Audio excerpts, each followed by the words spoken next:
Hello, dreamers, and welcome to Haunted Sleep. Just a small heads up, there are a few ads during the first 10 minutes. After that, the experience is completely ad-free. These stories are created with care, and I hope you'll give them a chance. There's something special here that's hard to find elsewhere. If you enjoy the atmosphere, a like or a subscribe means more than you know, but only if you genuinely want to. Before we begin, tell us where you're listening from and what time it is for you. It's always comforting to see how connected we all are across the world. Now settle in, and let's begin our night together. My grandfather once had a chilling experience that haunted him for the rest of his life. This happened in the 1980s, in a small rural town called Damahani, near Jalpaiguri, India. My grandparents lived in a modest house made of tin and bricks, nestled among other homes in the village. Across from their front door stood an old house that remained closed at all times. The only person who lived there was a reclusive widow, a woman who rarely spoke to anyone. The villagers whispered about her, saying she was cursed, that she was different from the rest. According to local belief, some people, born under certain astrological signs, are more vulnerable to supernatural forces. Unfortunately, she was one of them. Every night, unsettling screams would echo from behind her locked doors. The villagers spoke of her affliction in hushed tones, how she would be possessed by something unholy after sunset. No one knew exactly what happened inside, but the sounds were enough to terrify even the bravest souls. One particular night, the screams were unlike anything the villagers had heard before. Inhuman wails, deep guttural growls, high-pitched shrieks, and eerie gurgling noises that sent shivers down their spines.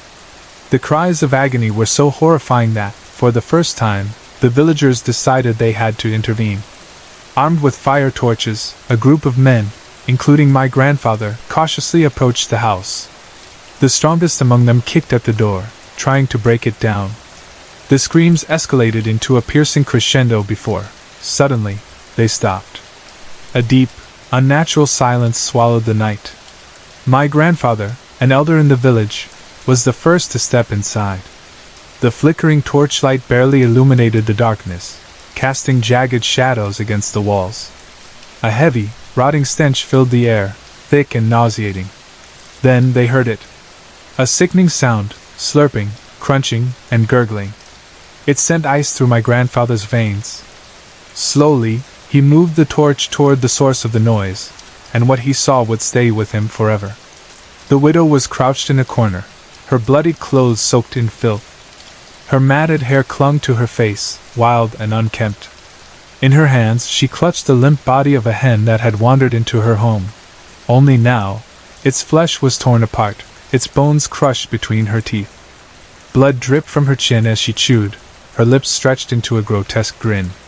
Then she stopped. Her head turned unnaturally, her feverish yellow eyes locking onto my grandfather's. The pupils were lifeless, a shade of ash gray, empty yet terrifyingly aware. Before he could react, she lunged.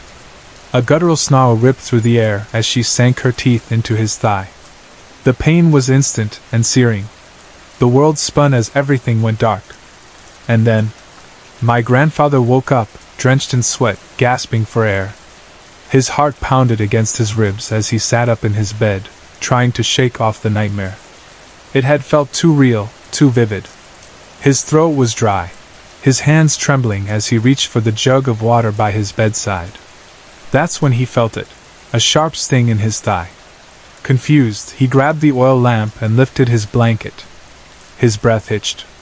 There, on his skin, was the distinct outline of a bite mark. The bruises were greenish, as if days old, yet the pain was fresh. A chill ran down his spine. It wasn't just a dream. The next morning, he shared what had happened with the villagers.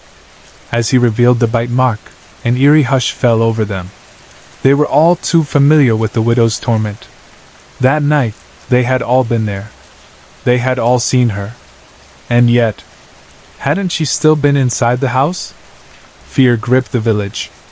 Holy men were called in to perform rituals, prayers were chanted, and offerings were made to appease whatever had taken hold of the woman. The villagers avoided her house at all costs, never stepping too close, never daring to venture out after sunset. As time passed, the screams became less frequent. Eventually, they stopped altogether. One day, the widow was found dead inside her home. Her body was mutilated beyond recognition, as if she had torn herself apart. The authorities removed what was left of her, but no explanation was given.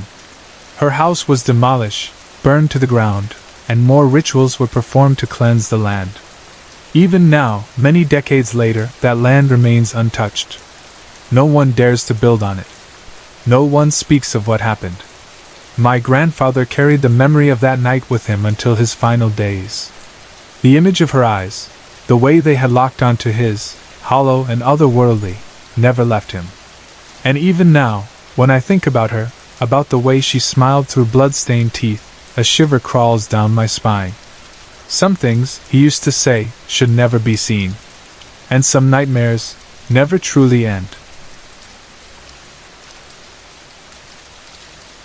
I first began sensing spirits when I was around 12. At first, it was just flashes of color or fleeting shadows, there 1 second, gone the next. I tried to brush it off, assuming my eyes were playing tricks on me. I didn't mention it to anyone, especially not my parents, who were strict and deeply religious. If I had told them what I was experiencing, they probably would have sent me straight to a psychiatrist. But over time, the flashes and shadows grew clearer. I started seeing things for longer periods, figures that looked as real as anyone else on the street. An elderly woman in her 70s, always standing at the same tube station. An old couple sitting on a park bench near my school, always there after classes, except on Wednesdays. A small dog prancing beside his owner as the man walked past my house each morning. The only problem? No one else ever seemed to notice them. It wasn't until I saw figures dressed in out-of-date clothing, people who looked completely out of place, wearing fashion that belonged to another century, that I finally understood what I was seeing. London, with its long, layered history, was full of spirits, blending in seamlessly with the living. For years I could see them, but I couldn't communicate with them. That changed when I was 15. It was a Friday night, and I was heading home from a concert with my best friend Lauren and her father, Graham. He was driving us in his Ford van. We were about 10 minutes from home, stopped at an intersection, when everything changed. A larger van, carrying a full load of bricks, took the corner too fast, skidding out of control. It slammed into the driver's side of our van, scraping along the front before the impact flipped us over onto our side. My seatbelt snapped. I was flung over the seat, crashing into the back. The last thing I remember was the sickening impact of my head hitting something hard. I was in a coma for over a month. The doctors later told me I had died 4 times, twice in surgery, once in recovery, and once after an allergic reaction to medication. My injuries were severe: a fractured skull, a broken back, a shattered right leg that required multiple surgeries over the years. My right shoulder, wrist, and ribs were also fractured. They told me I was lucky to be alive. But I wasn't the only one who had been in that van. Lauren had survived with 2 broken legs and whiplash. Her father, Graham, suffered a fatal heart attack after the accident. I didn't know he had died until I woke up. When they told me, I felt like something inside me had broken beyond repair. Graham had been a wonderful man, a devoted father to Lauren and her sister, Amy. After he passed, the girls were sent to live with relatives in Wales, and I barely got to see them again. When I finally regained consciousness, the first thing I noticed was color, swirling, shifting colors around everyone who visited me. My parents, their auras deep red and purple, radiated worry and grief. The doctors, glowing blue and green, changed to yellow when they were stressed. At first, I thought it was a lingering side effect from my head injury. But even after I had fully healed, I continued to see them. I had always seen ghosts, but now, I could see people's auras. The hospital was filled with spirits. Some were recent, lingering near the beds they had once occupied. Others had clearly been there for decades. There was a little girl in a nightgown, clutching a doll, looking for someone who never came. A woman in her 60s sat near the nurse's station, rocking back and forth, occasionally calling out to staff who would never hear her. The most unsettling was a man in his 30s with a massive wound on the side of his head. He staggered through the hallways, cradling his skull, mumbling the name, Michelle. His cries were gut-wrenching, filled with pain and loss. At that time, I didn't think I could communicate with them, and truthfully, I was too frightened to try. But one night, something happened that changed everything. Her name was Marianne. She was in the bed across from mine, recovering from a stroke. She was frail, barely able to walk without help. I woke up around 2 a.m., groggy and thirsty. As I sat up, I saw him, a man standing at the foot of Marianne's bed. He looked to be in his 50s, and he was speaking to her in hushed tones. It was well past visiting hours, and I had never seen him before. Alarm bells went off in my head. Who was this man? I reached for the call button, but before I could press it, he turned to me. His eyes were kind, almost sad. "It's all right," he said, though I heard his voice inside my head rather than out loud. "She's coming for a walk with me." A chill ran down my spine. I hesitated, torn between pressing the call button and obeying the overwhelming feeling that I needed to stay still. He helped Marianne out of bed, moving gently, guiding her as if she weighed nothing. She put on her dressing gown, slipped into her slippers, and with a quiet sigh, followed him toward the door. As they reached the threshold, he turned back to me. "You'll be home soon," he whispered, and for some reason, I felt a sudden sense of peace. The next morning, the room was chaotic. Nurses rushed in and out, whispering to each other, pulling the curtains around Marianne's bed. She had passed away in the night. The doctor estimated her time of death around 2 a.m. I sat frozen in my bed, my mind racing. I had seen her leave. She had walked out of this room. She had been alive. And yet, she was gone. Was the man who came for her an angel? A loved one waiting to guide her home? I didn't know. All I knew was that I had seen it happen, and for the first time, I wasn't afraid. After my recovery, my family moved into a new home, one that was easier for me to navigate. The house had been built in the 1920s, and it had its share of lingering spirits. Former owners, animals, a writer who had once lived there, and now seemed to encourage my art. But for the first time, I wasn't afraid. I had accepted my gifts. I spent the next several years studying everything I could, books on spirituality, history, auras, and the afterlife. I discovered I could read people's energy through photographs, interpret tarot cards, and even cleanse homes and people using crystals. My parents, initially skeptical, tested me over and over until they could no longer deny it. Eventually, even they came to accept my abilities. Now, at 43, I've been seeing spirits for over 30 years. I never charged for my abilities. I believe they were given to me to help others. I've crossed over spirits who were lost, given comfort to those in mourning, and learned how to navigate the world with a foot in both realms. I used to think my accident was just a tragedy. Now, I believe it was a turning point. Because of it, I see more. I understand more. And I no longer walk this world alone.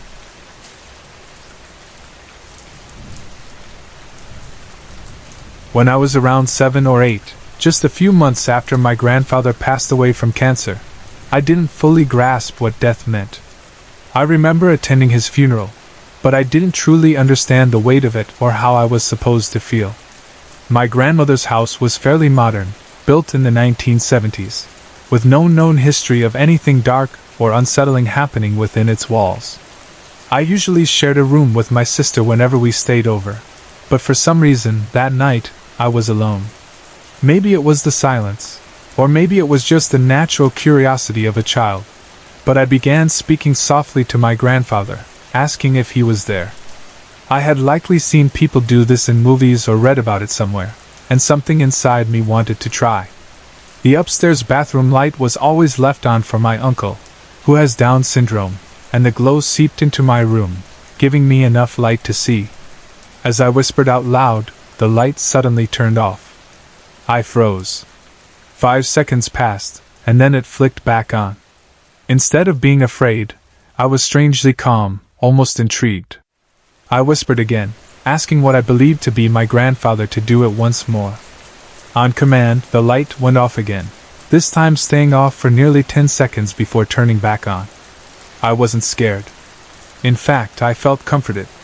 Before he was hospitalized, my grandfather had slept in the same bed I was in at that moment, and for some reason, I felt as though he was still there with me, watching over me. Since that night, I've always believed that my grandfathers, both of them, have surrounded me like a white cloud, shielding me from anything darker. I can't say where I got that image. Perhaps from a dream, one so vivid that it became a belief I carried with me throughout my childhood.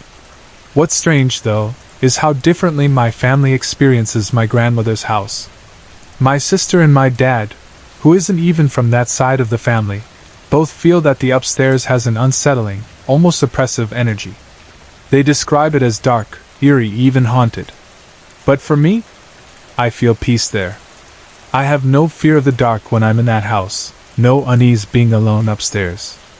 The contrast is something I've never quite understood. Now, 12 years later, I'm 20. I don't actively seek out the spirit world, but I still believe in it. A month ago, I was watching Ghost Adventures, ironic, I know, when something strange happened. On my bedroom wall, out of nowhere, appeared 8 shimmering lights. They were small, their shapes shifting ever so slightly, as though they were alive. They were only visible when I shone a light on them, yet there was nothing reflective in my room, no source that could have caused them. It was a November night in Scotland, cold, dark, my blinds fully closed. There was no possible way for light to be reflecting onto my wall like that. I should have been startled, but instead I felt calm, comforted. I stood up and walked past the lights, and as I did, I felt a gentle breeze brush against me. Then, just as suddenly as they had appeared, they were gone. I've never seen anything like it before, not even in paranormal shows. A part of me wonders if it was one of my grandfathers, or perhaps another ancestor trying to make contact. I don't know. But what's even stranger is what happened just a few nights later. As I was lying in bed, out of the corner of my eye, I thought I saw a shadowy figure at the foot of my bed. It was quick, gone in an instant. My logical side told me it was my imagination playing tricks, but deep down, I wasn't so sure. Even then, I wasn't afraid. For as long as I can remember, I've always felt like something is watching me while I sleep. No matter where I am, at home, at my boyfriend's, even at a friend's house, the feeling lingers. It's not threatening, but it's always there. And last night, I finally confirmed it. I was dreaming, or at least I thought I was. In the dream, I woke up to find a black shadow figure hovering above me, its hand reaching toward my face. My heart pounded as I desperately tried to grab my phone from under my pillow, but my body felt sluggish, as if I were moving through water. Then, something in my brain screamed at me to wake up. And I did. I gasped, bolting upright in my bed, clutching my phone tightly in my hands, the exact position I had been in during the dream.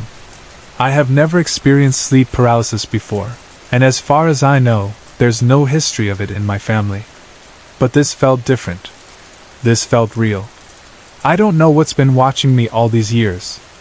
I don't know if it's something good, something neutral, or something that's simply there. But I do know that whatever it is, it's not going anywhere.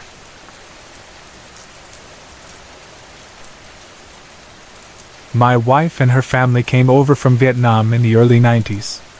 I'm not particularly close to my mother-in-law, not because of any hostility, but mainly due to the language barrier. She speaks limited English, and she's not the most social person. She doesn't drive and spends most of her time tending to the gardens around her house. My wife's parents actually own 2 properties, right next to each other. My mother-in-law lives in one, while my father-in-law lives in the other. I always assumed it was simply because they were very different people who didn't always see eye to eye. But as it turns out, there's more to it than that. According to my wife and father-in-law, my mother-in-law regularly uses an Ouija board to communicate with spirits. My father-in-law told me she usually does this at night, alone, and she doesn't like being disturbed when she's doing it. He doesn't go over to her house at night, either, not because she forbids him, but because, as he puts it, it just doesn't feel good over there. He's also mentioned that she often talks to her parents, both of whom passed within the last 5 years. He's heard her laughing, as if reminiscing with them about old times. He finds it unsettling, but he also acknowledges that she seems to have some kind of gift, something that allows her to reach across the veil. I haven't discussed any of this with my mother-in-law. Most of what I know comes from my father-in-law, and I have no reason to doubt him. How this might relate to me is where things get strange. Their houses sit on the same corner block, but between them is another house they don't own. The previous owner was an older gentleman. I met him once. He told me he'd come over from Europe long ago, and he was proud that he had never needed a loan to buy his house. He paid cash for everything, avoided credit cards, and seemed like a decent, no-nonsense kind of guy.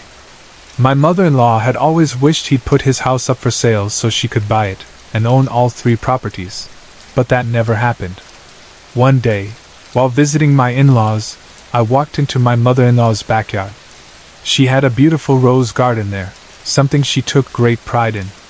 As I stood there, I noticed her neighbor, this same man, standing on the sidewalk, looking over the fence into her garden. "It's beautiful," he said. I agreed, but didn't stop to chat. I just walked off to find my family. It wasn't until later that something strange hit me. My father-in-law had told me months ago that their neighbor had passed away from a heart attack. But it was the same man I had just seen standing there. When I asked my father-in-law who was living next door now, he told me it was the man's family. I don't know for certain, but I think I may have seen a ghost that day without realizing it. I know that he liked my in-laws. He thought they were kind, quiet people. And he had always admired my mother-in-law's garden. Maybe that's why he was there. But then I wonder, could my mother-in-law's frequent contact with the dead have drawn him back? If she can call upon her parents, what's to stop other spirits from lingering nearby? I'm not the type to assume every strange event is supernatural. But every once in a while, I experience things that don't have easy explanations. Enough of them have happened over the years that I've come to accept that, for whatever reason, I'm prone to these kinds of encounters. It's not something I talk about often. These aren't topics you can bring up with just anyone. Most people wouldn't understand, or they'd get uncomfortable. So I usually keep these experiences to myself, wondering about them in silence. Sorry to interrupt. If you're enjoying the story, let me know in the comments and tell me where you're watching from. Don't forget to like and subscribe for more.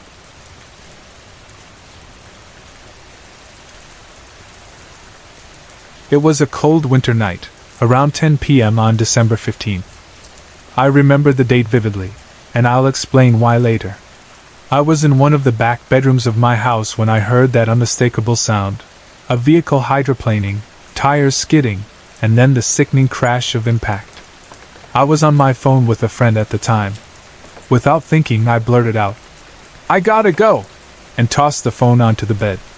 My heart pounded as I ran from the far end of the house toward the back door, scanning out the windows as I passed, trying to catch a glimpse of what had happened. But the tall pine trees lining my property blocked my view, their dense branches shielding both sight and sound from the road beyond. I shoved my boots on, yanked open the door, and bolted outside, yelling into the night, "Help is coming!" My feet slipped and slid down the icy driveway, but somehow, I managed not to fall. About halfway down, I saw them, the flickering taillights of an SUV. The headlights were completely buried in the embankment of snow where the vehicle had made its final, violent stop. I pushed myself to run faster, still shouting, but then a realization hit me like a brick. I had left my phone on the bed. Panic surged through me. I turned toward my daughter's house. She lived on the part of my land closest to the road, and screamed her name. Her front door flung open, and she yelled back, "I'm calling 911!" As I reached the vehicle, dread settled into my stomach like a stone. I hesitated for a brief second, bracing myself for what I might see inside. The driver's side window was already rolled down, strange, given the cold. I peered in. The driver was a young man, maybe in his mid to late 20s. I scanned the vehicle for other passengers, but he was alone. Immediately, 3 distinct smells hit me: the sharp sting of alcohol, beer, unmistakably, the acrid, burnt scent of a deployed airbag, and the thick, greasy stench of motor oil. I reached out and placed a hand on his arm. "Sir," I said gently, "I'm here. Help is on the way." No response. No movement. I stood there, my hand still resting on his arm, whispering reassurances. As I examined him, trying to make sense of his injuries, I heard it, that horrible, gut-wrenching death gurgle. And then, I saw something I will never forget. A small black puff of something, like smoke, or mist, slowly rose from his body, lifting from his shoulder and drifting upward. It wasn't aggressive or ominous, just eerie. It reminded me of that scene from the movie Ghost, when dark shadows come to claim the villain's soul, except this was different. There were no figures dragging him away, just this strange, black wisp fading into the cold night air. I stayed with him until EMS arrived. I stepped back as they took over, watching as they worked. Then, my daughter and I stood on her front porch, silent as we watched the ambulance doors close. Moments later, it pulled away. No sirens, no flashing lights. We knew what that meant. He was already gone. The weight of it all settled heavily on me. I had seen a car seat in the back of his SUV. Did he have a family waiting for him? A wife? A child? I imagined them receiving the devastating news within the next hour, their lives forever changed just 10 days before Christmas. Back inside my house, I took a quick shower and crawled into bed, but sleep didn't come easy. I couldn't shake the image of that black mist rising from his body, couldn't stop wondering if there was something I should have done differently. Eventually, exhaustion took over, and I drifted off. But my night wasn't over. I'm a light sleeper, so when my bedroom door creaked open at around 3:30 a.m., I woke immediately. The first thing I noticed was the smell, those same 3 scents from the accident: beer, motor oil, and the acrid burn of the airbag. The stench filled the room, thick and undeniable. And then, he walked in. It was the man from the crash. He wasn't a solid figure, but not entirely transparent either, somewhere in between. He moved with a casual ease, as if he belonged there, as if he were just a family member coming to check on me. He stopped at the side of my bed and looked down at me. "I'm sorry for scaring you," he said. His voice was calm, almost gentle. I swallowed hard, my mind racing. Then, somehow, I found my voice. "It's all right," I told him. "I just wish I could have done more." He gave me a small nod, a silent acknowledgement. Then, just as suddenly as he had appeared, he vanished. The smell disappeared with him. I lay there, staring at the ceiling, my heart still pounding. It took a long time for sleep to come again, but when it did, it was deep and dreamless. To this day, I don't know why he came back, or why he chose to speak to me. Maybe he just wanted to say goodbye. Maybe he just needed someone to acknowledge his passing. Either way, I'll never forget that night. December 15th. The night I saw a soul leave its body, and then come back.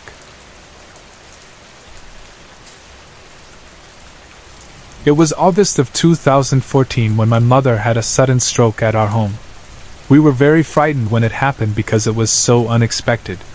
As soon as we realized what was happening, we rushed her immediately to the nearest hospital, which was recently built near our new home. The doctors there quickly checked her and informed us that although it was a minor stroke, it was best that she stayed in the hospital for observation. They wanted to ensure she wouldn't have another stroke, and if she did, they could treat her immediately. Since she had to stay overnight, we decided it would be best for me to remain in the hospital with her. That way, I could be close by to attend to any of her needs and keep her comfortable. My father and brother decided they would return home and visit in the morning. The hospital was quiet that night.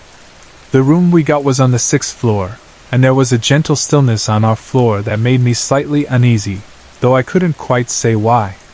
After making sure my mother was comfortable in bed, I settled myself on the small sofa placed next to her bed.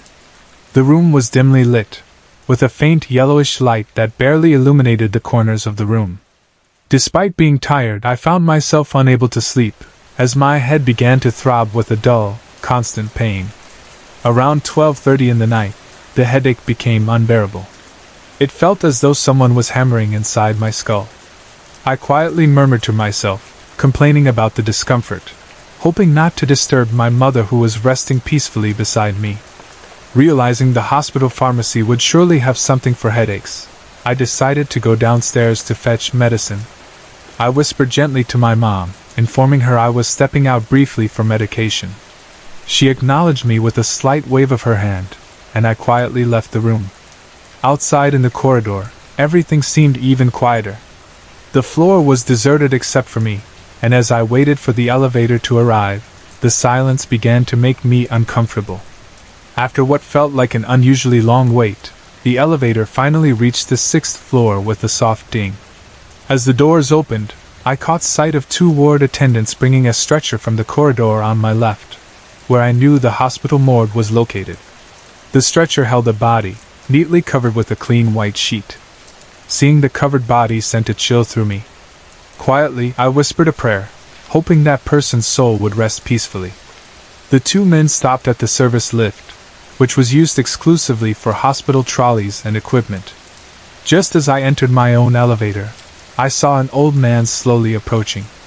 Out of politeness, I quickly put my hand between the closing doors to keep them open for him. He walked in silently, his expression blank, and stood opposite me without saying a word. Immediately, I felt the air in the elevator become colder, though I convinced myself I was probably just imagining it. The man appeared to be around 60 years old, wearing simple clothes, a pair of white sweatpants, a blue shirt, and a dark sweater. His face was lined with wrinkles, and his thin white hair was messy and unkempt.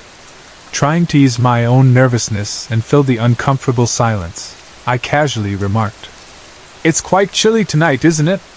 To my embarrassment, he didn't answer. He didn't even seem to acknowledge I had spoken. Feeling awkward, I remained quiet for the rest of the short ride to the ground floor. When the elevator reached the ground level, the doors opened quietly.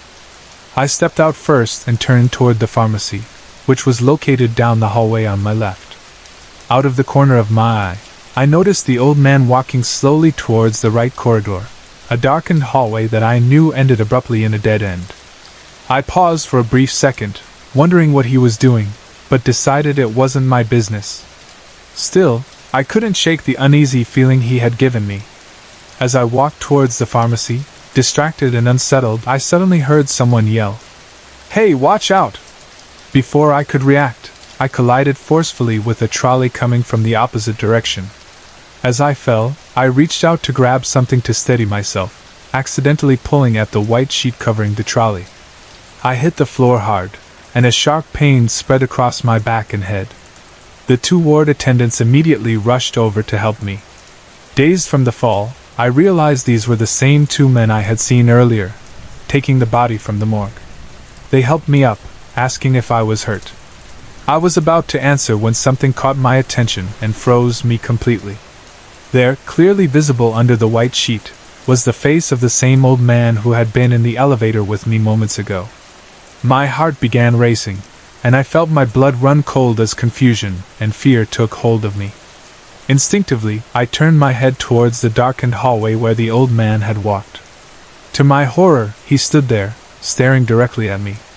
His figure was still and motionless, and his eyes locked onto mine. As if sensing my terror, a slow, eerie smile spread across his face. Before I could speak or react, he vanished into thin air, leaving the hallway empty and silent once more.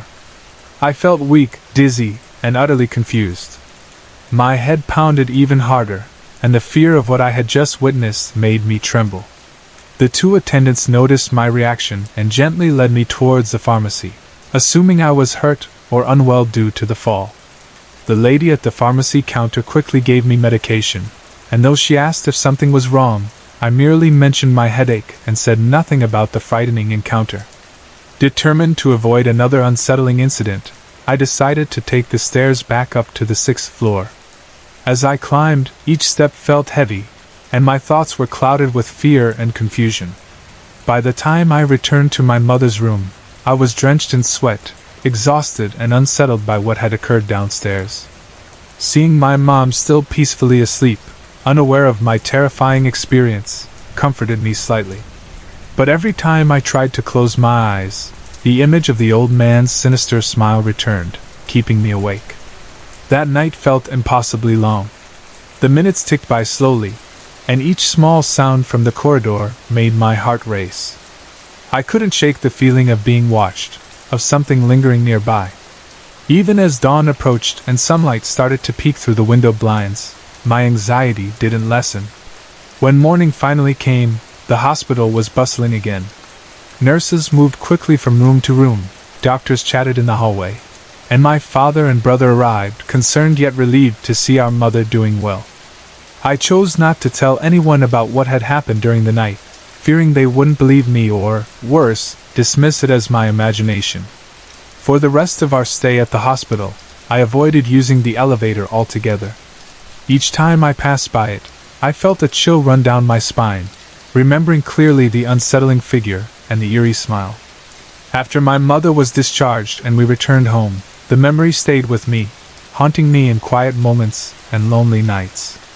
To this day, years after the incident, I still vividly recall every detail: the quietness of the hospital, the coldness in the elevator, the blank stare of the old man, and most frighteningly, that dark hallway and his haunting smile. Even though I've tried to convince myself it was all a trick of my tired mind, deep down I know it was real, a ghostly encounter that I'll never forget.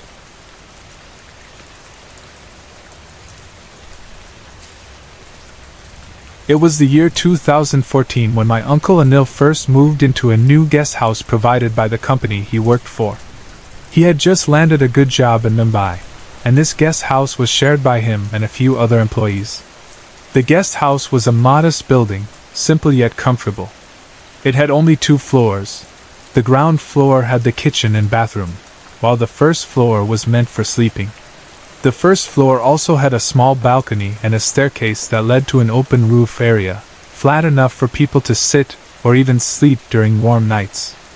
For a young man fresh from his hometown, my uncle was happy with the accommodation. The place felt lively when all the boys were there, sharing jokes, cooking meals, and spending their free time together. The first few days passed by normally, with nothing out of the ordinary to disturb the routine of the new guests. However, things soon changed. About a month into staying there, strange occurrences began. One night, around 10-15 of the 20 young men living there had left for their night shift, leaving only 5 behind, including my Uncle Anil. The 5 of them were already in bed, nearly asleep, when a loud crashing noise from the kitchen downstairs startled them awake. It sounded as if every utensil had fallen at once, scattering noisily across the kitchen floor. Startled but annoyed, the group went downstairs to check, half expecting some prankster hiding in the shadows. However, when they reached the kitchen, the sight before them made them pause. The utensils lay scattered all over the floor, rolling and clinking softly as if someone had deliberately thrown them to create chaos. None of the windows were open, and there was no sign of an intruder. Still puzzled, they collected the scattered items, placed them back neatly on the shelves, and made sure everything was secure before returning to bed. But that wasn't the end of their troubles that night. As they climbed back upstairs, they began hearing footsteps, heavy and frantic, running on the rooftop above their heads. They exchanged uneasy glances, uncertain about what was going on. It couldn't be a burglar because no one could have reached the rooftop without using the staircase attached to their balcony, which was clearly visible from their room. With reluctance and a hint of fear, they climbed onto the roof with flashlights, searching every corner, but found nothing. The roof was empty and silent. Shaking their heads, they dismissed it as their imagination, though deep down, none of them truly believed that. Over the next few nights, the events repeated themselves. Strange noises, footsteps running across the roof, and the unsettling sound of whispers that seemed to come from the walls themselves. But no matter how many times they searched, there was never anyone or anything to be found. Gradually, fear crept into their minds. The once lively guest house started feeling eerie. and none of the boys felt comfortable being alone there, especially at night. A week passed, and one evening it happened that my uncle found himself alone in the guest house for the first time. Everyone else was working the night shift. He wasn't thrilled about staying alone, but there wasn't much choice. Trying to push away his anxiety, he occupied himself by listening to music and reading magazines. But soon, just as he feared, the electricity suddenly went out, plunging the entire building into darkness. He felt a chill run down his spine. A heavy silence filled the air, suffocating him. A strange sense of dread washed over him, forcing him to find someplace safer. He quickly grabbed a torch and headed upstairs, deciding it would be better to sleep out on the roof under the open sky rather than remain indoors alone in darkness. Stepping onto the rooftop, he was relieved by the moonlight that lit up the surroundings softly. The air felt cool and comforting. For a moment, everything seemed peaceful, as if nothing could disturb this calm night. My uncle lay down, staring up at the sky, hoping to drift off into sleep. An hour later, he awoke abruptly, feeling unbearably cold. The soothing atmosphere had changed, replaced by an eerie chill that seeped deep into his bones. He could smell something rancid, like rotting flesh, drifting through the night air. It was overpowering and nauseating. As he tried to shake off the disturbing feeling, he suddenly sensed a presence next to him, someone breathing deeply and heavily right by his side. Terrified, he turned his head slowly to his right, hoping it was just his imagination playing cruel tricks. But it wasn't. To his horror, he saw a woman dressed completely in white. Her gown was stained and tattered, torn in many places, with dark, mud-stained patches across the fabric. Her hair hung loose, long and tangled, covering part of her face, but her piercing eyes stared at him through that disheveled hair. The only visible part of her face, apart from her tangled hair, was pale and expressionless, yet strangely intense. My uncle froze completely in fear, unable to scream or even move. The smell around him became sickeningly foul, like rotting flesh, and the coldness he felt was unlike anything he had ever experienced. After what felt like an eternity, the figure leaned closer, as if inspecting him. She didn't say anything or even make a sound, but her gaze was enough to chill him to his bones. Without warning, my uncle bolted upright and ran. In his panic, he stumbled towards the stairs, slipping and falling hard onto the concrete below. He blacked out momentarily, and when he finally opened his eyes again, he was surrounded by his friends, who had returned early and found him lying unconscious. Once they helped him back inside, he told them exactly what he saw. Instead of dismissing his account, his friends looked troubled. They had all experienced unsettling moments but hadn't said anything for fear of being labeled as cowards. Realizing it wasn't just their imagination, they decided to find answers. The next morning, they visited a small tea stall across from their guest house. The old man running the stall had lived there for years, and they hoped he might know something. When they explained their experiences, the tea stall owner sighed and shook his head knowingly. He told them about a tragic event that had taken place in that very building 15 years earlier. A well-known doctor used to live there with his young wife. They appeared to be a happy couple until, one day, the doctor mysteriously disappeared without a trace. Days later, a horrible smell started coming from the house, and the neighbors, unable to bear it any longer, called the police. Authorities broke in and discovered the doctor's wife dead inside the bedroom, brutally murdered, her body already decomposing. The investigation concluded without ever finding the doctor, and to this day, no one knew what had really happened or where he had gone. The tragedy left the building abandoned for several years until it was renovated into a guest house by my uncle's company. Hearing this, the boys understood why they had been experiencing so much paranormal activity. It seemed that the woman's spirit was still trapped in the house, searching desperately, waiting for answers or perhaps vengeance. Her restless soul continued to linger in the place of her death.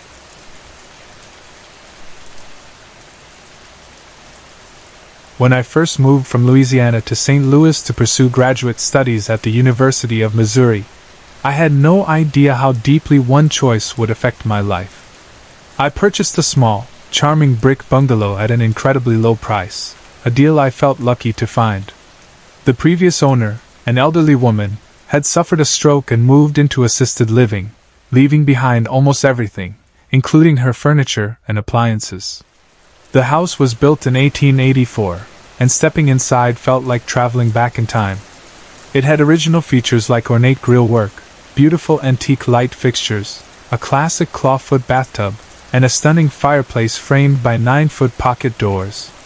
It was truly a showcase of historical architecture, and I instantly fell in love with it. However, as I unpacked my belongings on the first day, I experienced something that made me pause.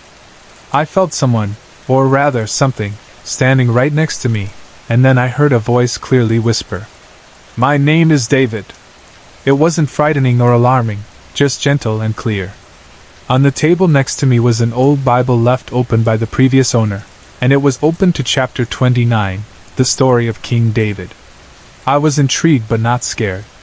Without thinking much about it, I calmly responded out loud, "Hello, David. I have always believed in spirits, and for me, feeling their presence was not unusual or disturbing."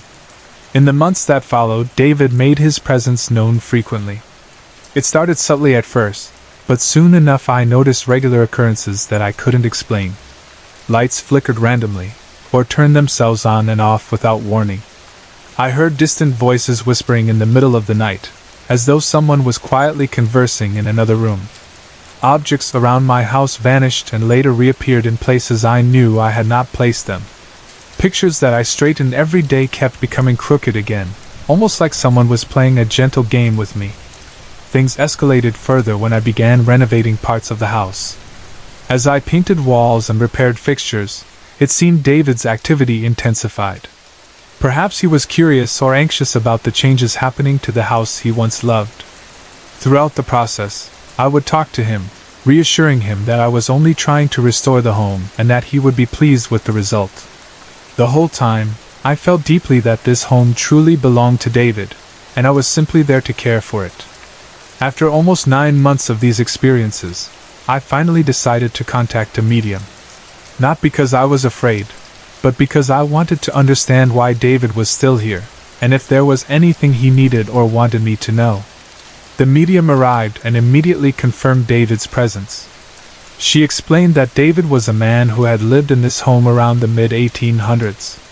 According to her, he believed very strongly that this was still his house, which was why he hadn't left. This revelation did not surprise me, but then she said something that truly shocked me. She mentioned that David was pleased with what I'd done to the basement, remarking specifically that I'd fixed it up nicely. This stunned me because no one knew I had spent considerable effort remodeling and decorating the basement. I hadn't told anyone about it. Her accurate description convinced me she was truly communicating with David.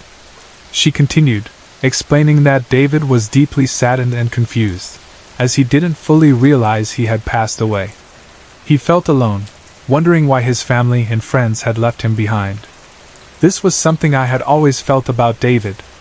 Even without her telling me, I sensed a deep loneliness within him, like he was stuck and simply wanted to return to the people he loved.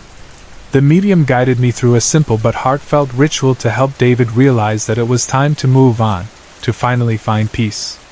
As soon as I completed this ritual, the atmosphere of the entire house immediately shifted.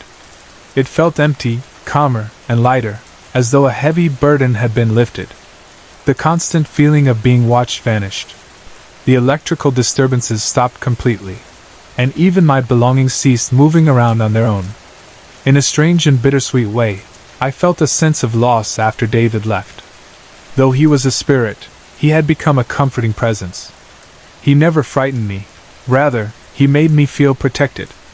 I trusted him, especially when it came to my cat. Whenever I was away, I knew David was there to watch over him. His absence left a quiet emptiness in the home that I had never expected. As I reflected on everything, I realized that perhaps David had deliberately chosen me. He might have sensed that I was open enough to feel him, that I wouldn't dismiss his presence as imagination or fear him unnecessarily. I had acknowledged him from the start, and maybe that was what he needed, someone who believed he was still there and could help him find peace. one final detail from the medium convinced me beyond any doubt of her connection with David. She mentioned casually, almost laughing, that David often came upstairs from the basement when I was using my electric shaver. He found it fascinating since it was something he never saw when he was alive, a strange and novel device to him. The instant she said that, chills ran down my spine. Almost every morning, I would experience strange electrical issues, specifically in the bathroom while shaving. The problems immediately ceased after David moved on. Today, my house remains calm and peaceful. David is gone, hopefully reunited with the family he missed so dearly. But his story lives on with me, reminding me that sometimes spirits linger, not out of malice or fear, but simply because they need help to understand that it's time to go home. This experience made me see my home in a different, richer way, knowing it holds stories of those who lived here long before me. David may have moved on, but I'll never forget how his quiet presence and gentle companionship became a memorable part of my new life in St. Louis.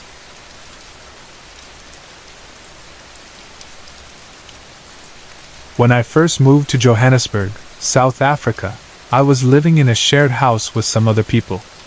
Things had been going smoothly at first, but soon enough, conflicts began to arise. Eventually, I had a falling out with one of the girls living there. The situation became tense, and I felt it was best to leave the place rather than stay somewhere I wasn't comfortable or welcome anymore. Unfortunately, I hadn't arranged new accommodation yet, and so for a short while, I was left without a place to stay. Thankfully, a good friend of mine came to my aid, offering her place temporarily while I sorted things out. My parents stepped in too, helping me find another accommodation. They found a crisis and trauma halfway house in the city, which seemed like the best option available at the time. The only problem was that the place was completely full. However, I decided to go there anyway, hoping that something might open up. When I arrived, I was greeted by a lady named Carla. She was in charge of welcoming new arrivals, so she showed me around the house and eventually took me to the only available room. As we approached the room, something strange happened. I felt an intense wave of unease sweep over me. It was sudden and powerful, as though my whole body was trying to warn me against going in there. Standing in the doorway, I hesitated, staring into the room with a growing sense of dread. I didn't understand why, but something deep inside was telling me that this was not a place I should enter. The room felt somehow wrong, unsettling, and even though I was exhausted and desperately needed somewhere to stay, everything in me resisted stepping over that threshold. Turning to Carla, I nervously said, I really don't like this room. Can I please stay in another room?" I expected sympathy or at least some understanding. Instead, Carla looked at me sternly and firmly replied, "This is the only room available, if you're planning on staying here." Her tone made it clear there would be no negotiation. Feeling trapped and a little embarrassed, I accepted the situation, picked up my bags, and forced myself to step inside the room. The heavy, uneasy feeling lingered, tightening my chest with worry and anxiety, but I tried my best to ignore it. After all, I had nowhere else to go. During my first few nights there, sleep proved almost impossible. Every night, as darkness fell, my anxiety returned with greater intensity. I would stand by the window, nervously looking outside, half expecting something frightening to be standing there in the shadows. The house was a two-story building, so from my room upstairs, I had a view of the street below. My imagination would often wander, vividly picturing scenarios in which burglars might break in, climb up, and enter the house. Living in South Africa, crime was something most people were cautious about, and it wasn't unusual to have such fears. But these were more intense and vivid than I'd ever experienced before, making it harder to calm myself down and relax. One particular night stands out in my memory. I tossed and turned relentlessly, unable to shake off my nervousness. No matter how much I tried, sleep refused to come. By the time the sun rose, I hadn't managed even a moment's rest. Frustrated and exhausted, I decided to head out and walk down to the cafe near my home. There, I bought myself a box of cigarettes and a couple of snacks, hoping they'd help me feel better. Once back home, I finally felt a wave of tiredness wash over me. I lay down on the bed and quickly fell into a deep sleep. I slept straight through from around 9:45 a.m. to 4:30 p.m. When I woke up, I remembered there was a mandatory house meeting scheduled for 6 p.m. Still feeling groggy and sluggish, I grabbed my clothes and toiletries and headed toward the bathroom to freshen up. As I undressed for the shower, what I saw next completely shocked me. My entire body, with the exception of my face, was covered in bruises. They were large, ruthless-looking bruises, varying in color from dark purple and blue to sickly shades of green and yellow. Some were small, around 5 centimeters, while others stretched as large as 20 centimeters. I stood in stunned silence, unable to understand how or when this could have happened. I had no memory of being injured, no recollection of falling, bumping, or hitting anything. It made no sense. I had slept soundly all day without disturbance.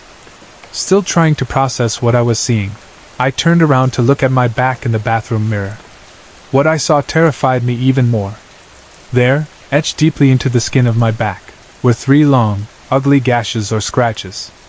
They appeared intentional, deliberate even, though they didn't spell any word clearly.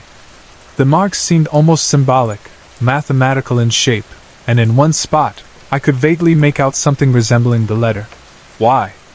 Confused and frightened, I tried to retrace my day once again. I hadn't done anything that could explain these injuries. I had gone to sleep perfectly fine and woke up with these inexplicable wounds. What happened next still puzzles me to this day. I didn't tell anyone about the bruises or scratches. Perhaps I was too scared, embarrassed, or worried about what people might think. I simply dressed, attended the house meeting as usual, and pretended like nothing had happened. I tried to ignore what my body was telling me, convincing myself it was a strange occurrence that wouldn't happen again.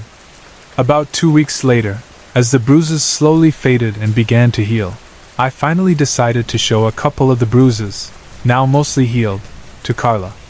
I thought perhaps she could provide some explanation or reassurance. Her reaction was instant and dramatic. Upon seeing the faded marks, she immediately jumped to conclusions and started yelling in outrage. "Oh my God! What happened to you? Did Jeff do this to you? He's hitting you, isn't he? I'm going to kill him. I'll make him regret he was ever born." Her reaction caught me completely off guard. Jeff, who was my boyfriend at the time, was gentle, caring, and peaceful. He had never hurt anyone, let alone me.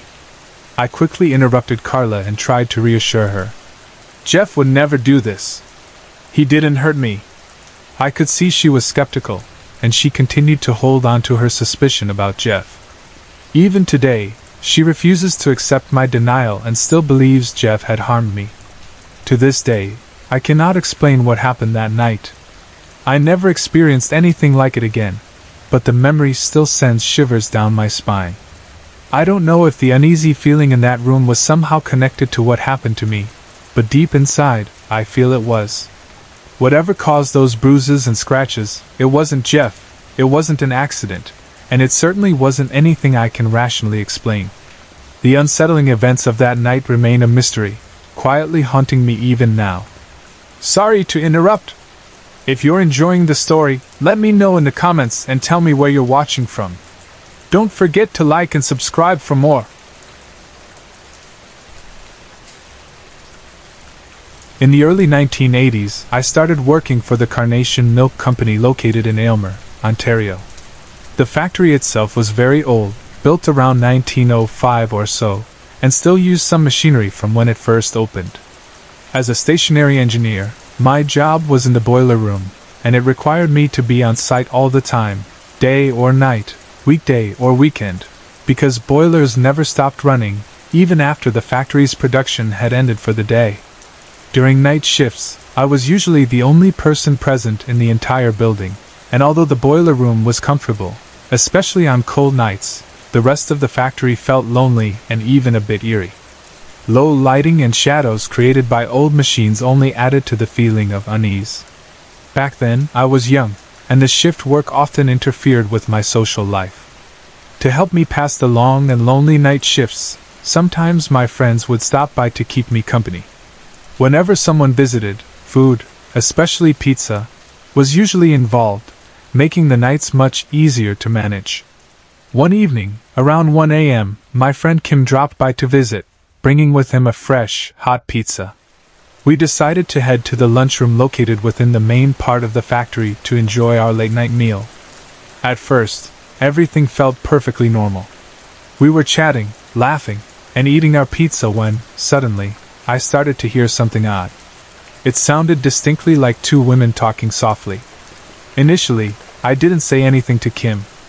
I assumed I was probably hearing normal factory sounds, maybe steam pipes releasing pressure or air moving through machinery. But after several minutes, the voices kept going, soft but clearly audible. I listened carefully and was certain they sounded exactly like two women having a casual conversation, even though I couldn't make out the words clearly. Eventually, unable to ignore it, I looked at Kim and asked, "Do you hear voices? I mean, do you hear two women talking right now?" Kim paused, listened carefully for a moment, then nodded. He looked puzzled but certain as he confirmed, "Yes, definitely two women talking." We decided that we should investigate to find out if someone had come into the factory unnoticed. We got up from the table and began following the voices, moving slowly through the dimly lit hallways and storage areas. At first, it seemed the sound was coming from the milk receiving section of the building, but when we arrived there, the voices had shifted. Now they seemed to be coming from another part of the factory entirely. We followed them again, moving quickly this time, but again, as soon as we approached the area where we thought we'd find the source, the voices moved again. The voices then seemed to echo down from the second-floor empty storage area, drifting through the air but never allowing us to pinpoint exactly where they originated. Despite clearly hearing the voices, we could never get close enough to make out what they were saying. They spoke English, of that we were sure, but the words themselves remained impossible to understand. This went on for about an hour, with Kim and me moving from place to place, chasing the elusive voices through the dark factory. Eventually, hunger got the better of us, and we realized that our pizza was waiting. With the voices continuing in the background, we returned to the lunchroom and resumed our meal, slightly unsettled but determined not to let the strange event ruin our night. After another hour or so, Kim went home. By then, the voices had stopped, and I returned to my post in the boiler room, spending the remainder of my shift with an uneasy feeling but no further disturbances. About 4 weeks later, another friend named Scott decided to visit me during my night shift. Just like the previous time, Scott and I ordered a pizza and settled down in the lunchroom. I hadn't mentioned the incident with the mysterious voices to Scott, mostly because I didn't want to frighten him or sound foolish. But as we were eating and talking, the same strange experience began again. This time, two male voices were engaged in conversation somewhere nearby. I immediately recognized the sound from before but decided to ignore it, hoping it would fade away. As the voices continued softly in the background, Scott suddenly stopped eating, looked around nervously, and asked, "Hey, do you hear two men talking?" My heart sank, but at the same time, I felt relieved because Scott confirmed I wasn't imagining things. Frustrated, I threw my slice of pizza down onto the plate, sighed, and finally told Scott about the similar event that had happened 4 weeks earlier. Together, we followed the same routine I had done with Kim. We moved throughout the factory, following the sounds, only to have them shift each time we got close. We went to the milk receiving area, then upstairs to the empty storage, moving around and around in circles. Again, we never saw anyone, nor could we understand the content of the conversation, even though it clearly sounded like English. After nearly an hour of chasing, we became tired and returned to our pizza, deciding it wasn't worth worrying over something we couldn't explain or control. Once Scott left for home, I returned to my boiler room, feeling deeply unsettled and unsure of how to process these strange encounters. For the remainder of my shift, nothing further occurred, though the memory of those disembodied voices stayed with me. In the months following, I had many more night shifts at the factory, and other friends visited, sometimes bringing pizza or other snacks. But despite my constant anticipation, the voices never returned. The entire experience left me puzzled and slightly frustrated, as I couldn't find any logical explanation or reason for these bizarre occurrences. Years passed, and eventually, Carnation Milk closed its operation in Aylmer. About 20 years after that, the old factory building itself was torn down. Now, the place where those eerie nights occurred no longer exists, and the voices remain nothing more than a haunting memory. I've often wondered who or what those voices belonged to, why they appeared on those specific nights, and why they chose to lead us on that strange chase through the old factory. The events seemed so random and without purpose, leaving more questions than answers. Even today, decades later, I still vividly recall the unsettling feeling that accompanied hearing those unexplained voices echo through the empty halls of that ancient factory.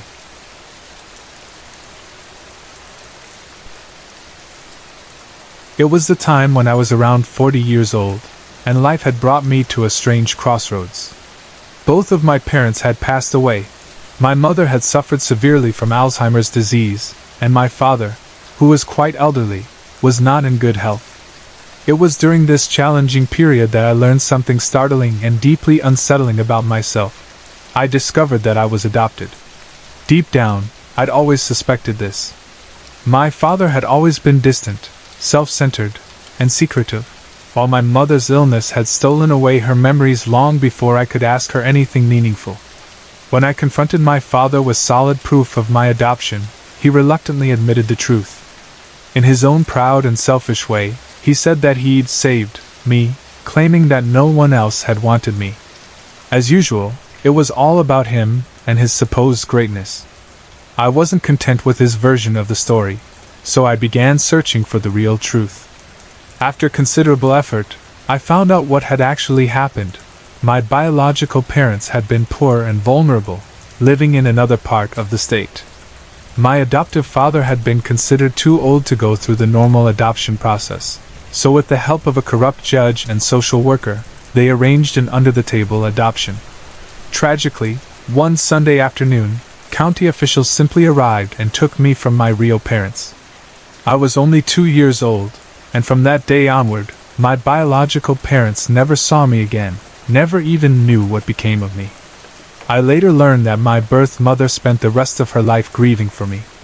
All she ever wanted was to know if I was okay. She carried that pain every day until her death. It was heartbreaking to think about. Years passed, and eventually, I became involved with a paranormal research group. Over several years with them, I'd learned how to attempt communication with those who had passed away. After discovering the truth about my adoption, I began to wonder if I could somehow contact my birth mother, Elizabeth J. I had learned enough about her to at least try, and one night, alone and calm, sitting quietly before bed, I decided to speak to her. Softly, clearly, I called out to her, saying something like, "Elizabeth J. From Kentucky, this is your son, Randy. If you can hear me, please show me somehow that you are here, and that you hear my voice." At first, nothing seemed unusual, but after several nights of repeating this request, something extraordinary began to happen. The first experience was subtle yet profound. One night after speaking out loud to her, I reached over to pick up my phone from the nightstand. When I placed the phone back down, something strange occurred. The entire room fell silent, not ordinary silence, but a deep, unusual quiet, as though the world outside had ceased to exist for a moment. Immediately afterward, I had the unmistakable feeling that someone was standing beside my bed, just off to my right side. I turned my head to look, but saw nothing there. Then, suddenly, a soft, gentle vibration spread throughout my body. It wasn't painful or unpleasant, just gentle and warm, like a quiet humming of energy. Surprised, I spoke again, softly saying, "Mother, if that's you, please come closer." Instantly, that gentle vibration became much stronger, more intense, but still comforting. It felt as though every cell in my body was resonating with energy, like a gentle electrical current without any discomfort. But even more remarkable was the emotion that came with it. I felt, for the first time in my life, the sensation of a mother's embrace, a warm and protective feeling as though someone had wrapped their arms around me, pulling me close and holding me tenderly against them. I was filled with an overwhelming sense of unconditional love, a deep emotional bond one had never known before. Tears rolled down my cheeks uncontrollably, as if years of unexpressed grief and longing were finally being released. It lasted about half a minute, and then gently faded away, leaving me feeling stunned, yet profoundly comforted. This experience stayed with me for days, affecting me deeply. I knew in my heart it was something beyond normal explanation. But it wasn't the only event. About a week later, I decided to try capturing an EVP, electronic voice phenomenon, hoping to get audible evidence of her presence. Once again, I spoke quietly to Elizabeth, asking if she could hear me. I let the recorder run in silence, hoping to pick up a response. When I played back the recording later, among the static, I heard something clear, unmistakable, a soft female voice saying gently, "Yes, son." I was stunned, moved, and felt deeply connected once again. A few nights after that, something else remarkable happened. Early in the morning, around 4 a.m., I woke up and got up briefly before returning to bed.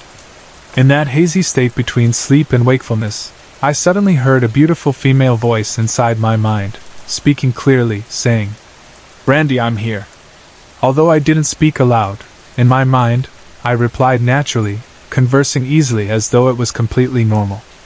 As we communicated, I could faintly hear other voices behind hers, like a soft murmuring of many conversations going on at once. Curious, I asked who those other people were. She answered gently, "They're some of your relatives." Feeling emotional and hopeful, I asked if she knew she had twin granddaughters. She replied lovingly, with joy evident in her tone, "Of course I know." Then I expressed how much I was looking forward to finally meeting her someday. She responded, warmly and reassuringly, "You will when your time comes.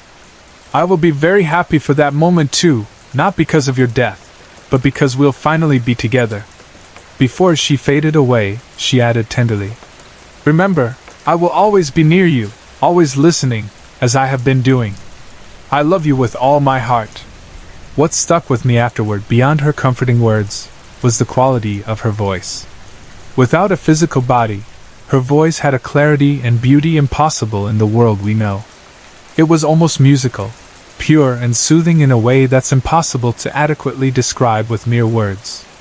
Of course, being involved in paranormal research, I'm well aware that experiences during the night, particularly when half asleep, can sometimes be confused with vivid dreams or wishful thinking. My logical mind acknowledges that possibility. But in my heart, I know differently. My instincts tell me this was very real. It wasn't something I dreamed or imagined because of my deep desire to connect with my biological mother. These events felt too powerful, too deeply emotional, and too clearly remembered to dismiss. I can't say I'm absolutely certain. Few things in life allow for complete certainty. But in the depths of my being, I believe wholeheartedly these experiences were genuine encounters with my mother's spirit. They brought me comfort, closure, and reassurance in ways that nothing else ever could. They helped me to feel genuinely loved by the woman who spent her life grieving over me, wondering what had become of her son. Because of this, I'm no longer haunted by questions and sadness. Instead, I carry within me a profound sense of peace and gratitude, knowing that somewhere beyond this life, my birth mother Elizabeth is watching, listening, and waiting patiently for the day when we'll finally reunite. Until that day comes, I feel blessed to know, beyond doubt, that she loves me still.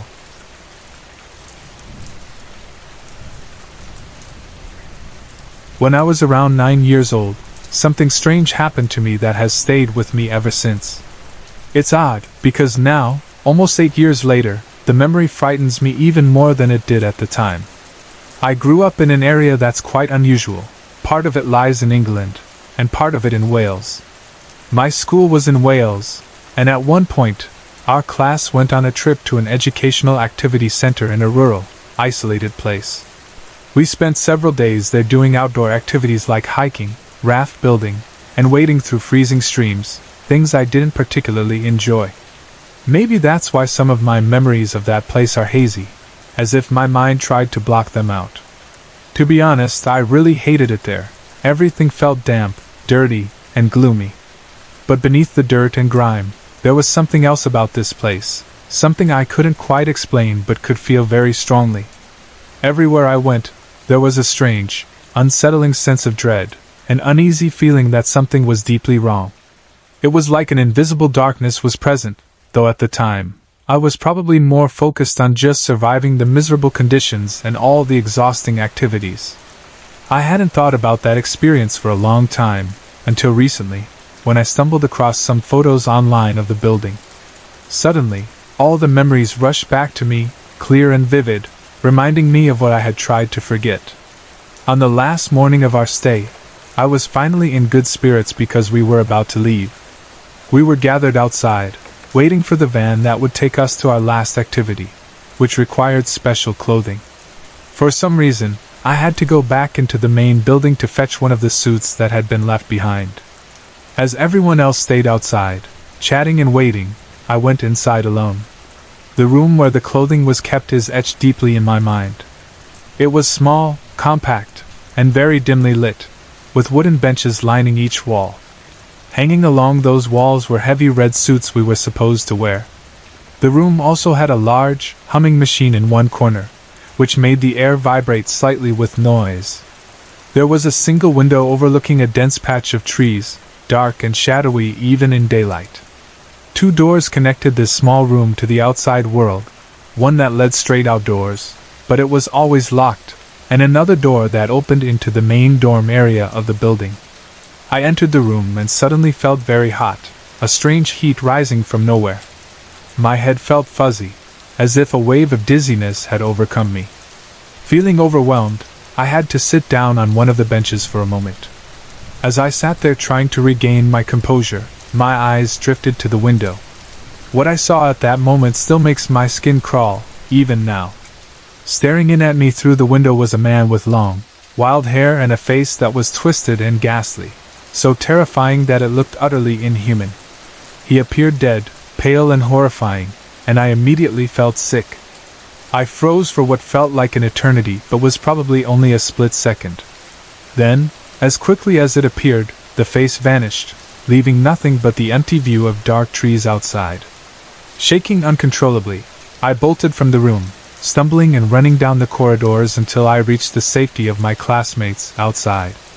I felt dizzy and nauseous for the rest of the day, unable to shake off the image of that terrible face. Later, on the journey back home, I gathered the courage to tell one of my teachers what I'd seen. I remember describing the face in as much detail as I could, hoping for some explanation or reassurance. Although I can't recall clearly how my teacher reacted, what still chills me to this day is what happened next. A boy sitting directly behind me overheard my conversation, and leaning forward, he quietly whispered, "I've seen it too." That moment confirmed to me that what I'd experienced wasn't my imagination or some trick played by my mind. Someone else had witnessed the exact same disturbing sight. To this day, I don't understand exactly what or who it was I saw at that window, but I remain convinced that it wasn't just an ordinary man, it was something darker, perhaps a spirit or an apparition trapped in that place. I have no intention of ever returning there. But despite my attempts to forget, that face continues to haunt my memories, becoming even more terrifying as time passes.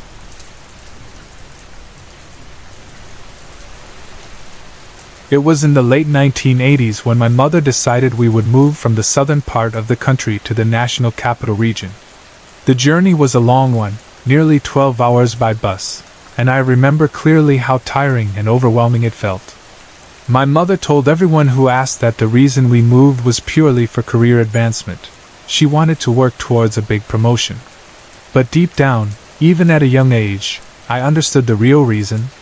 She wanted a fresh start, a way to leave behind the painful memories of her separation from my father.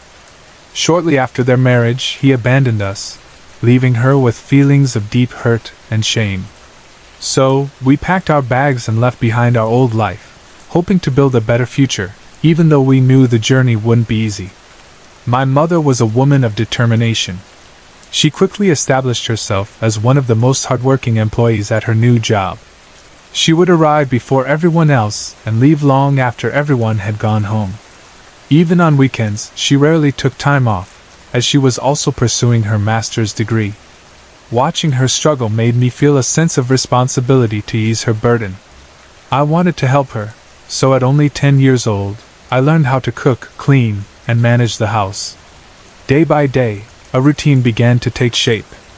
Every morning, after my mother gently woke me and kissed my forehead before heading to work, my day would start. We lived in a small apartment that was divided into two parts. Apartment A was occupied by a friendly, kind-hearted family who quickly became like extended relatives to us. Our apartment was Apartment B, which felt safe enough even though I was alone for long stretches of time. My days were carefully planned to make sure everything got done on time. I would wake up early, go down to the living room carrying my uniform, books, and school bag, then start cleaning. I'd prepare breakfast, eat quietly, wash dishes, bathe, change into my school uniform, and study while patiently waiting for my school service to arrive. In the afternoons, when I came back from school, I would immediately change into comfortable clothes, have a snack, and then spend an hour or so playing and chatting with our friendly neighbors next door in Apartment A. After that, I'd return home, work on my homework, cook dinner, tidy up, and watch TV as I waited for my mother to return. Often, I ended up eating dinner alone if her work or classes ran late. I never complained because I understood why she was working so hard, and I knew she did it all for us. One morning in particular stands out vividly in my memory. It started like any other. My mother woke me early, and I went through my usual routine. While I was having my breakfast, I suddenly heard dogs barking outside, and soon after that, I heard a man's voice calling out from our neighbor's gate, asking repeatedly for the matriarch of Apartment A, whom we affectionately called Mrs. Z. Despite his persistent calls, no one from Apartment A seemed to respond. The family there usually woke late, and I figured they simply hadn't heard him. I finished eating, and my curiosity got the better of me. Instead of taking my bath right away, I decided to go to the door and see who was making such a fuss so early in the morning. I opened the door slightly, just enough to peek outside, and I saw clearly who it was. It was Mr. Key, the brother of our neighbor, who lived a couple of blocks away. It wasn't unusual for him or his sons to visit at odd hours, so I didn't think much of it at the time. I closed the door and went to take my bath. Soon my school service arrived, and off I went, the early morning visitor slipping easily from my mind. When I returned home in the afternoon, I decided to visit Apartment A to play and chat, as I often did. It was only when I sat down with them that I remembered seeing Mr. Key that morning. Casually, I mentioned to Mrs. Z that her brother had come by very early, and nobody answered his calls. She stared at me for a moment in disbelief, as if she thought I might be mistaken or joking. To confirm my story, she asked me to describe what her brother had been wearing. I did, recalling his appearance perfectly because the memory was still fresh in my mind. As I finished describing him, her expression changed to one of shock and grief. Without a word, she got up quickly and went into the kitchen, where I soon heard her sobbing quietly. Her eldest child immediately followed to comfort her, though she too began to cry. I felt deeply confused and uncomfortable. I didn't understand what was happening, but I realized something was terribly wrong. A strange sense of sadness filled the air, and I couldn't find the right words to speak. When things finally calmed down, Mrs. Z returned and, still fighting tears, gently asked if I had heard what happened to her brother. Naturally, I hadn't. I had just come from school, completely unaware of any events. Slowly and painfully, she explained that the night before, her brother had suffered a heart attack. He was rushed to the hospital but was pronounced dead on arrival at around 10 o'clock in the evening. My heart dropped upon hearing her words. I felt chills run down my spine, remembering clearly what I'd witnessed just that morning. Yet, at the time, nothing had felt strange or unusual about his presence. When I saw him standing by their gate early that morning, he appeared so real, so alive, completely normal. His voice was clear, his smile bright as if he had some good news to share. There had been no eerie sensations, no fear or goosebumps.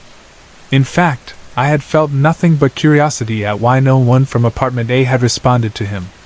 That moment remains etched into my memory, even after nearly 30 years. Although decades have passed, I still wonder about the experience, and ask myself the same unanswered questions. Why had he chosen to appear to me specifically? Had I simply been in the wrong place at the wrong time during his spiritual visitation? What did it mean? I still find myself reflecting on this strange event and the calmness that surrounded it. That was my first experience with something so clearly supernatural, yet it did not frighten me. Instead, it left me curious, wondering if perhaps he simply wanted one last visit, one final goodbye to the family he loved dearly. Over the years, I never found an answer to my questions, but perhaps some experiences don't need explanations. Perhaps it was simply a gentle reminder that love, connection, and family ties remain strong, even beyond death itself. When my ex-husband Joe and I were living together, we experienced some truly strange and unforgettable events. The first one occurred when we lived in a cozy 3-bedroom house in a quiet, peaceful neighborhood in Kinston, North Carolina. It was the kind of place you'd never expect anything odd to happen. Our neighbors were calm, friendly people like a retired dentist, a firefighter, and a pet store owner. We had no kids, no pets at that time, and there weren't even children in the neighborhood. Everything was perfectly peaceful until one night changed my perspective forever. The layout of our home is important to understand this experience clearly. When you walked in the front door, you were immediately in the living room. If you walked straight forward from there, you'd enter the kitchen and laundry area, with the back door leading outside. Back in the living room, if you took a few steps forward and turned left, you'd enter a hallway. Down this hallway were 3 bedrooms, one to the left, one to the right, and another at the very end. But just before you reached the bedrooms, a short corridor branched off to the right, which led to the bathroom. To get to the bathroom, you had to step on a large metal furnace grate that always squeaked loudly, no matter how carefully you walked. One evening, Joe was at work, and I was alone at home.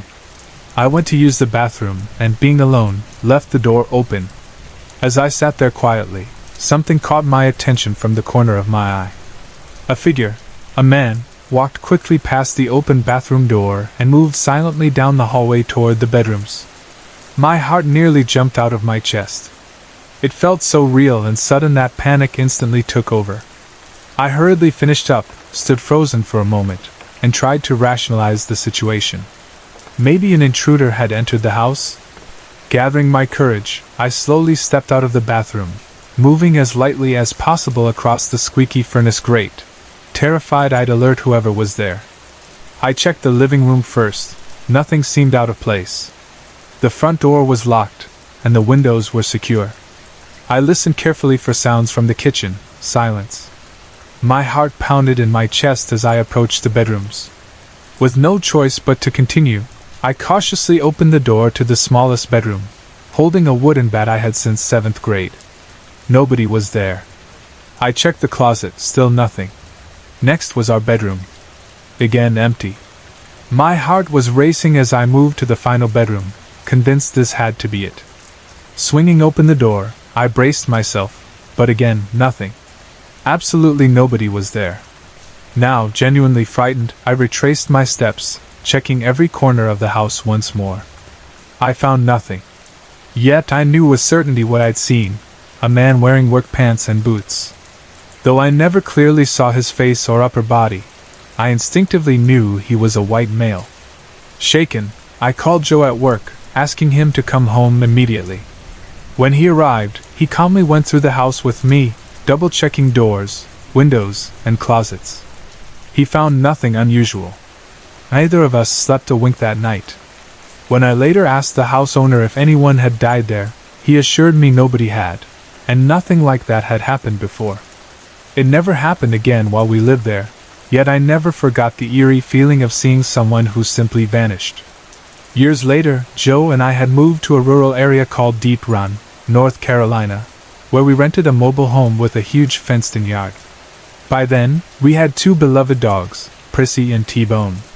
One quiet evening, Joe and I were sitting together on the couch watching a movie. The house was small. The couch faced the kitchen, and the floors there were linoleum. so when our dogs walked around, you could distinctly hear their toenails clicking. As we watched our movie, suddenly, we heard clear clicking sounds coming across the kitchen floor, heading straight toward us. Joe and I exchanged wide-eyed looks and immediately glanced at our feet. Both dogs were there, sleeping soundly. We quickly turned back toward the kitchen. Nothing was visible. Yet the sound had been unmistakable. Once the sound reached the carpet, it abruptly stopped. Both of us were unnerved, knowing that distinctive sound of dog nails on linoleum couldn't be mistaken for anything else. Strangely, we never heard it again in that house. Fast forward again to a later chapter in my life after Joe and I divorced. I took the dogs with me. Sadly, my sweet T-Bone developed lung cancer, and I had to let him go peacefully on December 20th, 2014. I had him cremated, keeping his ashes in a tin on my kitchen bar. I always intended to spread his ashes in the woods at my former in-law's place, a spot he absolutely loved. But family complications kept me from doing so. My current house is very small, making it easy to hear everything clearly from any room. Our dogs had stainless steel bowls, and when they'd eat or drink, the sound of their metal tags clanging against the bowls became very familiar over the years. One night after T-Bone's passing, I was sitting quietly on the couch watching TV when suddenly I heard that familiar, distinct clanging of dog tags against the bowls. Turning around, expecting to see Prissy eating, I saw nothing. Prissy was curled up sleeping soundly at my feet. The same event happened another night while I was sitting at my computer. Again, Prissy was asleep far from her dishes. But the strangest incident occurred one late night while I was reading in bed. I distinctly heard Prissy leave her bed, go into the kitchen, drink water, and return to lie down on the other side of my bed. A moment later, I heard the sound of Prissy drinking again, from the kitchen. But almost simultaneously, I heard her snoring at my bedside. Confused, I quietly got up and peeked around the bed. Sure enough, Prissy was sleeping peacefully on the floor, clearly not drinking water. The unmistakable sound of a dog drinking in the kitchen had no explanation, and I wasn't brave enough to investigate further that night. Beyond my own experiences, my dad has also shared chilling encounters since my mom and brother passed away. My brother, Junior, died tragically in a car accident on August 8, 2013. Not long after, my father awoke one night, clearly hearing my brother call out, "Daddy!" twice, louder the second time. Jumping from his bed, Dad responded, "What?" My brother's voice replied softly, "Daddy, I'm sorry for everything. I love you." Similarly, after my mother passed away on June 28, 2015, my father fell asleep one evening watching TV in the living room, as he often did when Mom was alive. He woke suddenly when he distinctly heard her familiar voice calling from their bedroom. "Henry! Turn the TV off and come to bed!" Without hesitation, he did exactly as she'd asked. These experiences remain with me and my family, unexplained yet deeply comforting in their own way, as though our loved ones and beloved pets still remain close, their presence felt even after they're gone.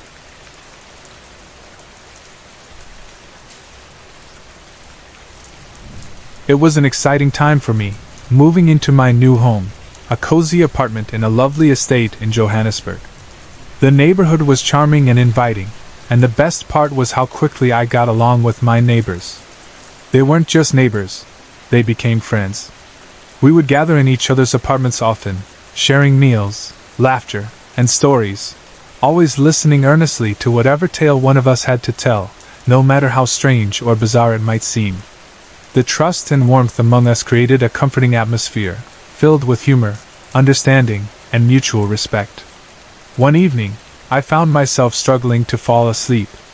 Usually, I would keep my curtains open, allowing a faint, soothing glow of moonlight to filter into the room. From my window, I could look into a lovely garden that belonged to the estate. It always felt like the kind of place that might secretly harbor something magical. Perhaps fairies dancing around flowers and bushes when no one was looking. Though I never actually saw anything out of the ordinary, the thought of tiny mystical beings in that garden fascinated me, and so it became my nightly habit to admire it before drifting off. but this particular night was different. I tossed and turned for a long time, unable to sleep. Eventually, giving up on my usual garden view, I turned onto my back, staring up at the ceiling, my room softly lit by the pale moonlight filtering through the open curtains. As I lay there in silence, feeling restless and somewhat uneasy, I suddenly sensed a strange shift in the air. I can't describe precisely how it began, only that I felt something odd, like the atmosphere itself had thickened and grown heavier. I glanced toward the foot of my bed, and my heart stopped. Right there, in front of me, something was happening. An unnatural, smoky haze had begun to gather, swirling and thickening, like a strange, shadowy mist. At first, I thought my eyes were playing tricks on me, but the mist quickly became denser and darker, until it resembled a doorway or portal. And within that portal, a figure began to emerge. It was a man, and he was struggling to come through this strange, dark cavity, as if fighting to move toward me through heavy resistance. The expression on his face was fierce and angry, twisted with a deep, bitter rage. He was shouting something, yelling at me silently. Though his lips moved furiously, no sound escaped. It was as if a thick wall of silence blocked his words, keeping me from hearing whatever angry message he was trying to deliver. I stared at him, frozen in fear, my heart pounding wildly in my chest. Despite my terror, I couldn't look away. He continued fighting against the shadowy barrier, clearly frustrated and enraged by something about me, something I couldn't begin to understand. Although I couldn't hear his voice, I could sense his intense anger, a fury directed specifically toward me. I felt trapped, as if there was nowhere to go and nothing I could do to escape from him. My only option was to push myself further back into the mattress, drawing my sheets up over my face, wishing desperately that he'd disappear as suddenly as he appeared. After what felt like forever, the strange, ghostly figure started being pulled backward, slowly retreating through that smoky opening. His face was still contorted in anger, but it seemed like something stronger was pulling him back, stopping him from fully entering my room. Finally, he vanished entirely, along with the smoky darkness, leaving only silence behind. Shaken and unsure of what I'd just witnessed, I stayed awake until sunrise, too frightened to sleep. By morning, the daylight streaming through my window brought a measure of comfort, and allowed me to push the memory to the back of my mind, though the uneasy feeling remained. A few days passed, and a new neighbor moved into our friendly little community. As we all gathered together to welcome him, I couldn't help but mention the unsettling experience I'd had.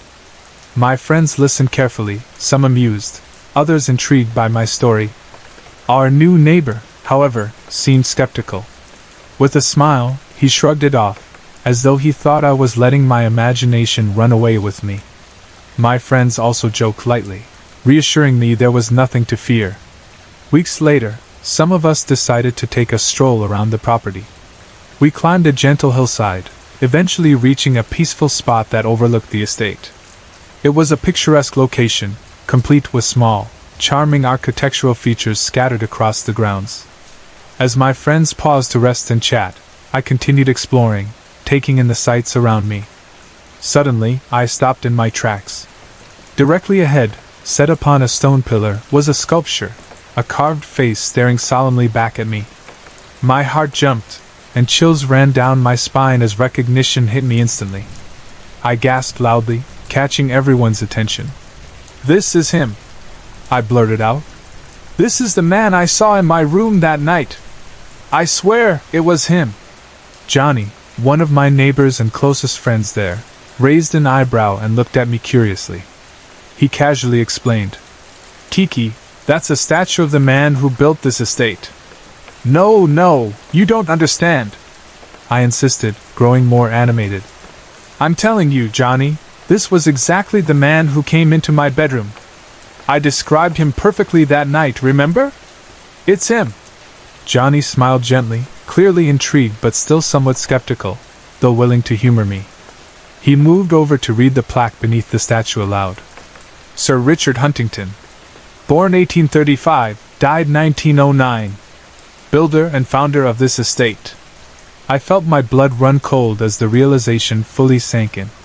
The man I'd seen struggling through that smoky portal in my room matched perfectly the man commemorated in this stone statue. What had he been trying to tell me? Was he angry that I'd moved on to his land, or was he simply trying to deliver a message from beyond? I spent many nights afterward reflecting on the event. While I never again experienced anything quite as dramatic or frightening, I often wondered why he'd chosen me to communicate with, and why his anger felt directed at me personally. It seemed a mystery I was never meant to fully understand.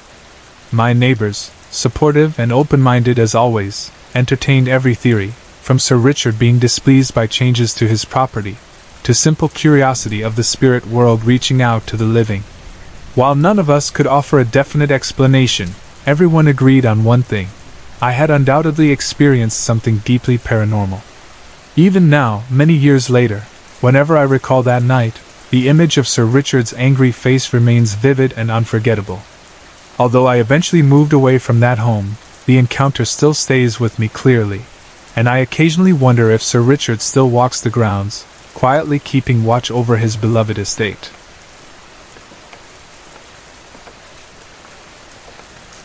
It was the evening of March 12, 2016, when I first encountered something truly beyond explanation. I'm not particularly interested in paranormal events, nor have I ever had any unusual sensitivities or experiences before this. I don't have anxiety issues, I'm not medicated, nor do I suffer from any mental conditions. To put it simply, I was just an ordinary person caught up in an extraordinary moment. At the time, I had just moved back to Connecticut to start a new job. I'd been living in Louisiana previously and had recently accepted an excellent job offer from a golf company, bringing me back home to Brookfield, Connecticut. When I arrived, I didn't yet have a permanent residence arranged, so I checked into a local inn and suites temporarily.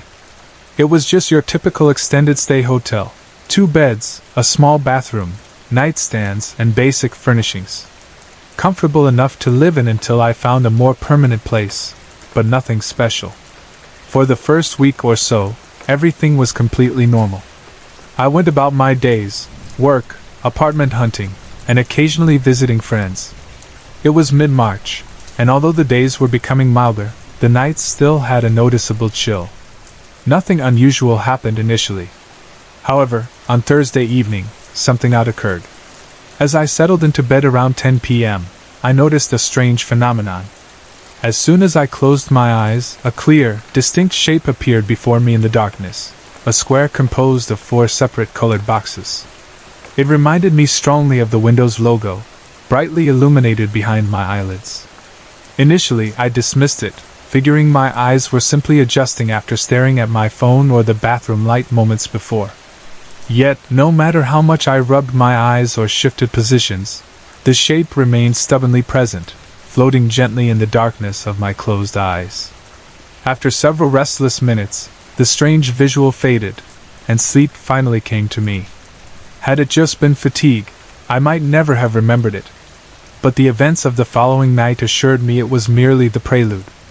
The very next evening, around 10 p.m., I again settled into bed, ready for sleep. At first, nothing seemed out of the ordinary. But a little before midnight, I was startled awake, not by noise, but by an unsettling feeling. It was as if my entire body had suddenly become electrified, vibrating gently but perceptibly, as if surrounded by an unseen energy. I felt an intense presence to the right side of the bed, near the narrow space between the bed and the wall.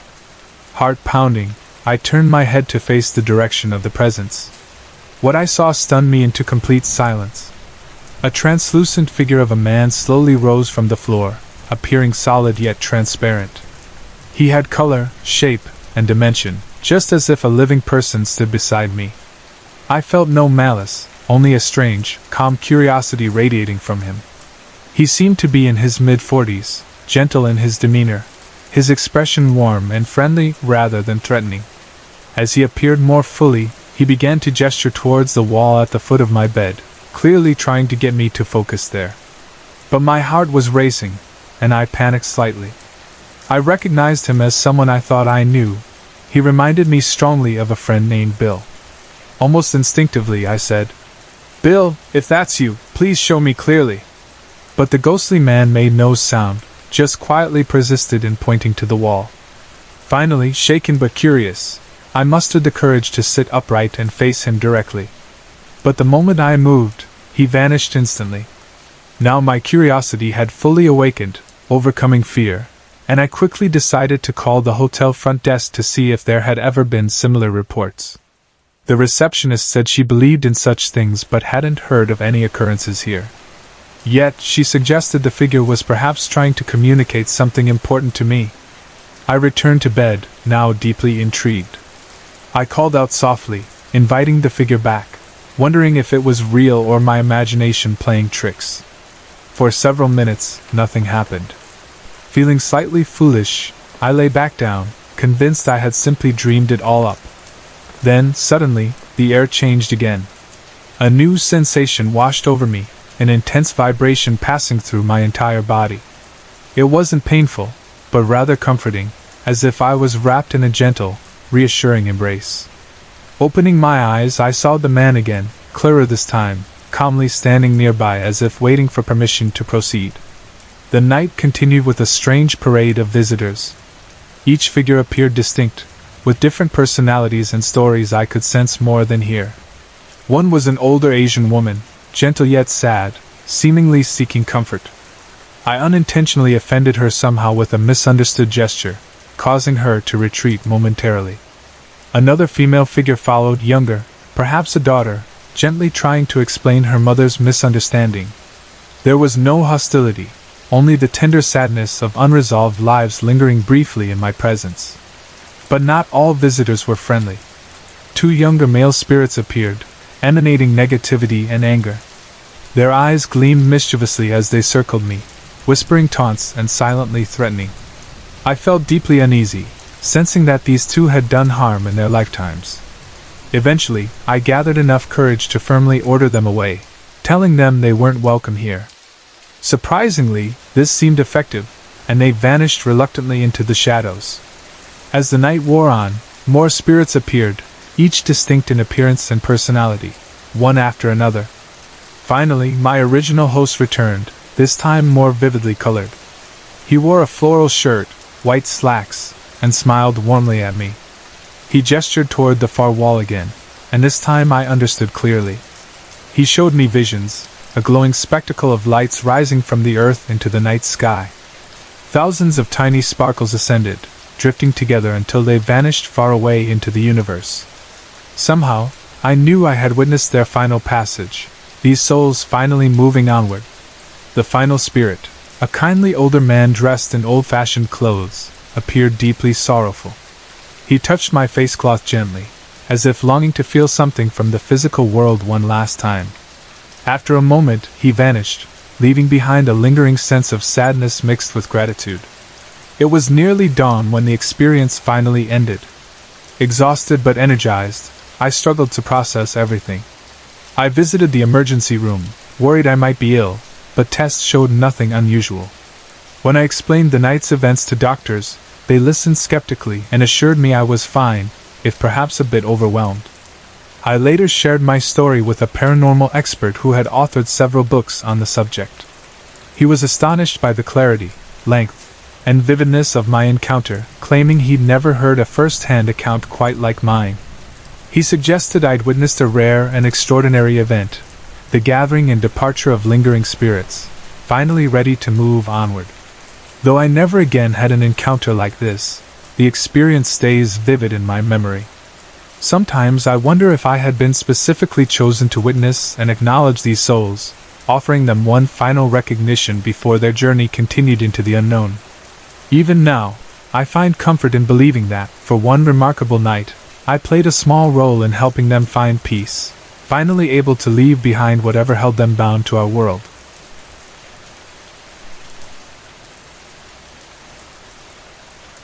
It all began one summer afternoon in 2016. I was alone at home, relaxing in the living room and casually watching TV. It was just an ordinary day, sunny outside, with the warm rays streaming softly through the windows. Nothing unusual or particularly special was happening. Then, without warning, I got that sudden feeling, a feeling I'm sure everyone has experienced at least once, like someone was watching me closely. A shiver ran up my spine, and I quickly glanced around the room to see what might be causing it. My eyes settled on the large window that faced our backyard, and there, clearly outlined by the daylight filtering through the curtains, was a shadowy figure. It looked as though someone was standing right outside, peering in at me. The shadow was completely black, almost like a solid silhouette, and clearly shaped like a person. My heart began to race as I focused on it, startled by its clarity. The figure lingered just for a second or two before sliding smoothly and silently to the side, disappearing out of sight. My mind raced to rationalize what I had seen. Maybe a neighbor or perhaps a passerby had gotten too close to the window? Just a few feet away from the window, on the same wall, there was a glass sliding door that led directly to the backyard. Expecting the figure to pass by that door as it moved sideways, I stared intently, waiting to see it appear again, but it never did. Confused and unsettled, curiosity got the better of me. I quickly got up, went outside, and looked around, but there was nobody there. No footsteps, no sound of someone walking away, just a silent and empty yard. Standing where I saw the figure, I immediately realized something strange. The ground outside the window was significantly lower than the floor inside the living room. From that angle, an average-sized person would only be able to reveal their head and shoulders, but the shadow I saw had been visible from the waist up. The more I thought about this, the more uneasy I felt, unable to explain the mysterious encounter. After that day, things seemed quiet again, at least for a while. But about 3 months later, during a restless night, another unusual experience jolted me awake. It was late at night, and I suddenly felt an intense pressure on my body, like something heavy was pressing down on me. My mind was awake, but my body wouldn't respond. I was trapped in sleep paralysis, an experience I'd had before. My first thought was panic, but after a few seconds, I managed to calm myself, hoping it would pass quickly. As my fears slowly ebbed away, a new feeling emerged, the sensation of my blanket being tugged gently downward. I dismissed it at first, assuming it was just my imagination or my half-asleep brain playing tricks on me. To stop the feeling, I quickly tucked the blanket firmly under my feet. But to my surprise, moments later, I distinctly felt my entire body being slowly dragged towards the foot of the bed, toward the closet that stood directly opposite me. Even though I couldn't see anyone pulling me, the sensation was unmistakable. I summoned all my strength and managed to force my eyes open. That's when I saw them, 3 strange figures standing near the foot of my bed, next to the closet door. They looked similar to humanoid beings, yet disturbingly different, like tall, twisted forms, similar to a darker, slightly larger version of Smeagol from The Lord of the Rings, but entirely black, with no visible facial features or distinguishing marks. Their forms were solid, yet somehow shadow-like, and they stood frozen in surprise, as if startled that I had woken up. I stared in silent shock, my heart pounding, noticing a faint glow coming from the bottom corner of the closet, which oddly appeared empty and devoid of all my belongings. I instinctively knew this glow marked some kind of opening, a portal perhaps, to a place beneath the house. The beings seemed as puzzled by my reaction as I was by their presence. Although they didn't feel malicious or aggressive, there was no doubt in my mind that I didn't want them to take me anywhere. Determined to break free from this bizarre situation, I mentally fought against their invisible hold until, finally, I was able to sit up. Almost instantly, the 3 figures vanished without a sound, leaving me in darkness, wondering what had just happened. Months passed without any further incidents, but one night, the strangeness returned. This time, I had just taken a shower, hung my towel on the closet doors, and settled comfortably into bed. That night, my dreams were oddly vivid. I found myself speaking to a woman who was persistently urging me to follow her or accompany her somewhere. Although I couldn't remember the specifics, I had a strong gut feeling not to accept her offer. Politely yet firmly, I declined. I woke abruptly from the dream to a chilling scene. Right next to my bed stood a dark figure, a woman clothed in shadows, with wild hair and a flowing dress. She was utterly black, even darker than the room's shadows, yet I could clearly see her silhouette. I was instantly paralyzed again, my body heavy and unable to move. Sensing my awareness, she spoke to me, her voice sharp yet somehow friendly. "Well, that's why you have to come with me." She motioned with her hand, pointing toward the closet at the foot of my bed, and as if on command, the closet door slowly began to open by itself. Fear surged through me, and with all the willpower I had, I forced my eyes shut, refusing to see any more. In desperation, I began silently reciting prayers, willing the being and whatever awaited me in the closet to disappear. Slowly, as minutes passed, the room felt calmer, lighter, and when I finally dared open my eyes, I found everything normal again, the figure gone, the closet door securely shut. For weeks afterward, I replayed these events in my mind, searching for answers. Who were these beings, and why did they target me specifically? Where had they intended to take me, and what was behind that strange glowing light at the bottom of my closet? I thought often about the woman who had appeared beside my bed. What had she wanted to show me or involve me in? Was she connected to the previous shadow figures? I never found answers, and perhaps I never will. But what puzzled me most was how each experience seemed to build on the last, growing more intense, more demanding of my attention. Each encounter brought more questions than answers, leaving me wondering whether I had narrowly escaped something dangerous or missed out on discovering some hidden truth. To this day, I wonder about the shadows, the strange glowing figures, and that mysterious woman. I wonder if they still exist, waiting silently in the darkness, looking for someone else to see them and perhaps lead them somewhere unknown. Whatever the truth may be, I'm grateful that I never had to face them again. Yet sometimes, when the night is quiet, I still glance toward my closet and wonder if someday, that door might open again, revealing the unknown waiting patiently inside.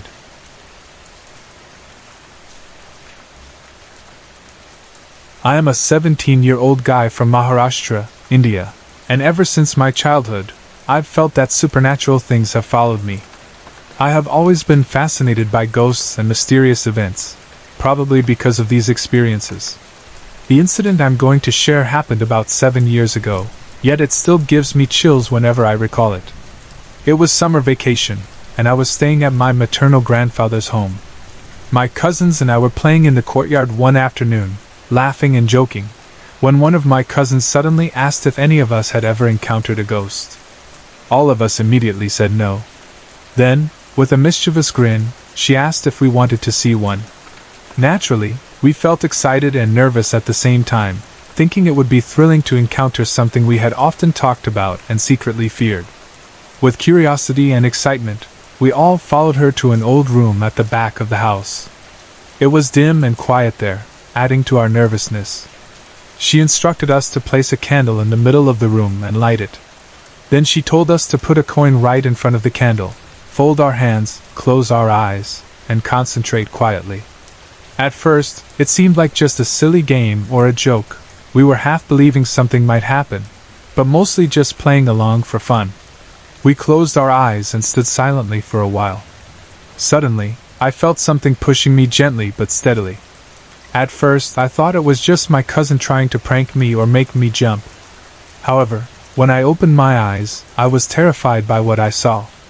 There, clearly visible, was a strange hand, bluish-black and covered in scales, exactly like a fish. This horrible hand was pushing against me. My eyes quickly traveled upwards, and standing in front of me was a terrifying figure with a tilted face, strange yellow eyes glaring at me, and a smile so horrible that it still haunts me to this day. I screamed in pure fear, rushed out of the room, and ran straight to my mother.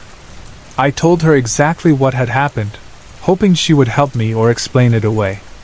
My mother tried to comfort me, telling me that it must have been my imagination playing tricks on me and advised me to pray and have faith in God. For the moment, that was the end of it, and nothing unusual happened for the next few days.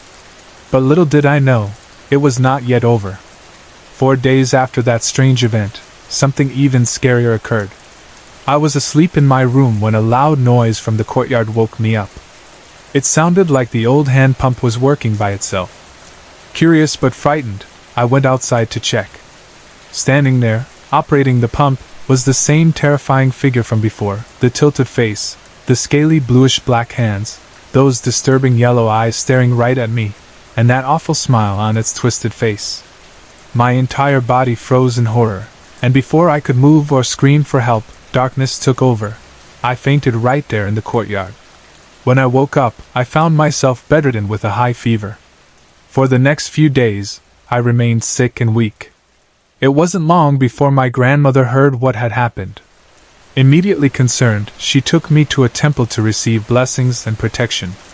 After the visit to the temple, my fever disappeared, and for a brief moment, I thought things would finally be normal again.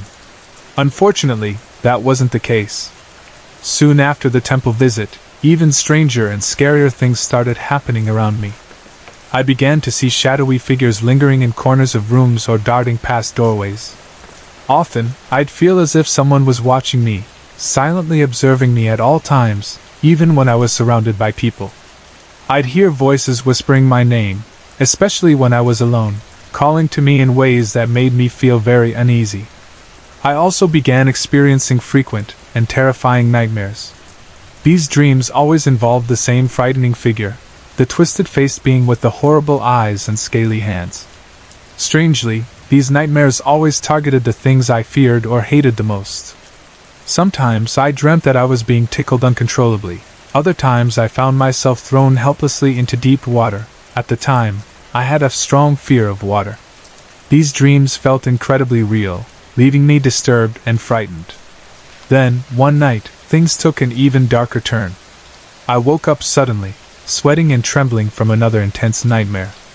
As my eyes adjusted to the darkness, I noticed something moving slowly towards me, right over my sleeping mother.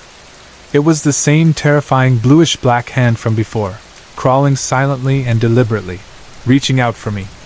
This time, I couldn't see any figure, just that terrifying hand approaching steadily.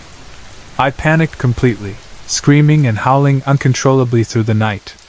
My father woke up in shock, spending hours trying to calm me down and reassure me. The next morning, my mother, deeply concerned and frightened for me, gave me a protective locket with the image of Lord Hanuman, instructing me to wear it at all times. She also advised me strictly never to talk about these experiences with anyone, warning me that discussing it might invite the evil spirit to return. After wearing the locket and following her instructions, the strange happenings finally stopped, and peace returned to my life. However, even now, 7 years later, I cannot help but wonder about certain unanswered questions. How was it possible that we summoned a ghost simply by lighting a candle and placing a coin?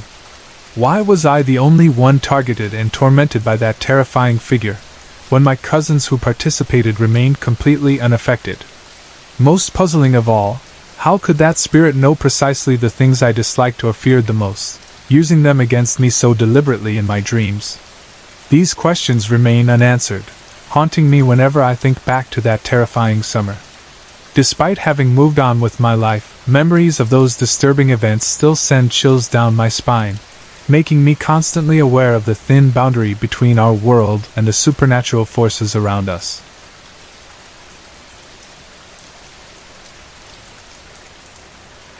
My family lived in a semi-exclusive subdivision in Tanza, Cavite for more than 18 years. It was the home where I grew up and spent most of my childhood before we moved to our new house nearby just last December. This encounter that I am about to share happened when I was around 13 or 14 years old. I am now 23 and the eldest among my siblings, yet I still remember this experience vividly.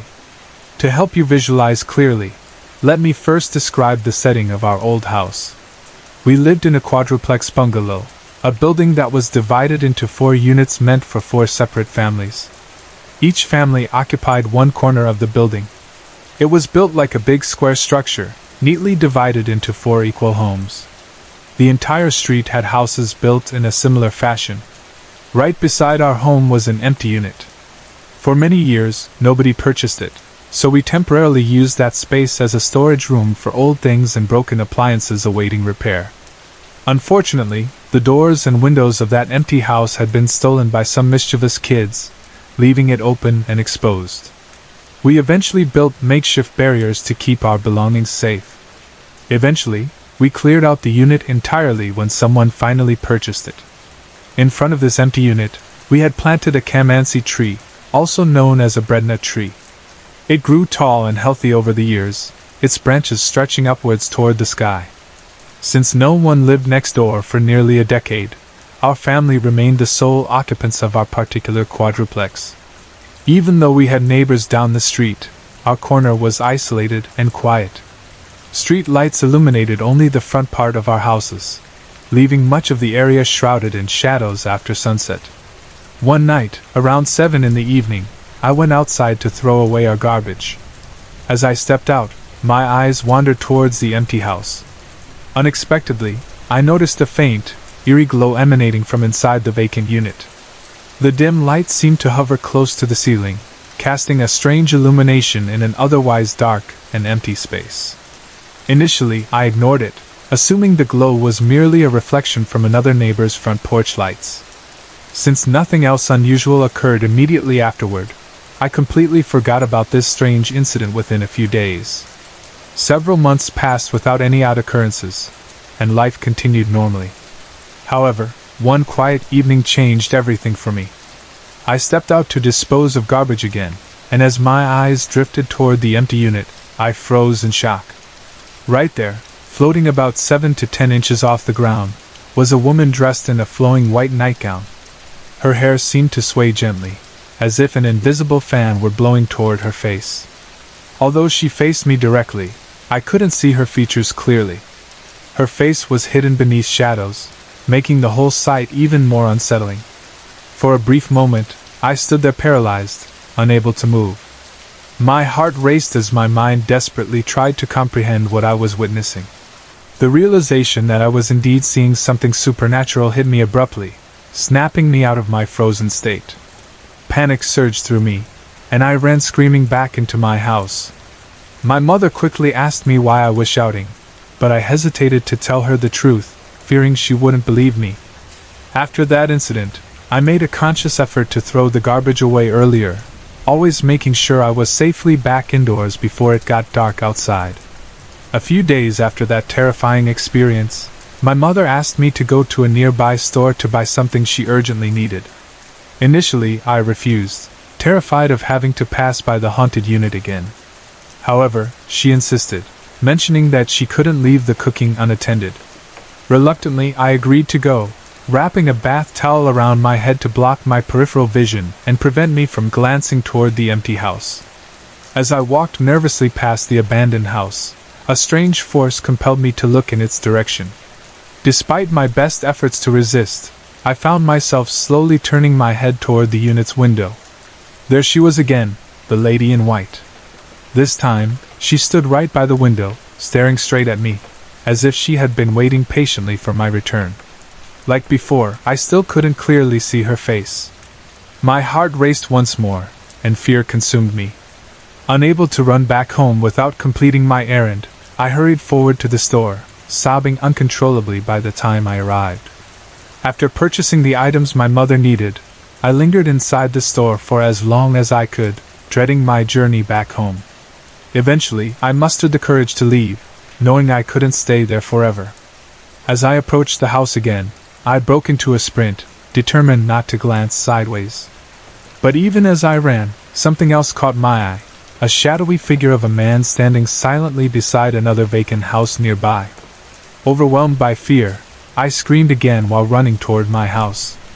Thankfully, my mother was now standing outside along with a neighbor, both of them anxiously awaiting my return. Upon seeing me in such distress, my mother urgently asked what had taken me so long. Finally, I poured out the whole story to them, including the strange light I had seen months before and the terrifying floating lady. Our neighbor, intrigued and worried, suggested we investigate the matter further. With great reluctance, I agreed to accompany him back to the abandoned unit to show him exactly where I had encountered the lady. My mother also joined us, and together we walked slowly toward the vacant unit. As we arrived at the spot where I first saw the eerie light, we carefully examined the surroundings. My neighbor concluded that it was impossible for any outside light to enter that area so high up.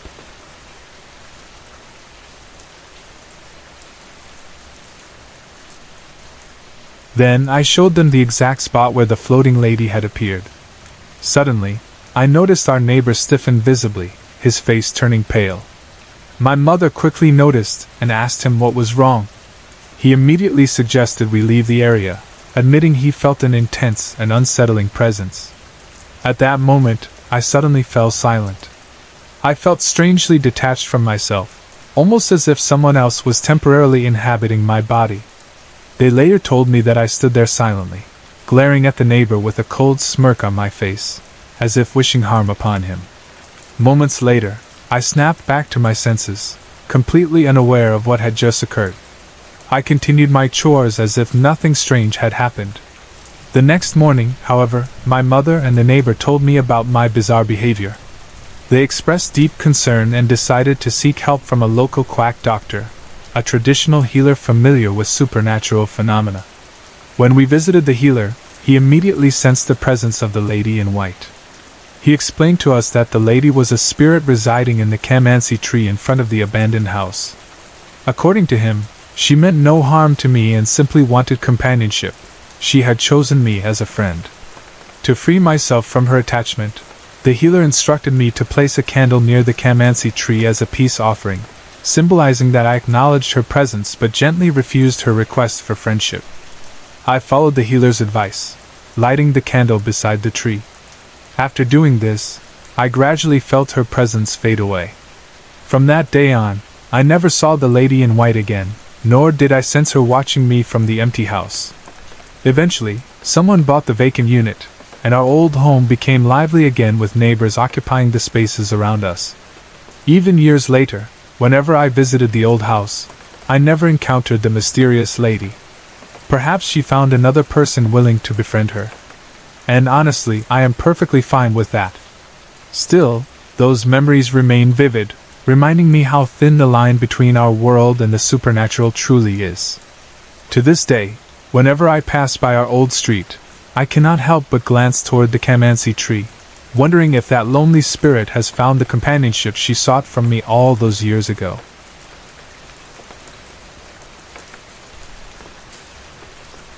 I am currently 7 months pregnant with my second child, and while we have always experienced some paranormal events in our home, I noticed things becoming different recently. When I was around 2 months pregnant, new activity started happening in our house. Of course, our resident prankster ghost still occasionally messed with our kitchen clocks, but that wasn't unusual. However, as we began bringing baby items into the house, such as diapers, clothes, and the crib, I felt a sudden shift in energy, a strong mix of anxiety and anger. Initially, I dismissed these feelings as pregnancy-related emotions or stress from preparing for the baby and managing paperwork for my oldest daughter, Maggie, who is autistic. Anyone with a child who has special needs understands how exhausting the evaluation and waiting process can be. Despite this rationalization, something still felt off. One night, while I was arranging the crib bedding, I felt a quick, strong tug on my pajama pants. I immediately looked down, expecting to see Maggie asking for a drink or needing to use the restroom, but no one was there. Peeking into her room, I saw Maggie peacefully asleep, her moon and star projector softly humming beside her. I gently switched it off and tucked her back in, but as I turned away, I distinctly heard small, shuffling footsteps heading down the hallway toward the living room. Glancing quickly, I caught only a short shadow disappearing around the corner. A few days later, while folding baby clothes, I took a break to make lunch for Maggie and myself. As I prepared sandwiches, I heard Maggie clearly say, "No, that's mean," from my bedroom. Knowing this was something she often said to herself when tempted to do something she shouldn't, I hurried into the room. I found several previously folded baby clothes scattered on the floor near the crib.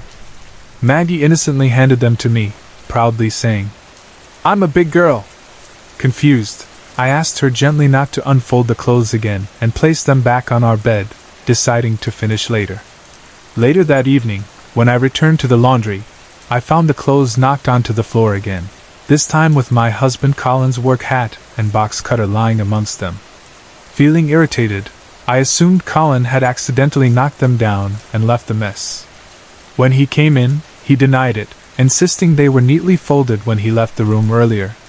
We both paused, puzzled, knowing Maggie hadn't returned to our room since earlier, and clothes don't simply move on their own. That night, I felt restless, sensing something off in the house. Unable to sleep, I went to the kitchen for a drink when suddenly one of Maggie's toy trucks activated by itself, lighting up and playing music. I switched it off, aware that the only way it could turn on was by pressing its button. Clearly, something or someone wanted my attention. Frustrated and tired, I finally spoke out loud, asking whatever presence was there to show itself. Moments later, I noticed Maggie's projector flickering in her room. Thinking she was awake, I opened her door wider. Maggie sat giggling on her bed, staring at something I couldn't fully see. Smiling, she turned to me and pointed to the floor, saying, "Look, girl!" Though I couldn't clearly see the figure, I noticed a small shadow by Maggie's bed. Maggie waved goodbye as the shadow drifted through the window. I tucked Maggie back in and lay down, wondering why I couldn't see the child's spirit clearly. The next day, after returning from a doctor's appointment, I performed a thorough cleansing of the house, hoping to restore peace. For weeks, nothing strange happened. One afternoon, while making our bed, I suddenly felt eyes watching me. Turning around, I clearly saw a small girl standing in the doorway. She had messy, short hair, wide, emotionless green eyes, and wore a dirty, light blue dress stained with red clay. Her lips were thin and expressionless as she studied me intently. Slowly, I knelt down, smiling gently, trying not to frighten her away. She cautiously reached for my hand, seeming curious. Although I couldn't physically feel her touch, I sensed her presence strongly. Suddenly, she dashed down the hall toward Maggie's empty room, sitting in the corner with her knees pulled to her chest, looking sad yet alert. When I asked if she needed help moving on, she remained silent. As I stepped closer, she darted away, disappearing instantly. Months have passed, and I've seen her only once more, briefly, by the baby's crib. As soon as our eyes met, she vanished. I asked Colin if he'd ever seen her, but he hadn't. One night, I dreamed vividly about her. She was in a barn, hiding and heard the eating eggs, glancing fearfully around.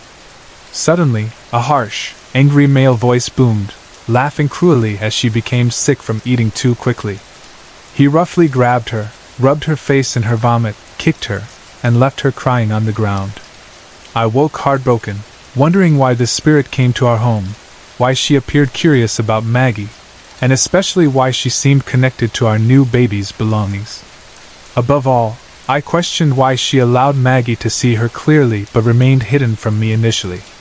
I haven't seen her since that dream, but I can't help feeling responsible, wishing I could have offered her some comfort or help. Perhaps one day she will return, and I hope, with all my heart, that she eventually finds the peace she deserves.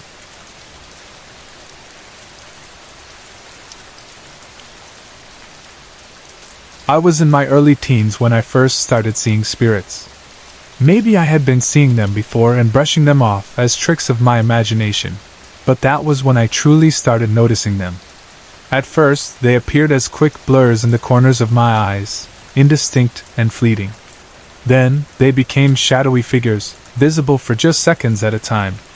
Eventually, they took on full, detailed forms, appearing more solid than ever before. At first, I only saw them at night. But as time went on, I started noticing them in broad daylight. This experience is about a room that held more spiritual energy than any place I'd ever encountered. And about a lost girl I came to call Anna. In December 2014, my family and I traveled from Kissimmee, Florida, to Vancouver, Washington.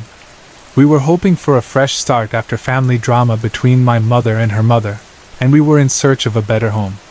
My father had been offered a job from an old employer, one that paid well, and after some discussion, we decided to take the opportunity.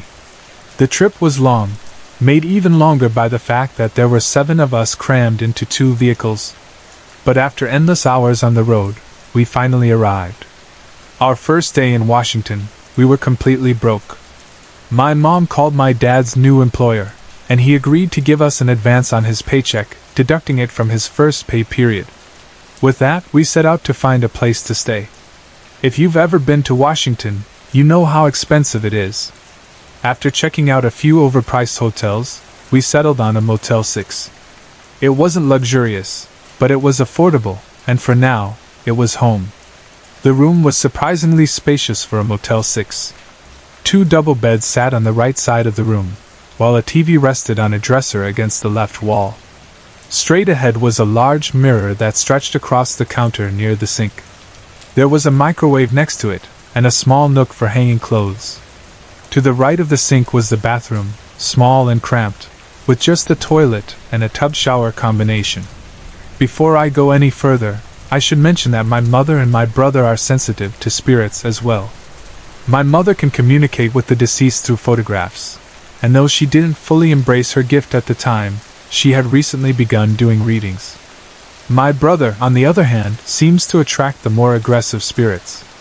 He has his own collection of terrifying encounters, but that's a story for another time. At first, the room seemed normal. The occasional strange noise, footsteps, muffled voices, the sound of things shifting, could easily be blamed on the guests in the neighboring rooms. And for a while, I did just that. But by the 4th night, I started noticing him. A man. He stood in the farthest corner of the room, where our jackets hung, watching silently as we slept. I never felt threatened by him. If anything, I got the sense that he was just observing. Maybe even protecting. I tried to sneak glances at him without making it obvious, but the only details I could make out were his leather jacket and the fedora he always wore. At first, I didn't tell anyone about him. My brother and I had learned early on that talking about the spirits we saw often scared our siblings. And back then, my mom wasn't fully open to her abilities yet. So I kept it to myself, watching him watch us night after night. As time passed, I finally worked up the courage to tell my family about the man with the fedora. Surprisingly, after I spoke about him, he disappeared. Just like that. It was almost as if he hadn't wanted anyone to know about him. I only saw him 2 more times after that, briefly, before he was gone for good. But after he left, someone else took his place. She would stand in the corner of the room for hours, unmoving, barely visible in the dim motel lighting. Then, when she was ready, she would start to move. The first time I noticed her, I could hear her soft footsteps padding across the carpet, getting closer and closer to my cot. She never approached the beds where my siblings slept. She only came toward me. At first, she would stop halfway across the room, watching. Other times, she would crawl. The sight of her creeping closer in the darkness was terrifying. I had no idea who she was, why she was there, or what she wanted. But eventually, I gathered enough courage to truly look at her. Her long, dark hair was a tangled mess, streaked with dirt and speckled with twigs and leaves. Her pale skin was smeared with grime, and when she smiled at me, I could see that her teeth were rotting. She wore only a tattered white nightgown, torn and stained, hanging loosely over her frail frame. Her bare feet were caked in dirt. And for just a moment, I saw something else. A girl running through the woods. Branches whipping against her face, cutting into her skin. Sharp stones tearing into the soles of her feet. She had to keep going. She had to run. Because if she stopped, the bad man would catch her. Then, just as quickly as it had come, the vision was gone. And she was there again, just smiling at me. I ducked under my blanket, pretending to sleep. The next day, I told my brother about her. But he hadn't seen her. Instead, he had been dreaming about her. He told me that she didn't like him. That whenever he saw her in his dreams, she was glaring at him with pure hatred. He had also been seeing the same woods in his dreams, the same ones I had seen in my vision. I didn't understand. Why was she so kind to me, yet so full of anger toward him? She continued appearing to me. Some nights she would sit beside me, humming softly. Other times she would sit farther away, refusing to approach for days at a time. Eventually, I asked my mom for help. At her request, I drew a picture of the girl. My mom sent it to a few of her psychic friends, hoping they could tell us something. The response we got was more than I ever expected. Her name was Anna. Or maybe Hannah, but Anna felt right. She had been neglected in life. She had died horribly. She liked me because I reminded her of a sister she once had. She envied me because I had the family she had always wanted but could never have. Not long after, Anna stopped appearing to me.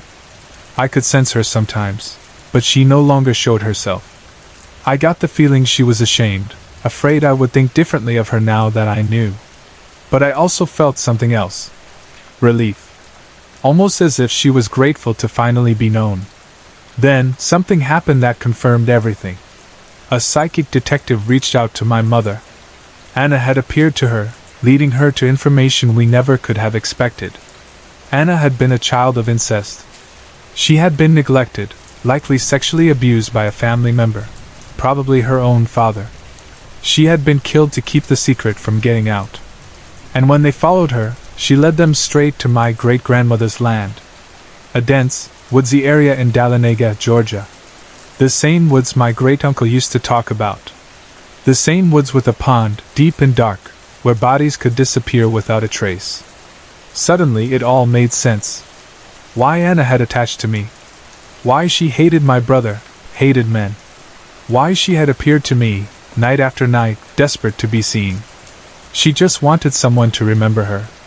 And now, someone finally did. When my husband, our 2 children, and I moved into his deceased father's house, we were looking forward to a fresh start. The house was in a quiet, rural farming town, far from the noise and chaos of city life. But we were even deeper in the country, surrounded by open fields, with our nearest neighbor nearly a mile away. Life felt peaceful, at least at first. The kids settled in quickly. Their rooms were upstairs, while my husband and I had the downstairs bedroom. He worked, and I was a stay-at-home mom. During the day, once the kids were off to school, I had the house to myself. That's when I started noticing things. It began with the sound of footsteps. Heavy boots walking across the hardwood floors upstairs. At first, I told myself it was nothing. Old houses make noises, after all. And maybe, just maybe, it was my father-in-law's spirit, still lingering in his home. I never felt threatened, so I ignored it. Then my 4-year-old daughter made a new friend. She talked about this friend as if she were a classmate from preschool, a real child she saw every day. She even told me her name, though now I can't quite remember it. Something old-fashioned, like Madeline or Marjorie. I asked her where her friend lived, expecting her to say a house in town or even a neighbor's farm. Instead, she looked at me and said, "She lives in the pasture by the pond." That unsettled me. No one lived out there. Our property stretched far beyond the pond, and the only living things near it were the cows that wandered through. Still, I smiled and humored her. "What does she look like?" "She's like me," my daughter said. "She has brown hair, and she wears a dress. She comes inside sometimes and plays dolls with me." That made me pause. An imaginary friend? Maybe. My son, who was 6 at the time, had never talked about anything like that, but kids have wild imaginations. Still, something about it nagged at me. A few weeks later, my daughter seemed different. Not afraid, but worried. I asked her what was wrong, and she looked up at me with sad, serious eyes. "My friend got left behind," she said. "Left behind?" She said her mommy and daddy took her camping by the pond. But then they left her, and she's been alone a long time. Chills ran down my spine. We had never seen anyone camping near the pond. In fact, no one could even get there without driving through our yard, and our massive English mastiffs would have alerted us to any visitors. No one had been out there. But my daughter spoke about this little girl as if she were real. That night, I tried not to think about it. Weeks passed. My daughter still mentioned her friend occasionally, but I avoided the subject, hoping she'd lose interest. Then one night, everything changed. My husband and I had gone to bed. The house was quiet. The kids were upstairs, fast asleep. My husband, always a deep sleeper, was already snoring beside me. That's when I woke up. It wasn't a noise that startled me. It was something else. The overwhelming feeling of being watched. I lay still, listening, waiting for any sound, footsteps, a door creaking, something. But the house was unnervingly silent. Even the usual ticking of the clocks seemed muffled, as if the entire house were holding its breath.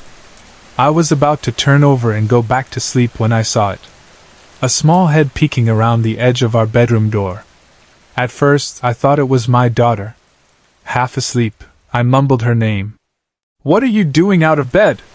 No answer. The head vanished. Now fully awake, I sat up. "Sweetie?" Nothing. If it had been my daughter, she would have run straight to my side. Instead, the hallway remained empty.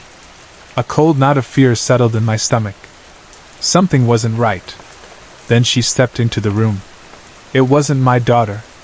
She had shoulder-length brown hair and wore a dark blue dress with ruffles.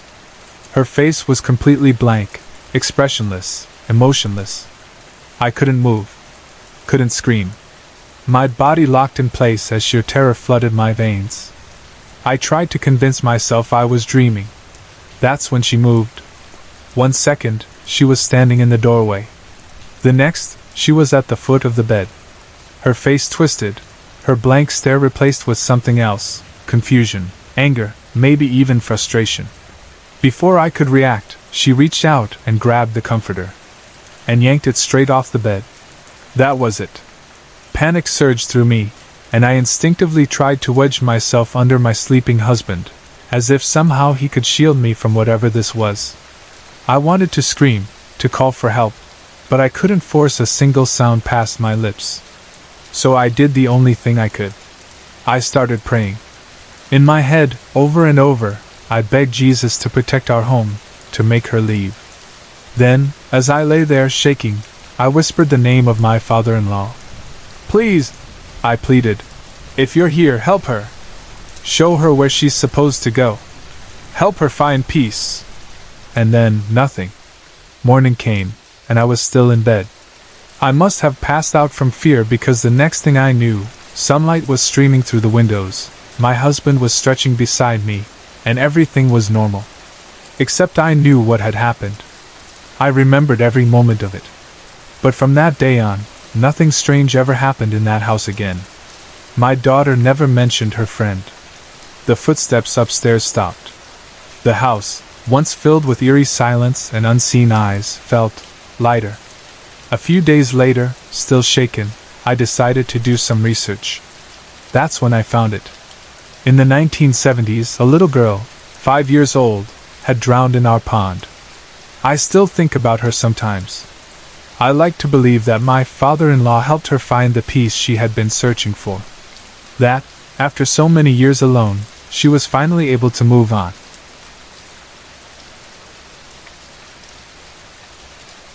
This happened about 2 months ago.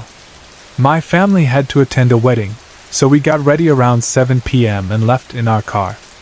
It was just the 4 of us, my parents, my younger brother, and me. We had a great time catching up with relatives and friends, enjoying the celebration. But as the night stretched on, my dad reminded us that we had school the next day. "I think we should leave now," he said, and I agreed. By the time we got home, everyone was exhausted. The moment we stepped inside, my brother and parents changed into their night clothes and went straight to bed. I, on the other hand, wasn't sleepy yet, so I decided to watch some TV for a while. When I finally turned it off and got up to go to bed, I suddenly realized I had left my phone in the car. I didn't want to wake anyone up, so I quietly grabbed the car keys and stepped outside. Our usual parking spot was occupied by another vehicle that night, so we had parked a little farther down the street. As I walked toward the car, the silence of the street settled around me. It was eerily quiet, no stray dogs barking, no wind rustling the trees. Nothing. I reached the car, unlocked it, and got inside. The moment I did, I spotted a phone on the dashboard. It was my dad's. I smiled, thinking how lucky I was. I had come for my phone but ended up finding his too. But as I searched around the seats and floor, I couldn't find mine. I couldn't remember exactly where I had left it, So I started checking under the seats, on the mat, anywhere it could have slipped into. Just as I bent down to look, there was a loud bang on the window. I jerked my head up, startled. There was no one there. I turned my head quickly, scanning the street, but the silence remained undisturbed. My eyes shifted back to the window where the noise had come from, and that's when I saw them, faint, smeared handprints on the glass. The prints were fresh. Someone, or something, had touched my car. A nervous shiver ran down my spine, but I forced myself to ignore it. Maybe I was imagining things. Maybe the handprints were already there from earlier. Shaking off the unease, I went back to searching for my phone. After a few minutes, I gave up and decided to call it instead. Using my dad's phone, I dialed my number. The moment the call connected, I heard it, my phone vibrating somewhere nearby. But it sounded faint. Too faint. I turned my head left, then right, trying to pinpoint where the sound was coming from. It didn't seem to be inside the car. Maybe it had fallen under the seat. I called again. The same soft buzzing noise, distant and muffled. I checked everywhere once more, nothing. Just as I was about to give up, it happened again. Another bang. This time, harder. I froze. I could feel my pulse pounding in my ears. Slowly, I lifted my gaze to the window again. The handprints were still there. But then I noticed something that sent an icy chill straight to my bones. The prints weren't on the outside of the glass. They were on the inside. I couldn't move. I couldn't breathe. A suffocating weight pressed down on my chest, my fingers trembling as they gripped the phone. I forced myself to swallow, to think logically. Maybe I was just seeing things. Maybe. My phone buzzed again, shaking me from my thoughts. I stared at the screen. My call had been answered. For a second, I didn't understand. Then, a voice spoke from the other end. It was my brother. "Where are you?" he asked, sounding confused. I exhaled in relief, my heart still racing. "I'm in the car. I left my phone here." "Where are you?" There was a short pause. Then his reply came. "When we got home, I saw you forgot your phone in the car, so I brought it inside with me. I put it on the table and forgot to tell you." Everything inside me went still. I gripped the phone tighter. "No," I whispered. "That's not possible. I just heard my phone vibrating." Another silence. "That's not possible," he repeated. "Your phone is right in front of me. I'm looking at it." A cold dread coiled around me as I slowly turned my head to look at the dashboard, then the passenger seat, then down to the floor where I had been searching earlier. My phone was nowhere in the car. Then, at that exact moment, my eyes flickered to the window again. The handprints. That was when it hit me. Whoever had banged on my window, whoever had left those handprints, had been inside the car with me. Panic seized me. I fumbled for the door handle, my fingers slipping in my desperation. I pushed it open and stumbled out, my legs barely supporting me as I sprinted back toward the house, my brother still calling my name on the other end of the phone. I burst through the front door, gasping for breath.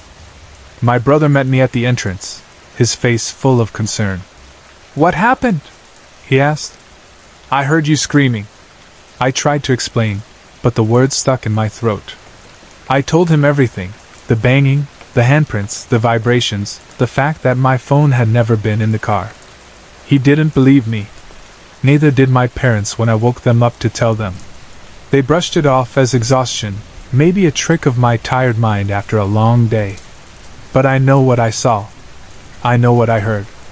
And I know I wasn't alone in that car. Even now, when I think about that night, a shiver runs down my spine. Whatever it was, whatever was in there with me, it wanted me to know it was there. And worse, it wanted me to stay.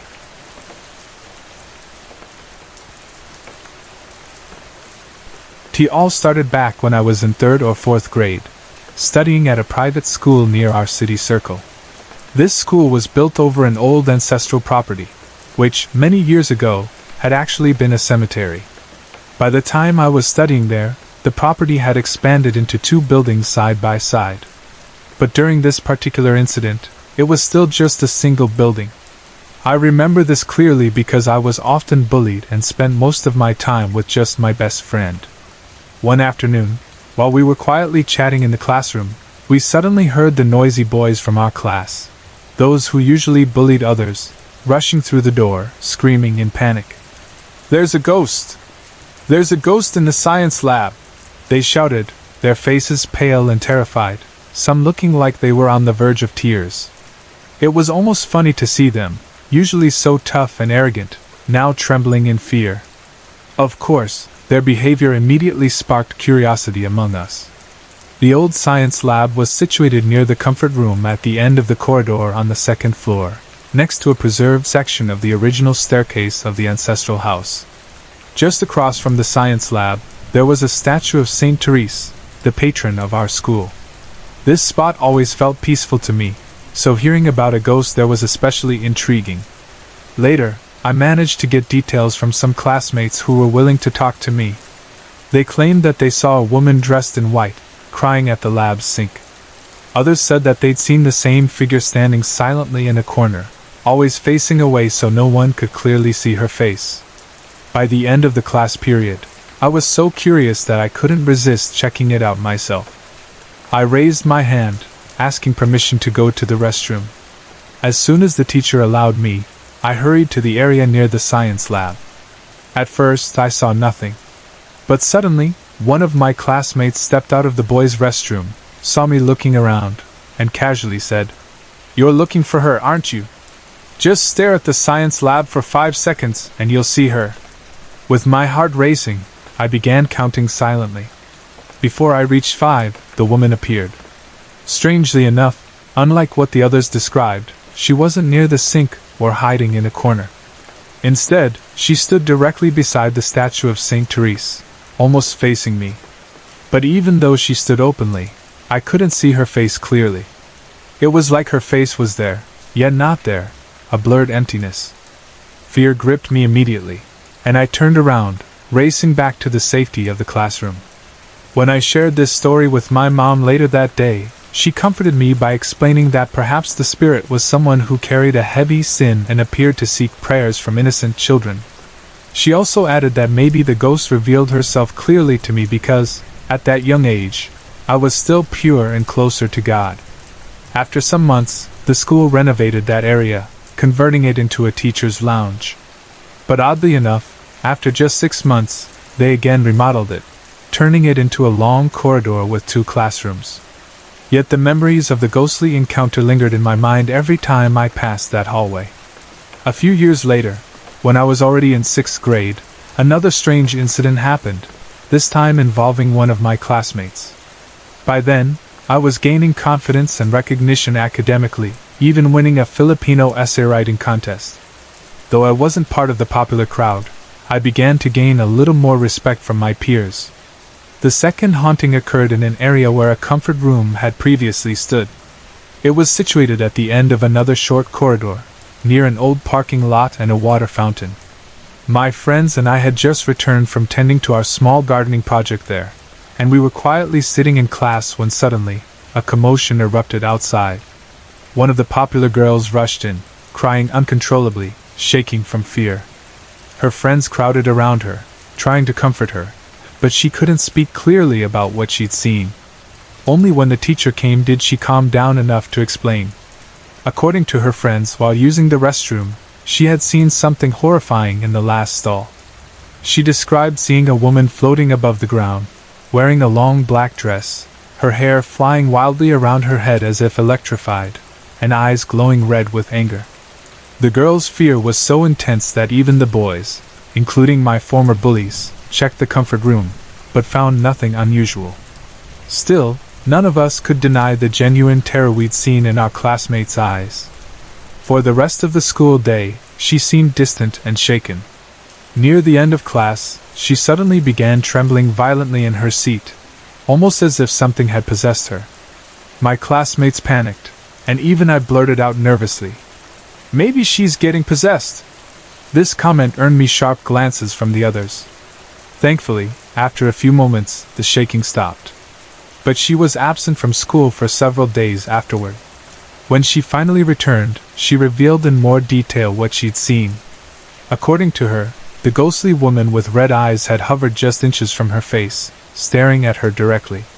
When I mentioned this incident to my mom, she said it was likely an aswang, a type of Filipino supernatural creature known for its terrifying appearance and sinister intentions. From that day onward, many students avoided using that comfort room altogether. Even the bravest among us never entered alone, always checking the stalls carefully before daring to use them. Eventually, after we graduated, the school again renovated the area, completely removing traces of the haunted restroom and adding a new building in its place. Now, whenever I occasionally visit my old school, where my younger brothers still study, I'm struck by nostalgia mixed with lingering curiosity. I wonder if the new students there experience similar things, unaware of the strange history hidden within the walls of that place. Even years later, the memories of those haunting experiences remain vivid, reminding me of the unseen mysteries that quietly exist alongside us, waiting patiently to be noticed.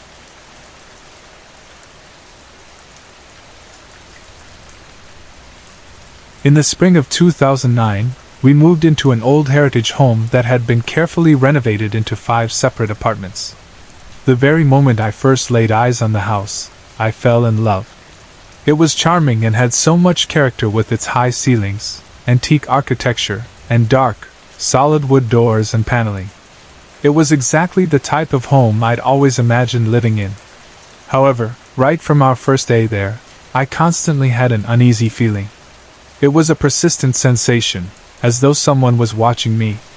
At first, I brushed it off, assuming it was just the unfamiliarity of living in an apartment building for the first time, where neighbors were so close by.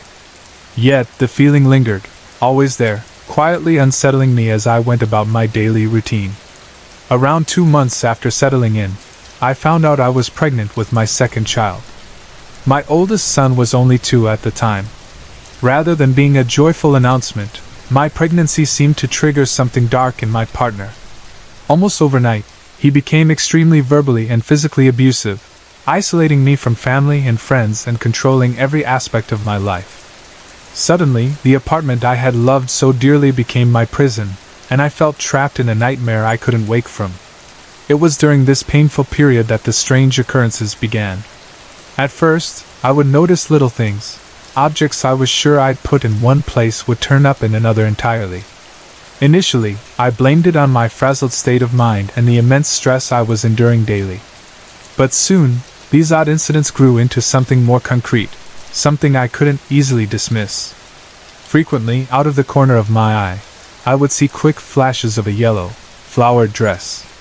It would appear suddenly and vanish in an instant, never lasting more than a second or two. What was particularly eerie was that nothing in my apartment was yellow, let alone decorated with flowers. Yet this vivid glimpse of the dress would appear in every room, always brief, always just at the edge of my vision, leaving me questioning my own senses. The renovations in our heritage building had incorporated many of the original solid wood doors, meaning some didn't fit as perfectly as they should. My bathroom door had an inch or 2 gap at the bottom, with the hallway carpet extending slightly into the bathroom beneath it. One day, while my partner was at work and I was home alone with my 2-year-old son, I placed him securely into his playpen so I could use the washroom. As I sat there, I heard distinct footsteps approaching. My first thought was that someone was walking upstairs. But something drew my eyes toward the bathroom door, and that's when I saw the carpet beneath the door shifting, pressed down as if someone were pacing back and forth right outside. My heart started pounding, and I instinctively called out my partner's name, thinking perhaps he'd come home early. Silence greeted me in return. Fear suddenly gripped me as I thought perhaps my son had somehow climbed out of his playpen. Quickly opening the bathroom door, I found my son exactly as I had left him, playing quietly. There was nobody else in the apartment. The realization left me shaking and deeply unsettled. After that, I was unable to leave my son unattended even for a moment. For months afterward, whenever I needed to use the bathroom, he came with me. I couldn't bear the thought of leaving him alone again. One bitterly cold December night, when I was about 7 or 8 months pregnant, something even more frightening occurred. I've always been someone who sleeps on their stomach, but at that stage of pregnancy, it simply wasn't possible. After restless tossing and turning, I finally managed to find a comfortable position on my back. Despite the freezing temperatures of northern Ontario winter outside, our bedroom felt strangely hot, the air thick and oppressive.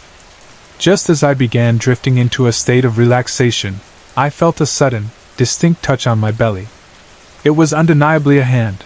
I could clearly sense the individual fingers and the palm pressing against my skin. What made the touch terrifyingly unnatural was that the hand's position made no sense. It was as if someone stood at the side of my bed and placed their hand directly onto my stomach, but nobody was there. Fear shot through me instantly, and I bolted upright, searching wildly in the darkness. The room was empty aside from my partner, who was sleeping facing away from me. Desperate for a rational explanation, I asked if he'd touched my stomach. He sleepily replied that he hadn't, dismissing my fear and suggesting it was merely the baby kicking. This was my second pregnancy, and I knew very well what baby kicks felt like. This was entirely different. The touch had been deliberate, firm, and incredibly cold. He told me I was just imagining things, calling me delusional, before rolling back over to sleep. I spent the rest of that long night curled tightly into a protective ball, my arms wrapped defensively around my belly, silently promising myself and my unborn child that I would somehow shield us from whatever unseen presence shared our apartment. Throughout the rest of our time there, until we eventually moved, I lived with a constant dread. Even after leaving, I could never forget those haunting experiences, the glimpses of the flowered dress, the mysterious footsteps, and most disturbing of all, the icy touch on my stomach that night. Even now, years later, I still wonder about that old apartment, and what secrets it might have hidden, who that woman in the yellow dress might have been, and why she seemed so desperately to reach out to me. Sorry to interrupt. If you're enjoying the story, let me know in the comments and tell me where you're watching from. Don't forget to like and subscribe for more.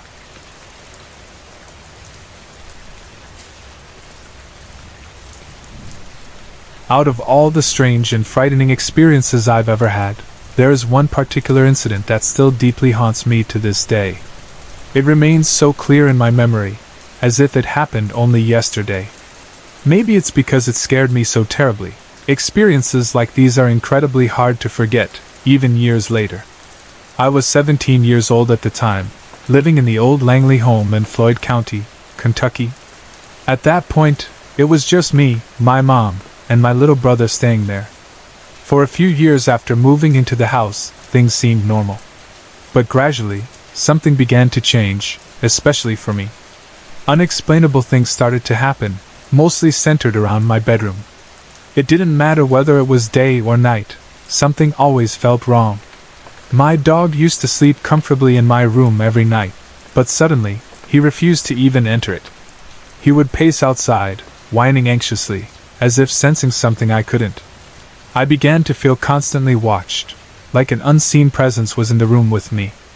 The air always felt heavy, oppressive, like it was filled with a dark, malevolent force.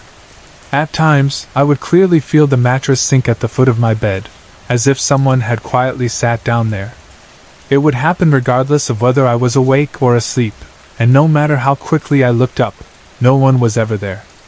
One night, exhausted after a long day, I fell asleep curled at the foot of my bed, laying on my right side. Suddenly, I felt the bed dip deeply beside me, as if someone heavy had sat down. I was startled awake, thinking maybe my mom had come into my room. I turned around expecting to see her, but once again, I was completely alone. Over time, I began isolating myself from everyone and everything. It felt as though the dark presence in my room was becoming a strange kind of addiction. Part of me desperately wanted it to go away. Another part seemed inexplicably drawn to it. It was like I knew something terrible was always near, and although I feared it deeply, it also intrigued me. One particular night, I sat in bed listening to music, trying to relax and distract myself. Suddenly, a strange and unsettling sensation overcame me, as if something dangerous was lurking very close by. I quickly switched the music off, and at that exact moment, I clearly heard a deep, menacing growl in my right ear. It was as if something invisible stood right beside me. My heart nearly exploded out of my chest with fear, and I froze, unable to move. For about a month afterward, things were quieter, and I hoped the worst was over.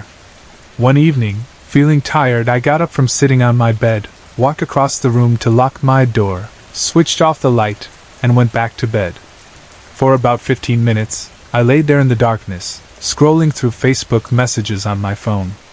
Feeling exhausted, I finally turned onto my left side to plug in my phone charger. At that very moment, the temperature in my room plunged dramatically. A bone-deep chill filled the air around me, and I watched in shock as my breath turned into visible vapor. My skin prickled, every hair standing on end. I felt paralyzed with fear. Slowly, as though time itself had slowed down, I rolled onto my back, my mind racing in terror, wondering desperately what was happening. When I finally lay flat, I looked to my right, and what I saw froze me completely. Beside me, glowing softly with an eerie blue luminescence, was an arm. It appeared feminine, delicate and transparent, shimmering softly in the darkness. I could make out each individual finger, clearly and unmistakably. My body was paralyzed. I couldn't move a muscle, nor could I scream. Along with the sight of the mysterious arm came a strange, humming sound, similar to binaural beats or frequencies, vibrating softly through the silence. The figure remained for only a moment or two, though it felt like an eternity. Then, just as suddenly as it appeared, it vanished completely. Immediately, the oppressive chill lifted, and warmth flooded back into the room. The strange humming sound vanished as well, leaving me alone in the dark, stunned and confused. In the days following the experience, I struggled to make sense of what had happened. Night after night, I would lie awake in bed, unable to shake the memory of the mysterious arm and the ghostly glow. My mind constantly questioned the encounter, turning it over endlessly, searching for logical explanations. But I found none. A few nights later, as I lay awake once again, I felt that familiar sensation of not being alone in the darkness. My heart quickened, fear rising again, until something completely unexpected happened. I felt an invisible, warm presence wrap around me, as though comforting me gently. Suddenly, I was filled with an overwhelming sense of safety, warmth, and peace. In that moment, all the fear and anxiety melted away, replaced by a feeling of serenity I had never experienced before. To this day, I still don't fully understand what happened to me in that old house. Was it something dark, something protective, or perhaps a combination of both? All I know is that the memory remains clear and vivid, a reminder that sometimes, the things we fear most may be closer than we realize. But so too can be unexpected moments of peace and reassurance.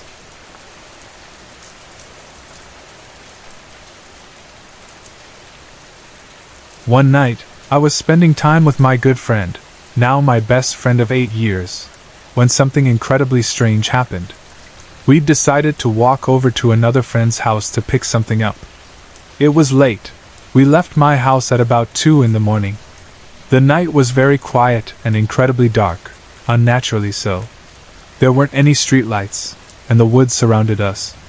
The nearest houses were pretty far away, at least 200 or 300 feet up the hill.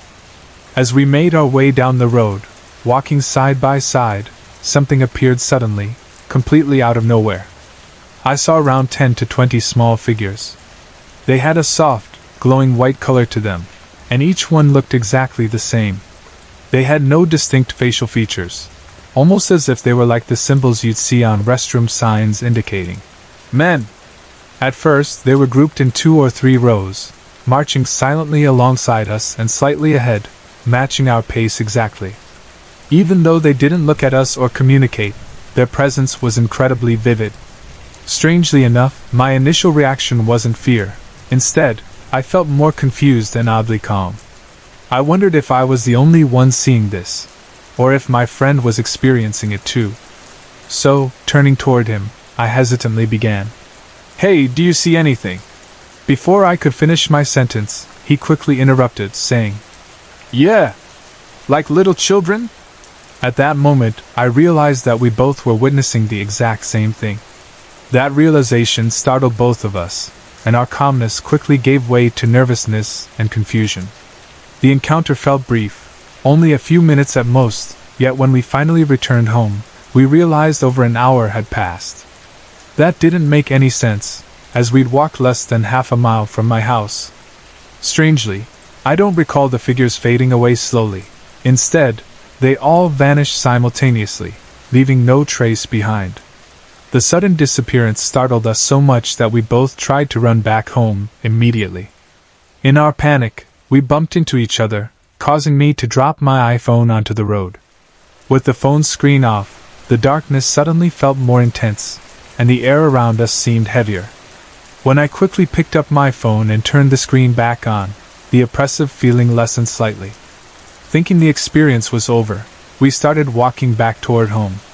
However, within moments, another unsettling thing occurred. Directly in front of me, from the street itself, a large shadowy figure rose, quickly growing to around 7 feet tall. It stopped me dead in my tracks. I froze, unwilling to move forward. The figure was completely dark and had a shadow-like form. Though terrified, I eventually forced myself forward, only to have a similar figure rise again moments later farther down the road. Once again, I halted instantly, paralyzed by shock. My friend, however, didn't seem to see these shadow figures at all. We continued walking cautiously back to my house. As we neared familiar houses, the strange occurrences finally stopped. When we got back inside, we were stunned to realize it was about 5 in the morning, meaning this short journey had somehow taken us nearly 3 hours. We couldn't understand where all that missing time had gone. Even stranger, only 10 minutes after getting inside, my friend suddenly suffered a seizure. Panicking, I ran and got my mother and stepfather. Fortunately, we managed to help him, and he regained consciousness quickly. Around 6 in the morning, someone picked him up to take him home so he could rest. When morning came, I told my mom and stepfather about everything we'd experienced that night, sharing my belief that we'd encountered some kind of spirits. Shockingly, my stepfather mentioned that earlier that same night, he and his son had noticed what they believed to be a UFO flying directly over our house. Hearing this, I felt even more confused. Could what we'd seen have some connection to that? To this day, neither of us fully understands exactly what we experienced. It could have been paranormal, perhaps something connected to spirits, or energies we don't fully understand. Or maybe it was related to aliens and the possibility of abduction or some kind of encounter we can't fully explain. We both remember clearly what we saw and felt, but the memory feels almost dreamlike when I look back at it. I'm not certain what it was, but I'm incredibly curious. Whatever happened that night, it remains one of the most unforgettable and mysterious experiences I've ever had. Personally, I've always believed in spirits and unseen energies, making it easier for me to think this was some sort of spiritual encounter.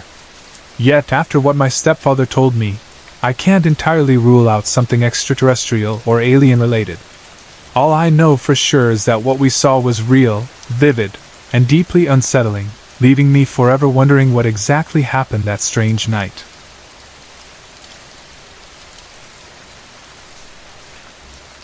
On January 23rd, my mother-in-law was involved in a pretty serious accident. It happened when a 91-year-old woman driving a Lexus SUV approached an intersection. She had a stop sign and had already pulled out halfway into the lane my mother-in-law was driving in. The elderly driver reversed slightly, and my mother-in-law, assuming the woman would stay put, continued driving forward. Personally, I would have been cautious, keeping my foot ready on the brake, because these situations can be unpredictable. Unfortunately, the older woman suddenly bolted forward again, and I'm not sure who exactly hit whom. But somehow their bumpers became entangled, and the SUV ended up pushing my mother-in-law's car completely across the road she had been traveling on. Following the accident, my mother-in-law was taken to the hospital emergency room, where the doctors quickly examined her and diagnosed a fractured rib along with some soft tissue injuries. She was then discharged and sent home. Within 2 days, her body was severely bruised, with deep purple marks covering her skin, making her look worse than we'd anticipated. During those days, I caught brief glimpses of both my father-in-law and my grandfather, which was quite unusual. I had a strong sense they were worried or trying to communicate something important to me. At that time, my dog Kaya was heavily pregnant, nearing her due date, and that added to my anxiety and worry. On Thursday, Kaya appeared very unwell. She wasn't eating, and her energy was extremely low. I had been told she would likely have 6, perhaps 7 puppies, and naturally, I was concerned for her well-being. I hadn't visited my mother-in-law since the accident, mostly because she kept assuring me she was just sore and recovering fine. My daughter had been checking in on her frequently, and would often bring her to my house to help get her out of her place and lift her spirits. However, that Thursday night, I felt a sense of deep unease, but I dismissed it initially as stress or nerves related to Kaya.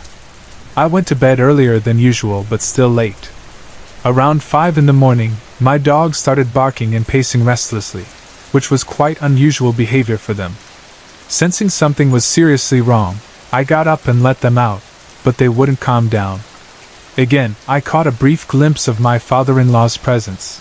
He looked extremely worried this time. Any hope of falling back asleep immediately vanished. Then, at 5:30 a.m., my mother-in-law called me. She sounded distressed, explaining that she had terrible stomach pain and difficulty breathing. Alarmed, I told her I'd get dressed quickly and would come over right away. She called again 20 minutes later, sounding impatient, asking where I was. I hurried even faster, knowing the drive to her home would take at least 15 minutes, even under ideal circumstances. I instructed my daughter to remain home, knowing I didn't need any additional drama. When I finally reached my mother-in-law's place, she admitted that the pain had been severe throughout the entire night. I immediately told her I was calling the paramedics. There was no way I'd be able to safely help her into the car myself, especially with my back problems. Once at the hospital, she told the doctors how long she'd been in pain. The doctor asked her why she hadn't come in sooner. She explained that she hadn't wanted to bother me. I couldn't help myself and pointed out ironically, "And yet you had no trouble calling me at 5:30 a.m. After examining her thoroughly, doctors discovered that she needed immediate surgery. It turned out her large intestine was severely damaged, likely a seatbelt injury from the accident. The surgery took place Friday night. Fortunately, the procedure went well, but they also discovered a large hematoma, so they kept her in the hospital to closely monitor her recovery. Saturday morning, I was awakened again, this time by Kaya, who was clearly in labor and very uncomfortable. I knew instantly that it was going to be the day of her delivery. She was restless, howling, whining, and making all sorts of anxious noises. I'd been jokingly quoting the famous line from Gone with the Wind, telling everyone, "I don't know nothing about birthing no babies."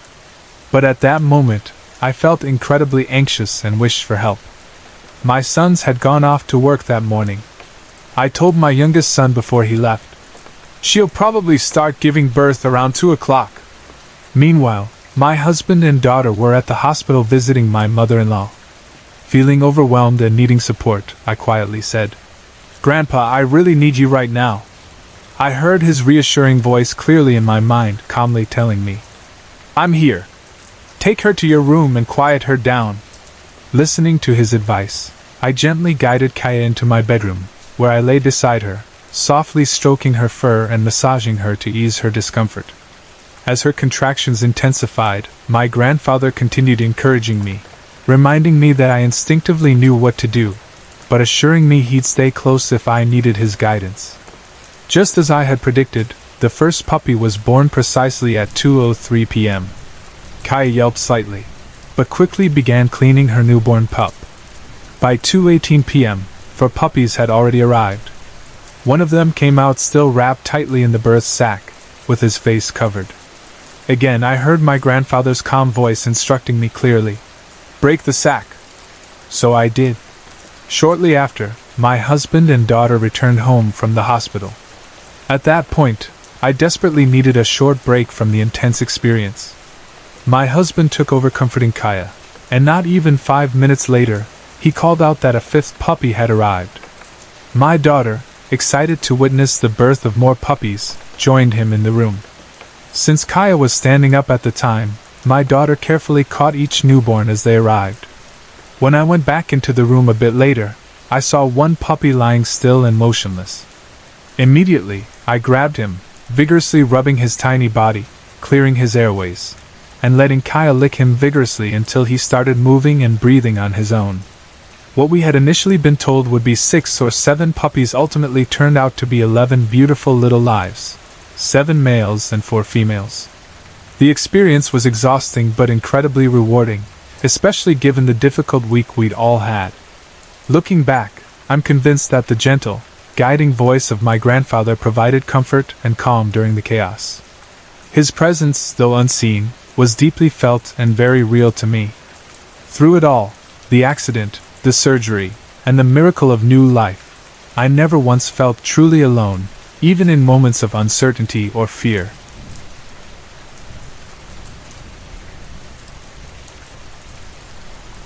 When we first moved to Texas, that's when everything began to change for me.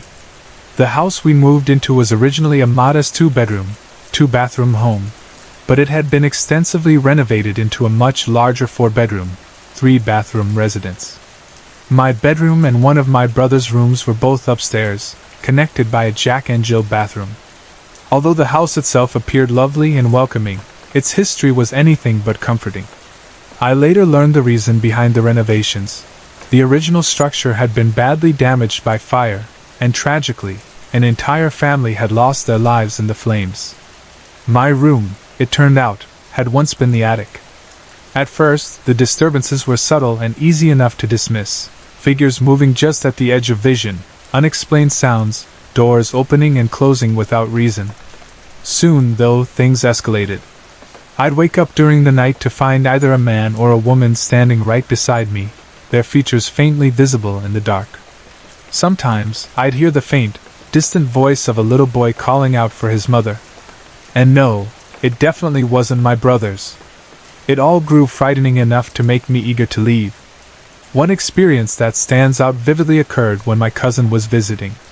We were in the bathroom, laughing together while competing to see who could do the worst makeup job. As we joked around, I was convinced I'd won by the shocked look on her face, until I noticed she wasn't even looking at me. Her eyes were fixed over my shoulder. When I turned to follow her gaze, my heart nearly stopped. Right beside me stood a pale, white figure. We both panicked, locking both bathroom doors before bolting into my bedroom, shaken and breathless. That same week, another unsettling event took place. My cousin and I had just returned home from a school Valentine's dance when the power went out, which often happened due to storms in the area. We sat on the staircase leading up to my room, illuminated only by the dim glow of my mom's fake candles, enjoying slices of pizza. Suddenly, we heard my bedroom door slowly creak open behind us. Alarmed, I turned my head sharply, just in time to glimpse a small, shadowy figure, about the size of a 4 or 5-year-old child, quickly darting from my room into my brother's. My cousin hadn't seen the figure, but she knew something was wrong when I threw my plate aside and jumped to my feet in shock. At first, she wondered if it had been one of my younger brothers, but we quickly discovered both were downstairs in my parents' bedroom the entire time. Later that night, my cousin and I shared my bed because we were both still frightened. She took the spot closest to the wall, leaving me to sleep nearest the door. Sometime in the middle of the night, I woke abruptly, an uneasy feeling creeping over me. Rolling onto my side, I was startled to see a man standing quietly beside the bed, right next to me. Initially, I assumed it was my dad checking on us, so I didn't immediately panic. But as my eyes adjusted to the darkness, I could clearly make out his uniform. It was an army uniform, and his arms were crossed casually over his chest. He was smiling gently at me. Strangely enough, his presence seemed calming rather than frightening. Lost in the moment, I forgot my cousin was even there, but then she stirred slightly in her sleep, causing me to flinch. When I looked back, the man had begun fading away before my eyes. Soon, only the upper half of his body remained. He offered me a warm smile and waved softly before disappearing entirely. Gradually, I became less frightened by these encounters.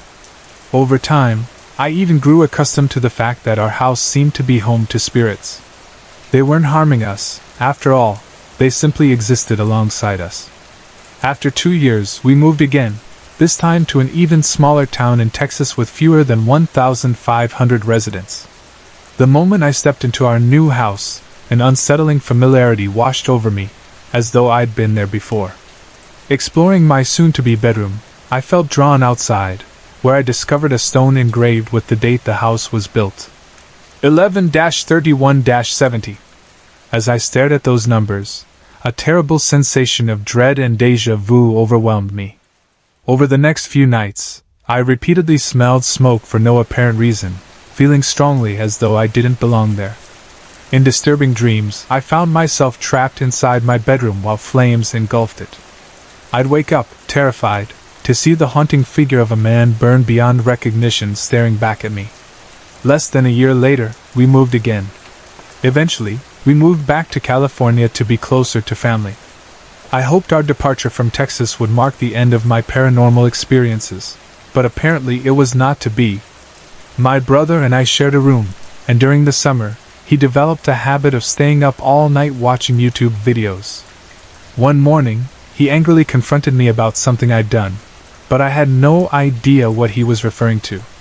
He explained that for 3 nights in a row, I'd been sitting up in bed while fast asleep, pointing to different parts of the room and talking about a woman. On the first night, I'd pointed to the door, insisting that she was standing there. The second night, I'd pointed to the air vent above, claiming she was watching us. On the third night, I'd pointed towards the foot of the bed and warned him, terrified, that she was coming for us. He said I started screaming after that.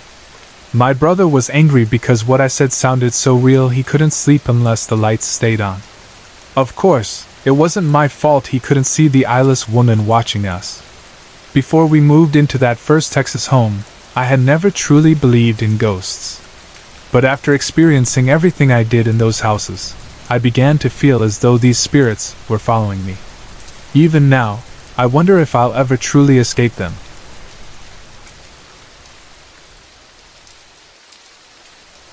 This experience happened in 2010 when I was 25 years old. My second oldest brother passed away on February 16, 2006, and his anniversary is approaching again.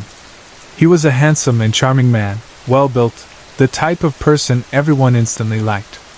His personality allowed him to easily connect with anyone.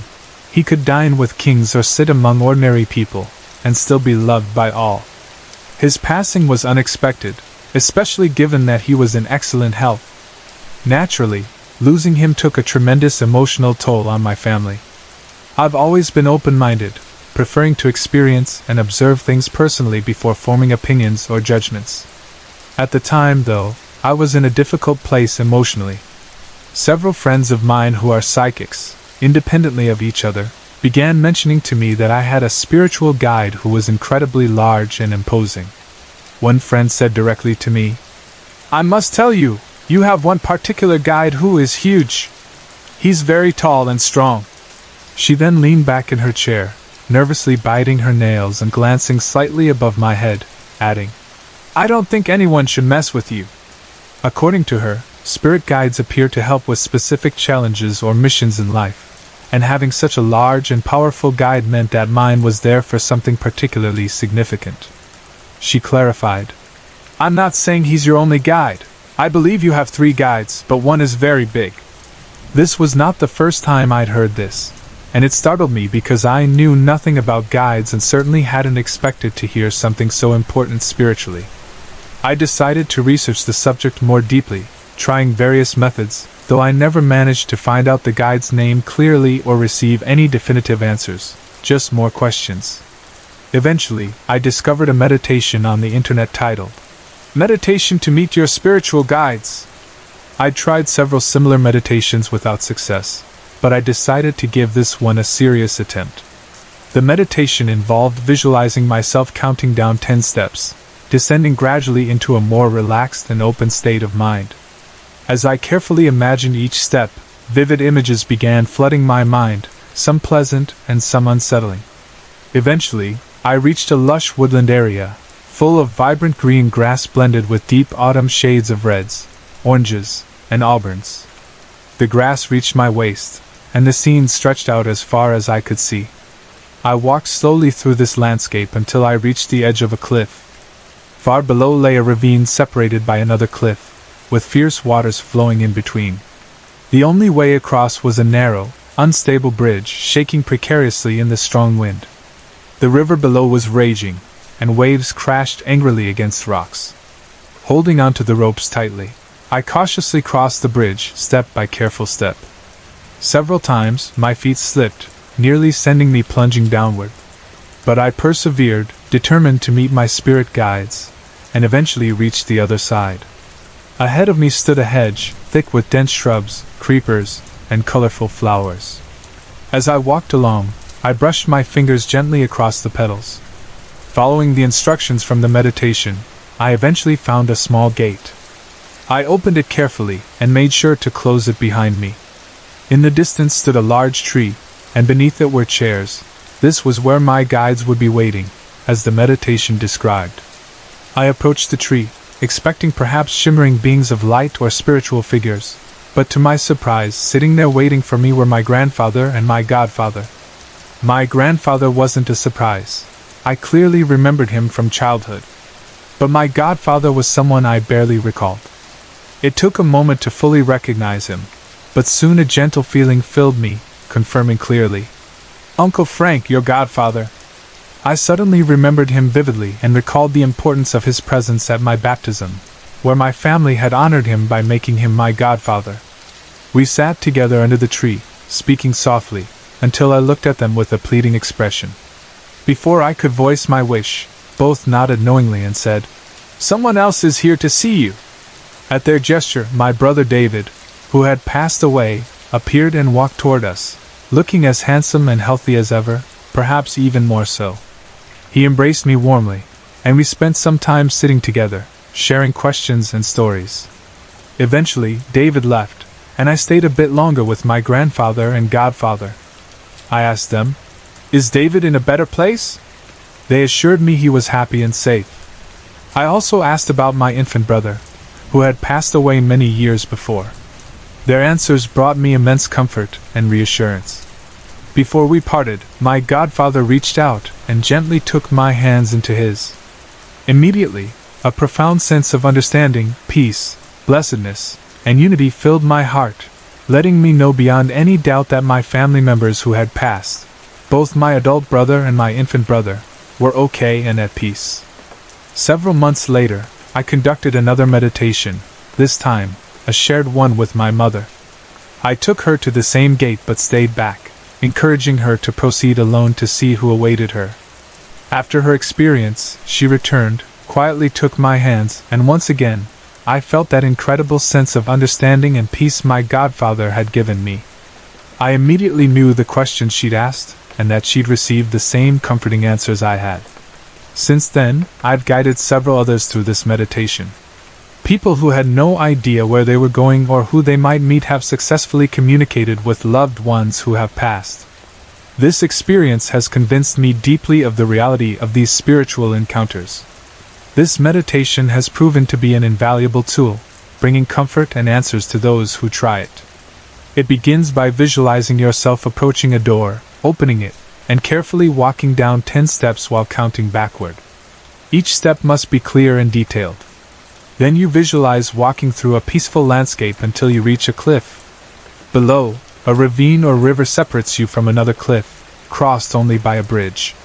Carefully and thoughtfully cross it, taking note of every step, every detail. On the other side, follow a hedge or fence until you find a gate, which you open and close behind you. Beyond it, you find a garden or field with a large tree, beneath which your guides or loved ones wait to speak with you.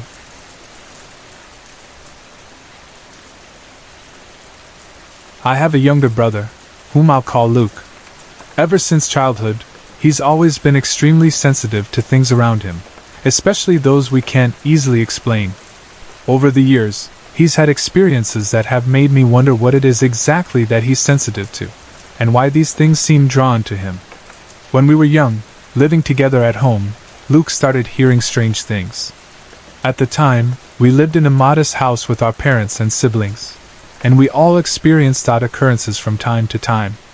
But Luke seemed to experience more of these strange moments than anyone else. He particularly sensed a presence in our house, a presence that made him feel uneasy.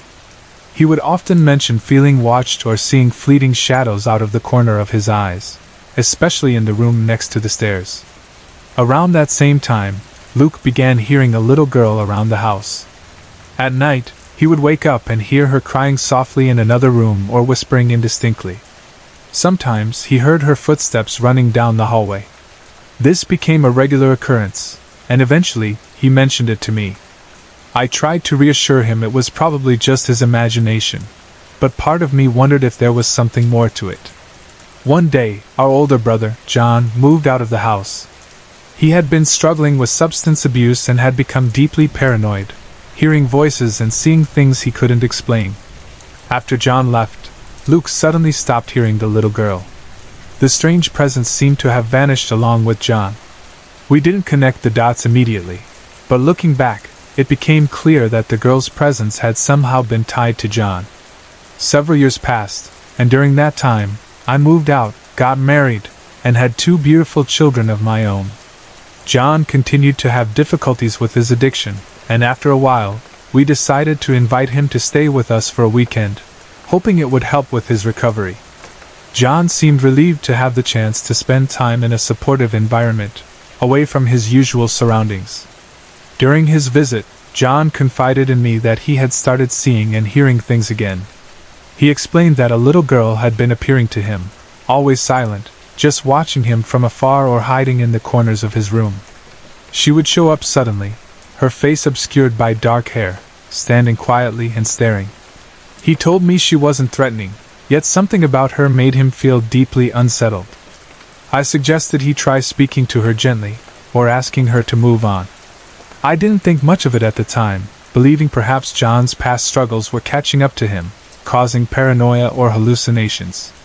That weekend, as John stayed with us, something strange happened. My family was in the middle of packing our things because we were preparing to move houses. Everything was packed neatly into boxes and placed under the stairs. It was late at night, and John and I were watching a movie together in the quiet house. Out of nowhere, a toy, one of my children's electronic train toys that was packed tightly into a box and switched off, started making noise. It startled us both, so I got up to check. I carefully opened the box, my heart beating a little faster. Inside, the toy was silent and completely still, its switch turned firmly off. Shaken, I quietly said a prayer and placed the toy back into the box, closing it tightly. John seemed nervous but didn't say much about it. The following evening, we were all gathered around in the living room, enjoying dinner. John started mentioning again how he hadn't seen the little girl recently. Just as he was speaking, one of our picture frames suddenly flew off the wall, crashing loudly onto the floor. Everyone froze, startled by the sudden commotion. My husband checked for any logical reason for it falling but couldn't find one. The hook was solid, nothing had broken, and the frame had been hanging securely there for over a year without any issue. We put it aside uneasy, yet continued with our dinner, choosing to dismiss it as a strange but harmless event. About a week after John returned home, Luke called me sounding anxious and shaken. He explained that he'd been seeing a shadow figure, a tall, dark form with piercing red eyes. Initially, he ignored it, trying not to feel scared or intimidated, though he admitted it made him uncomfortable. He said he woke up once with this figure sitting quietly at the edge of his bed. Another evening, it was casually sitting in his computer chair as though waiting for him to finish work. Luke wasn't easily frightened by spirits, but this one felt more intense, more serious. Then Luke shared something even more disturbing with me. A few days later, John had another troubling incident, and was staying with our parents. Luke went to visit them, and as he approached the house, he saw something that shook him to his core. John was standing near the front of the house, seemingly unaware, and behind him was a young woman, a girl wearing a torn, dark-colored dress with long, tangled hair. She had her hand resting on John's shoulder. almost possessively. At first, her expression appeared soft and smiling, but the moment she realized Luke was looking directly at her, her face twisted into a cruel, evil smile, and she let out a low growl. Luke stopped in his tracks, stunned and unable to believe what he was witnessing. She had clearly not expected to be seen, and her expression changed from calm and serene to terrifying in an instant. When Luke told me this story, I was horrified and deeply concerned. I wondered if this figure had attached itself to John during his struggles, taking advantage of his vulnerabilities. John was in a delicate state already, and knowing he had such a dark presence attached to him worried me greatly. Not long afterward, John stayed overnight at our parents' house. My dad, who isn't usually one to talk about paranormal things, shared an incident that happened the night John stayed over. Dad owned 3 old wind-up clocks that had belonged to my grandmother. They never worked properly. He had tried fixing them repeatedly, but eventually, he gave up and put them away in a cupboard. Yet, that night, those same clocks, locked away and forgotten, suddenly started ticking loudly and chiming on their own. Dad was startled awake, confused and alarmed by the impossible noises. It was as if something had triggered them back to life. All of these occurrences made me wonder, was the shadow figure with red eyes that Luke saw actually trying to warn him about the little girl attached to John? Perhaps it was not a malevolent spirit, but rather a messenger, warning Luke that something far more dangerous was lurking near his brother. Maybe it appeared scary to get Luke's attention, to warn him. John eventually stayed overnight at my parents' house, away from his own environment. After that, these eerie incidents quieted down for a while. My family never reported seeing the shadow figure again, but the memory still haunts Luke deeply. As for John, I can only hope he finds peace someday, away from whatever was haunting him. I don't know exactly who the little girl was, or why she latched onto John. Perhaps she was drawn by his emotional pain, or she recognized vulnerability she could exploit. Whatever the reason, I still wonder if the shadowy being with red eyes was trying, in its own way, to warn my brother about her dangerous presence.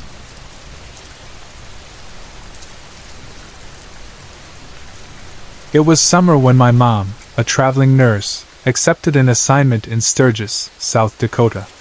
We originally lived in Kansas but made the move together, me, my mom, and a couple of my closest friends. We planned to stay the entire summer and a bit into the school year. My mom rented a house with her roommate, Michelle, while my 3 friends and I got to stay in our own separate house just down the street. It was perfect. We were often loud and stayed awake late at night, so having our own space felt amazing. For the first few months, life was great. South Dakota was beautiful, filled with nature, friendly people, and nothing but positive energy. However, everything changed dramatically one day. My mom and Michelle were having lunch at the Knuckle Saloon, a famous bar and grill in Sturgis, while my friends and I decided to take a 30-minute drive to Rapid City to go shopping. We had just received our allowances, and since one friend was old enough to drive, we enjoyed our newfound freedom. After shopping for a couple of hours, my friend suggested exploring around Rapid City since it was only our second visit to the area. We drove aimlessly for about an hour, enjoying the scenery and chatting excitedly until we discovered something beautiful hidden off the road, a waterfall tucked behind huge boulders and thick trees. Captivated by this hidden gem, we parked the car and quickly jumped out to take pictures. We stayed there longer than anticipated, about 15 minutes turning into an hour, exploring the surroundings and capturing photos. One of my friends decided she wanted to venture off on her own to take Instagram-worthy pictures, so she wandered away, and we didn't think much of it at the time. My other friend, the driver, and I continued enjoying our cameras, Snapchatting the beautiful scene, when suddenly we heard a blood-curdling scream from the opposite side of the waterfall. We looked at each other, frozen for a second, confused and terrified. Immediately, we ran towards the direction of the scream. When we reached her, our friend was standing waist-deep in the river, soaking wet and looking dazed. My other friend quickly rushed down the hill to help her, and I hurried to follow. She didn't say a word at first, just stood there shaking and pointing towards a thick cluster of trees nearby. We turned to look where she pointed, and there was a strange figure standing quietly among the shadows. It appeared as a small child, like a little girl, but entirely black, as if completely enveloped in darkness. None of us could see a face, only a dark silhouette staring motionlessly back at us. I felt a chill run down my spine, and fear quickly overtook all rational thoughts. Without hesitating any longer, I helped pull my friend out of the river, and we raced together back to the car, our hearts pounding with panic and confusion. Later that night, once we were safe back in the house, I finally got the nerve to ask her exactly what had happened at the waterfall. I couldn't understand how she had ended up falling over the railing, down the steep hill, and into the river. She seemed hesitant to talk, but eventually she opened up. She explained that she had been leaning over the railing to capture a perfect picture of the river when she suddenly felt someone tap her lightly on the back. Thinking it was one of us teasing her, she ignored it. But moments later, she felt a violent shove, causing her to lose her balance, and she tumbled helplessly down the rocky slope, landing in the cold river below. Fortunately, the current was gentle, or she might have been swept away. Shocked and soaking wet, she managed to stand up and looked angrily toward the railing, expecting to see one of us playing a cruel prank. Instead, what she saw terrified her: a figure of a little girl, completely black with no visible features, standing perfectly still and silently watching her. Confused and angry, she yelled at the figure, demanding to know why it had pushed her. But in an instant, the figure shot towards her face, flying directly at her with unnatural speed. She screamed in fear and fell back down, crying and desperately calling out for help. That was the scream we had heard from across the waterfall. At first, I didn't completely believe her story. Part of me thought she might be exaggerating or simply trying to scare us for fun. That skepticism vanished the next day, though. We were on a drive to Mount Rushmore with my mom, and as we passed by the same waterfall, my mom casually mentioned something that made my blood run cold. She pulled up a news article on her phone about a little girl who had tragically drowned in that exact spot in the river only a year earlier. Goosebumps covered my entire body, and I immediately realized that my friend had been telling the truth the whole time. Since then, I've often wondered about what we experienced that day. Was it truly the ghost of the little girl who had drowned, or was our fear playing tricks on us? And if it really was the girl, why had she seemed aggressive? Why had she tried to harm my friend? Ghost stories usually speak of spirits seeking help or just quietly appearing, not physically attacking people. This lingering confusion still haunts me today, leading me to question if what we encountered at the waterfall was something darker or more sinister than we first thought. To this day, I have no clear answers. Was it the restless spirit of a tragic little girl, or was it something else entirely? Perhaps I'll never know the truth for sure, but what happened at that waterfall in Rapid City still remains vividly imprinted in my memory, reminding me that some things in this world can't easily be explained.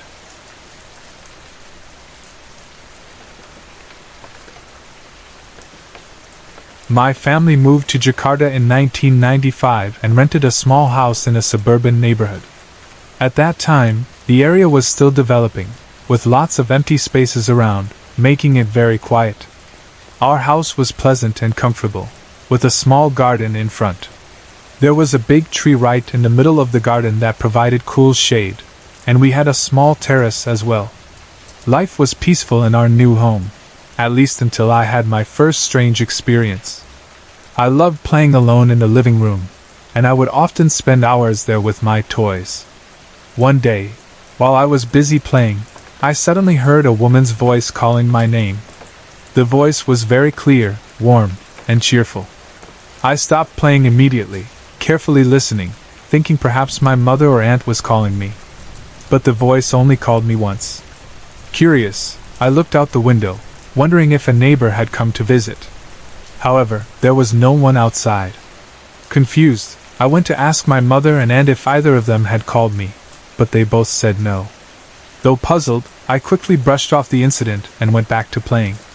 The rest of the day went by normally, without anything unusual happening. However, that single occurrence wasn't the last time. The mysterious voice began calling my name frequently after that first time. It always called cheerfully, but it never spoke more than once at a time. Naturally, this made me very curious, yet a strong inner feeling prevented me from responding or trying to find the source of the voice. Something deep inside me told me not to answer it. One evening, while I was playing outside, I heard the voice again. This time, it didn't call just once, it called my name twice. The first call caught my attention, but it was the second call that sent chills running down my spine. To my horror, I realized the voice was coming from somewhere above me, from the big tree in the garden. In that moment, a strange feeling washed over me, a mixture of deep fear and uneasiness. Without another thought, I immediately ran, crying, to my aunt for comfort. I told her everything that happened, but she only responded with a gentle, and then calmly told me to take a nap. When my parents arrived home, I described what had happened, hoping they'd understand. Instead, they dismissed my experience, telling me it was merely my imagination. Despite their reassurances, the voice continued to call me frequently. Little by little, I got used to it, learning simply to ignore it whenever I heard it. Strangely, sometimes the voice called my name even when other people were around, though no one else could hear it but me. One particular afternoon stands out clearly in my memory. My mother's reaction toward my experiences changed noticeably. She asked if I'd accompany her to get groceries, and of course, I happily agreed. As I waited in the living room for my mother to finish getting ready, I heard the voice once more, calling me again. Feeling frightened, I quickly left the living room and ran into my mother's bedroom, staying close to her. She immediately noticed something was wrong and asked me what had happened. I admitted nervously that the voice had called my name again. This time, my mother stopped everything and looked deeply into my eyes, clearly concerned. She asked carefully if I had ever seen anything, not just heard it. I told her honestly that I had never seen anything unusual. She then asked another question. Had I ever responded or answered the voice back? Again, I answered no. My mother looked visibly relieved and then warned me in a very serious tone never to answer the voice. From the seriousness in her expression, I knew right then that she probably knew something more. Perhaps she had heard the voice herself, or maybe she had seen something. I don't know exactly what my mother experienced, as she has always refused to talk about it, even now. The years went by, and while we lived there, the voice continued calling me. But thankfully, it never appeared or showed itself to me. It just continued calling my name from time to time. After 3 years, we moved to another house, and our old home was eventually sold and demolished. Since moving away, the voice stopped entirely. I never again heard anyone call my name mysteriously like that. To this day, I still wonder what exactly happened in that small house in Jakarta, and what that cheerful, unknown voice really was.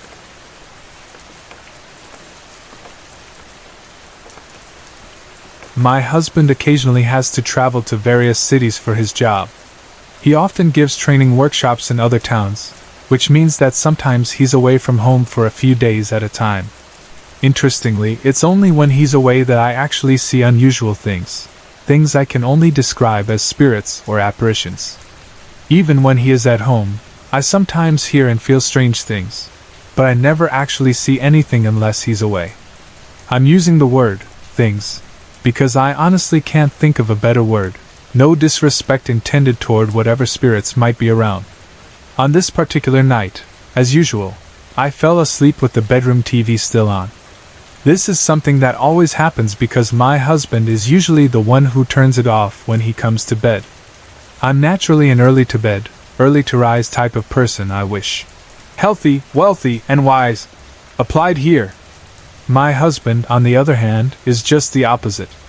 Since this event happened on the first night my husband was away on one of his business trips, the TV stayed on all night. In the early morning hours, the flickering and brightness from the TV started to annoy me, even though I'd already turned the sound down. I'm never comfortable sleeping alone, and I find that keeping the TV on gives me a sense of comfort.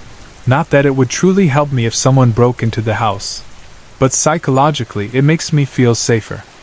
Along with the bedroom TV, I also keep the kitchen and living room lights and the living room TV turned on when I'm alone. It might sound silly, but it works for me. Now, here's where my story becomes truly extraordinary. Early that morning, while it was still quite dark outside, I heard birds beginning to chirp softly, signaling the approaching dawn. Deciding I'd finally had enough of the TV, I sat up in bed to switch it off. As I reached for the remote, something caught my eye. To my absolute astonishment, there was a dog sitting in my bedroom, right beside the door, calmly staring at the TV. It looked somewhat like a spaniel, but was much larger, perhaps closer to the size of a retriever. Afterward, I realized it must have been a retriever breed. Strangely enough, this dog appeared to be hovering slightly above the floor, as its head was nearly level with the door handle. It was very clear, although oddly, I couldn't see its color. It wasn't the golden or brown color you might expect, but rather seemed colorless. As amazed as I was by the sight of this dog, what came next captured my heart completely. Still staring in surprise, I noticed a solid figure appearing in the doorway itself, a little boy who looked about 3 years old. I guessed his age because his legs had lost the baby legs, look that mothers would recognize from when their children are toddlers. He was a beautiful child, with soft blonde hair and a gentle smile on his face. His eyes seemed to be blue, though I couldn't say for sure. He wore a light-colored t-shirt, probably white, and old-fashioned underwear, like the kind young children wore in the 1960s or earlier. My own son was born in 1975, and by then I couldn't have bought underwear like that for him even if I'd tried. The child had an incredible presence, radiating peace and beauty. I found myself completely mesmerized, unable to take my eyes off him. Like the dog, it seemed he might not have been standing firmly on the floor. His feet were slightly pointed downward, almost as if he were floating a bit above the ground. After a moment, the little boy turned away and disappeared from view. But I wasn't ready for the encounter to end just yet. I needed some kind of proof that I hadn't imagined the whole thing. Out loud I softly asked, "Please let me see you again, just for a second." To my absolute joy and astonishment, he appeared again briefly in the doorway. I felt a powerful surge of love for this child. Not exactly the same kind of love I feel for my own children, but a special, deeply spiritual affection that's difficult to describe. Desperately, I wanted to interact with him. I gently asked him to come closer, to sit with me, and to speak. I longed to know more about him, to share a conversation, even briefly. But instead, he simply turned again and faded from view, leaving me longing for more. I must admit, after seeing the child, I completely lost track of the dog. I didn't notice when it disappeared because I was so focused on the boy. The whole encounter couldn't have lasted more than a minute or so, but it's incredible how much one can experience in such a short time. Immediately afterward I got out of bed. It was about 4:30 in the morning. I made myself some tea, sat quietly, and replayed the entire experience over and over in my mind. Tears filled my eyes as I thought about it. I so dearly wished that sweet little boy had stayed longer, sitting beside me, sharing his story. Sorry to interrupt. If you're enjoying the story, let me know in the comments and tell me where you're watching from. Don't forget to like and subscribe for more.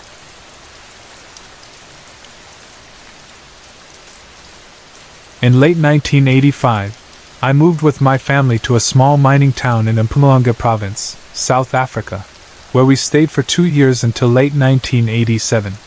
The event I'm about to share took place in the winter of 1987, winter that runs from May to August. Before I get into the details, I should mention something important. After experiencing some frightening supernatural events during my childhood, I made a conscious effort to avoid and ignore anything that felt strange or unusual. For many years I was successful at this. However, as time went on, I learned that if something really wanted my attention, eventually it would find a way through my defenses. One night, in June or July of 1987, something strange began to happen. Unfortunately, I can't recall the exact date because, at that time, I did everything possible to keep these kinds of things out of my mind. I avoided keeping track because I didn't want to invite any paranormal attention. It happened in the early morning hours, between 3 o'clock and 4 a.m. I woke up suddenly, feeling as if I'd received an electric shock running through my entire body. My first thought was that I had been struck by lightning, although that was impossible. The bed was too far from the window, curtains covered it completely, and my husband slept between me and the window. Besides, in that region, thunderstorms only occurred in summer, never in winter. On this night, the weather was calm with no storms. I quickly woke my husband, which wasn't easy. He tends to stay awake late and sleeps deeply. When I explained what had happened, he insisted that I'd simply had a bad dream and advised me to go back to sleep. For the record, there was an electrical outlet located directly behind my side of the bed, though nothing about it seemed abnormal at the time. After that night, the activity escalated. The very next evening, I felt a presence sit heavily next to me on the bed. From the weight and sensation, I knew it was a rather heavy man, though I couldn't see him. A few nights later, I began hearing heavy footsteps coming down the hallway toward my bedroom.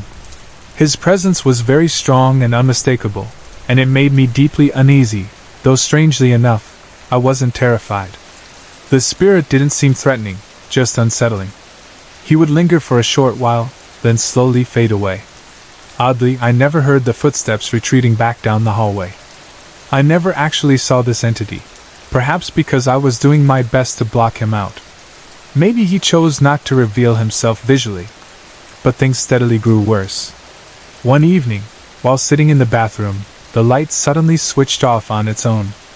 I immediately called out to my husband, accusing him of playing a joke on me, but he wasn't even in the same part of the house. He was nowhere near the bedroom or bathroom at the time. Another evening, while taking a bath, something even stranger occurred. The bathroom window faced our backyard and was quite private, so we never closed the curtain. However, that night, the curtain suddenly jerked shut forcefully, as if someone was annoyed at my lack of modesty. Ironically, the entity clearly had no problem intruding on my bath time itself. Soon after, I noticed that the entity had firmly attached himself to me, following me around constantly, even during the daytime. I became aware of his presence everywhere I went in the house. My husband never experienced anything himself, and if not for the incidents with the bathroom curtain and lights, he probably wouldn't have believed me. Even then, I suspect he still had some doubts. The situation became more intrusive when the spirit started interfering with our electrical appliances. He would turn off the television while my kids were watching their favorite programs or suddenly switch off the stove while I was cooking dinner. Finally, I'd had enough. I value my privacy deeply, and this entity was crossing boundaries. Surprisingly, my mother, someone who always denied believing in anything supernatural, told me to immediately contact the local Catholic priest to have our home blessed. Apparently, she wasn't as skeptical as she claimed. At the time, I was a practicing Catholic, raising my children within the faith. That following Sunday after Mass, our local priest came to our home and performed a blessing ceremony. It was a bit challenging explaining the priest's visit to my young children, but they simply accepted it as a good thing, a special blessing for our home. During this ceremony, something significant happened. I believe the priest managed to help this entity cross over peacefully, because afterward, I never again felt his presence, heard footsteps, or experienced any disturbances in that house. Looking back, I now think this may have been the reason the spirit attached himself to me. Perhaps he was desperate for help, trying to find a way to move on, but didn't know how to do it himself. In the end, maybe all he wanted was assistance finding peace, something he finally received through the priest's intervention.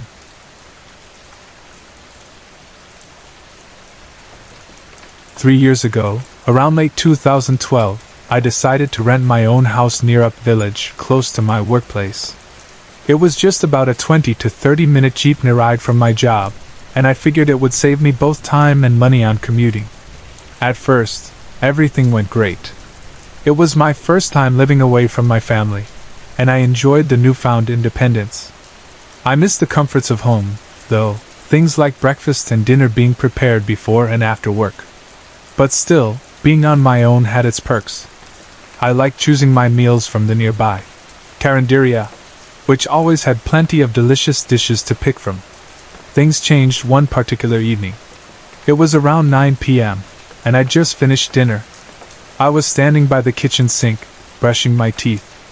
Right above the sink was a big window with metal grills and screens. It was dark outside, with just a canal behind the house. As I brushed my teeth, something strange caught my eye. A white object quickly floated past the window. It moved so fast I couldn't see any clear details. It looked a bit like a white lady figure, but much smaller. Fear crept up on me, and my hands got shaky. In an attempt to build courage, I nervously shouted at whatever it was, challenging it to appear again. I threatened that if it did, I'd punch it hard, although deep down I was pretty scared. After a while, I calmed myself down, finished brushing, and sat quietly for a bit, trying to shake off the feeling. Eventually, I was able to get some sleep that night. Days went by without further incidents, and I started to relax, thinking it was probably nothing serious. Then, one night, something even more unsettling happened. I'd completed my usual nightly routine and settled into bed. Suddenly, I was awakened by a bright light shining in front of me. My vision was blurry at first, adjusting slowly like a camera trying to find focus. When my sight finally cleared, what I saw shocked me. Floating right in front of my face, about 3 feet away, was a small figure that looked exactly like a doll. It was about 8 inches tall, dressed in a white gown, and holding a wand. It had butterfly-like wings and blonde hair, but its face was unclear. I was completely paralyzed, unable to move or even speak. I struggled internally, desperate to regain control over my body. The moment I finally broke free and could move again, the doll-like figure vanished instantly. I sat up, shaken and confused, trying to rationalize what I'd seen. Still feeling sleepy and needing more rest, I convinced myself to lie back down, this time turning onto my side. Just as I began drifting back to sleep, my body froze once again. Here we go again, I thought to myself, already dreading what might appear next. This time, it was a little boy. He stood right beside my bed, walking back and forth, holding a balloon. Once again I couldn't move or speak, I just lay frozen, terrified, but trying to remain calm. As before, the second I regained control of my body, the boy vanished without a trace. When I sat up, I glanced at my watch. It was exactly 3 a.m. I knew I still had 3 more hours to sleep, so despite feeling unnerved, I decided to ignore these strange experiences. I told myself it was nothing to worry about and that I couldn't let it control my life. Eventually, I fell asleep again, undisturbed until morning. Throughout the rest of my stay in that house, I continued having occasional nightmares, although nothing as vivid or unsettling as those experiences. Eventually, I decided it was best to move back home, leaving the haunted house behind and looking for a new job elsewhere.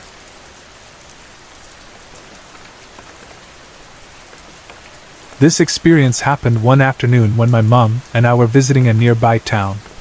We had finished shopping for some things we needed, and afterward we decided to stop by the town library.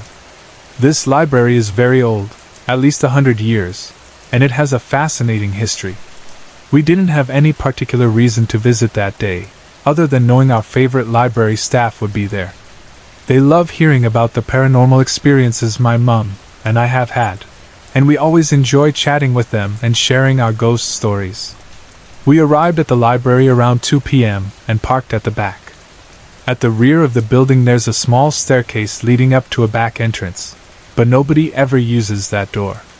In fact, it had been years since it had last been opened. Even the staff members always used the front door to enter and leave. We got out of the car and started heading toward the front entrance, passing by the back stairs as we went. My mom was ahead of me, and I was following closely behind. As we approached the stairs, we noticed a lady walking toward us from the opposite direction.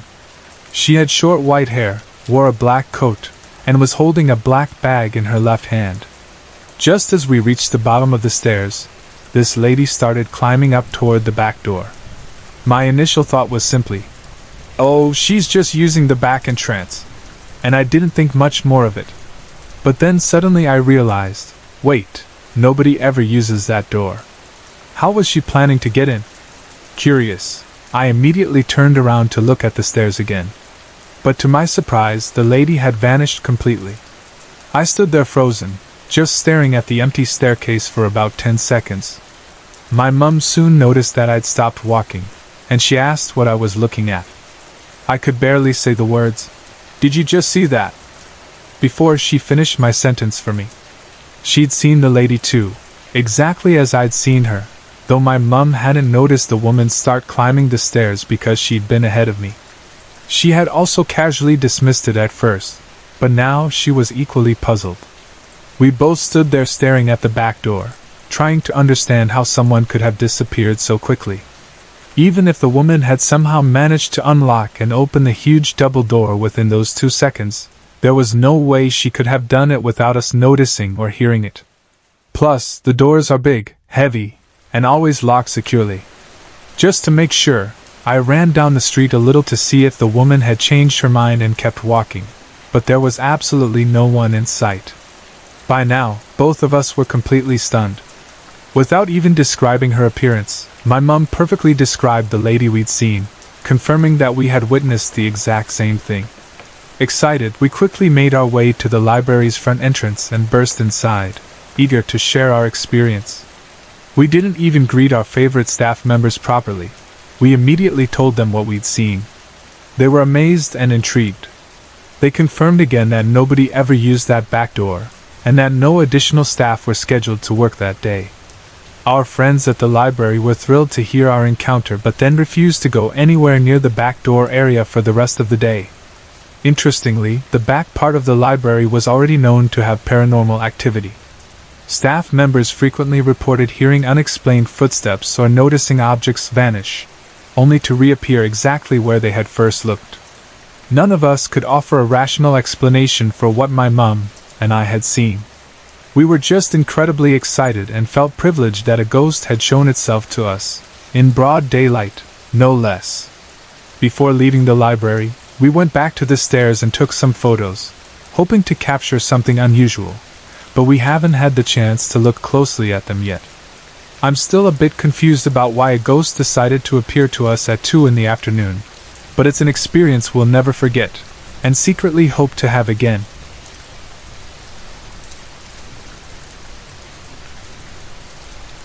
When my mother was given only 3 months to live, 2 important things happened. First, she became determined to prove those doctors wrong, and second, she developed a deep attachment to what she called her songs. These songs weren't ones she had written herself or owned legally. They were simply old songs from long ago, songs hardly anyone sang anymore. Many of them were from before the age of radio. Some were lively little tunes, others were gentle ballads. Some were silly and playful, while others sounded almost operatic. Most were sung in English, but there were a few in Gaelic too. As my mother's health slowly declined, she started believing that when she passed away, her beloved songs would be lost forever. She worried deeply that no one would remember them. Even though we kids had grown up hearing these songs, she seemed convinced that without her presence, they'd vanish. Among her 8 children, for some reason, she chose me as the one who needed to learn them. To this day, I'm not exactly sure why she picked me. My siblings were all very musical, just like my parents. Each of them had a gift that made their music special, alive, and meaningful, much more than just notes or rhythm. My 3 sisters had beautiful soprano voices, exactly like my mother's. 3 of my brothers sang wonderfully as tenors. My oldest brother was particularly remarkable, able to hit incredibly low notes, or soar as high as any soprano could. Me? At best, I was a low alto. Compared to my talented siblings, I felt my voice was very ordinary. In fact, it was so average, I often joked that I sang in the key of Z. Still, my mother insisted on teaching her songs to me. She must have had her reasons, and if this was what she wanted, then I was going to do it for her. And so, day after day, I sang. On days when my mother felt stronger, we would sing together in duets. If she was having a particularly good day, she would even accompany us on the piano. These moments were precious. But there were days when she was in too much pain to sing with me. On those days, she would have me sit beside her bed and sing the songs alone. She listened carefully, gently correcting me if I missed a note or got a lyric wrong. This was incredibly important to her, which meant it became equally important to me. My mother was determined. Those 3 months passed by, and she lived on. She never fully recovered, but she simply refused to let go of life just yet. And she certainly refused to stop teaching me her songs. Even after I left home at 16, whenever I called her from a payphone, she'd often ask me to sing one of her songs. Those phone calls were emotional. I'd stand there at the public payphone, usually mounted to a wall without any privacy, singing into the phone while tears quietly fell down my cheeks. Strangers passing by would sometimes drop coins for me, perhaps thinking I was performing. It wasn't much, just enough to let me talk with my mother a little bit longer. In those days, long before caller ID, my mother had no idea that I was living on the streets. My father had told her a story that I was staying with a friend, and I didn't correct him. I let my mother believe that comforting lie. Sometimes, certain lies become necessary. But that's another story altogether. My mother finally passed away in 1986. By that time, I was married and had a young son. I was also expecting another baby, although it wasn't visible yet. Despite past troubles with my father, I managed to rebuild a cautious relationship with him during those years, just so I could spend time with my mother during the last stage of her life. Every time we visited, she'd ask me to sing a song or two. She would always pick which songs I should sing. It felt a bit like taking an unexpected test every time, but it made her happy, so I gladly did it. No one was more surprised than I was when, at my mother's funeral, my father asked me to sing for her one final time. For years he'd called my singing necessary noise that makes your mother happy. So his request was truly unexpected. Still, I knew exactly which song my mother wanted me to sing. She had once shared a special story with me. Back when my parents were courting, my father had loved the song, "Oh Danny Boy." But my mother had learned a Gaelic version called Maid in Imbera to surprise him. My father, who couldn't roll his Rs or speak with a true Irish brogue, had always sung it only in English. Yet as my mother became ill, she could no longer sustain the high, beautiful notes. She hadn't sung it for a long time, and she thought that after she was gone, if I sang it occasionally, it might remind my father that he was loved deeply by her, even from beyond. As I stood there at the funeral, I prepared to sing. Just before I began, I thought I heard my mother's voice gently urging me on. It might have been the wind, my imagination, or simply my emotions taking over, but at that moment, it felt so real. Closing my eyes, I started singing, and suddenly I felt like my mother's clear, beautiful soprano voice was joining mine. Together, we hit notes I never could have reached alone. The song became more beautiful and powerful than anything I'd ever sung before. When I finished, everyone who had been staring began whispering among themselves. I caught fragments of their astonished conversations. "Did you see that?" And, "She sounded exactly like her mother." But most of all, I noticed how my father kept staring at me, or at least in my direction, with an intense, amazed expression on his face. Later, at the funeral reception, I gathered my courage and quietly asked my oldest sisters, the twins, "What did you mean? Did you see that earlier at the funeral?" Their answer gave me chills. Both of them swore they saw my mother standing right beside me, singing with me. My sisters insisted that for a moment, our mother had been visibly there, her voice perfectly blending with mine. It wasn't just the song or my voice. It was as if our mother had truly joined me one final time, letting her voice ring out for everyone to hear. I can't fully explain their experience, or my own. Perhaps it was a trick of the mind or simply the power of our collective grief. Maybe it was something far deeper and more mysterious than that.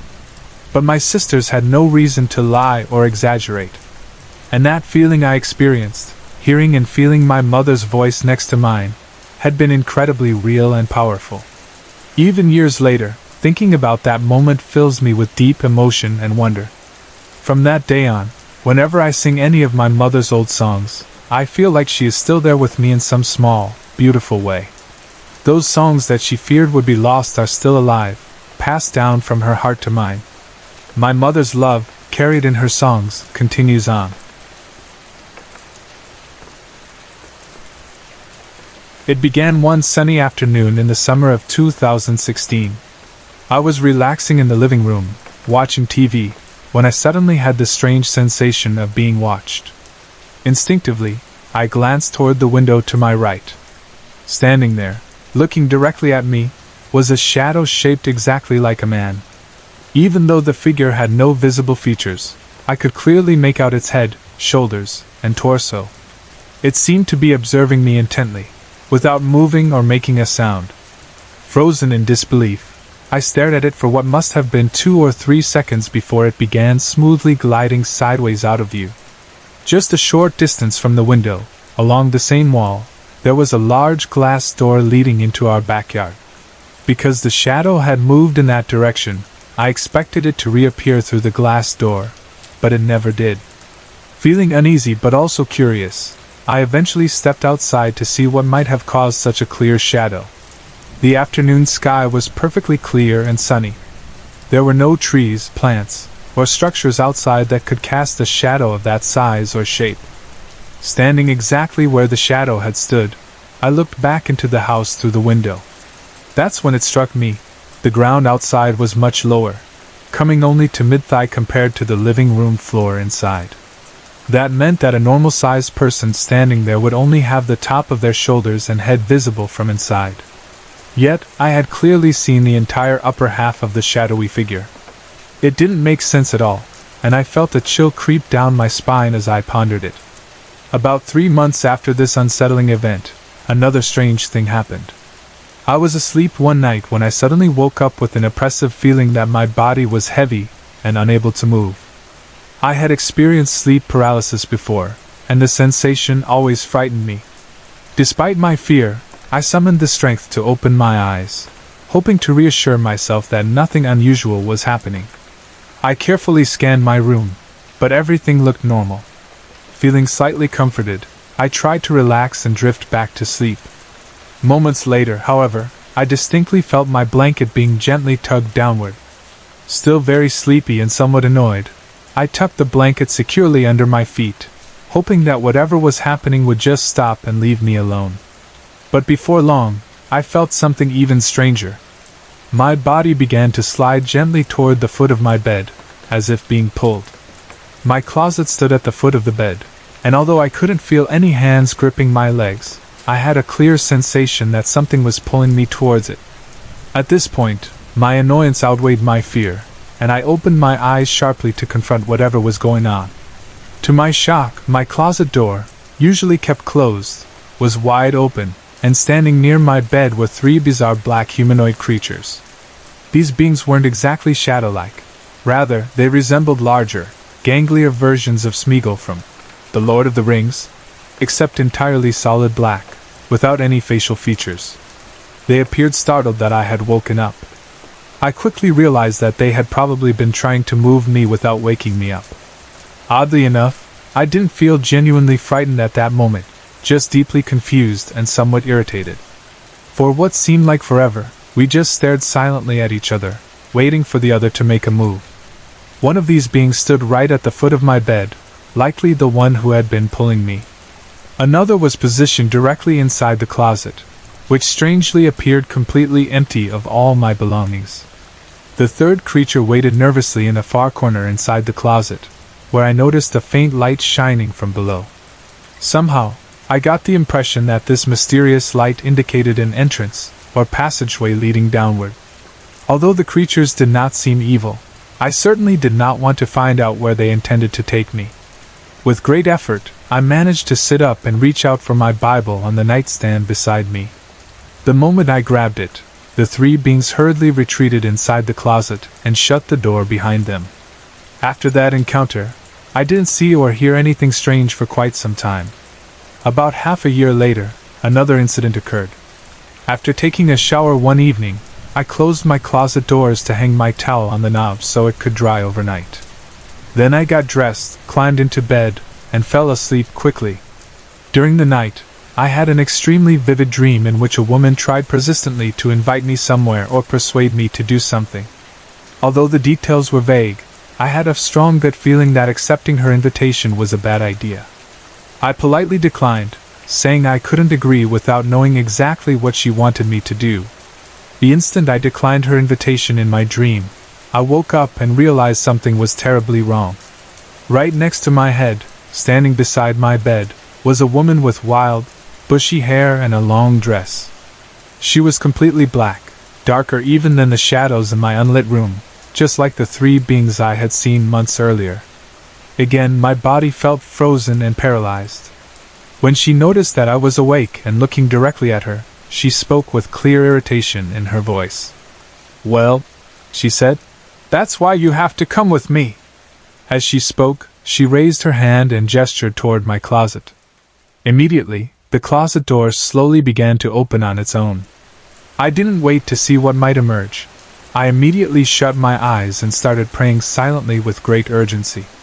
Eventually, I fell back asleep without looking again. As I replayed all these bizarre experiences in my mind over and over again, I couldn't help but wonder if the three creatures and this woman were connected somehow. Perhaps the creatures had originally tried to take me but failed, and now this woman was attempting a different tactic to lure me away. But countless questions raced through my mind without answers. Why me? Why had they chosen to appear in my closet specifically? What was behind that mysterious glowing entrance at the bottom of the closet? If I had allowed myself to go with them, where would they have taken me? And most importantly, what were these strange beings?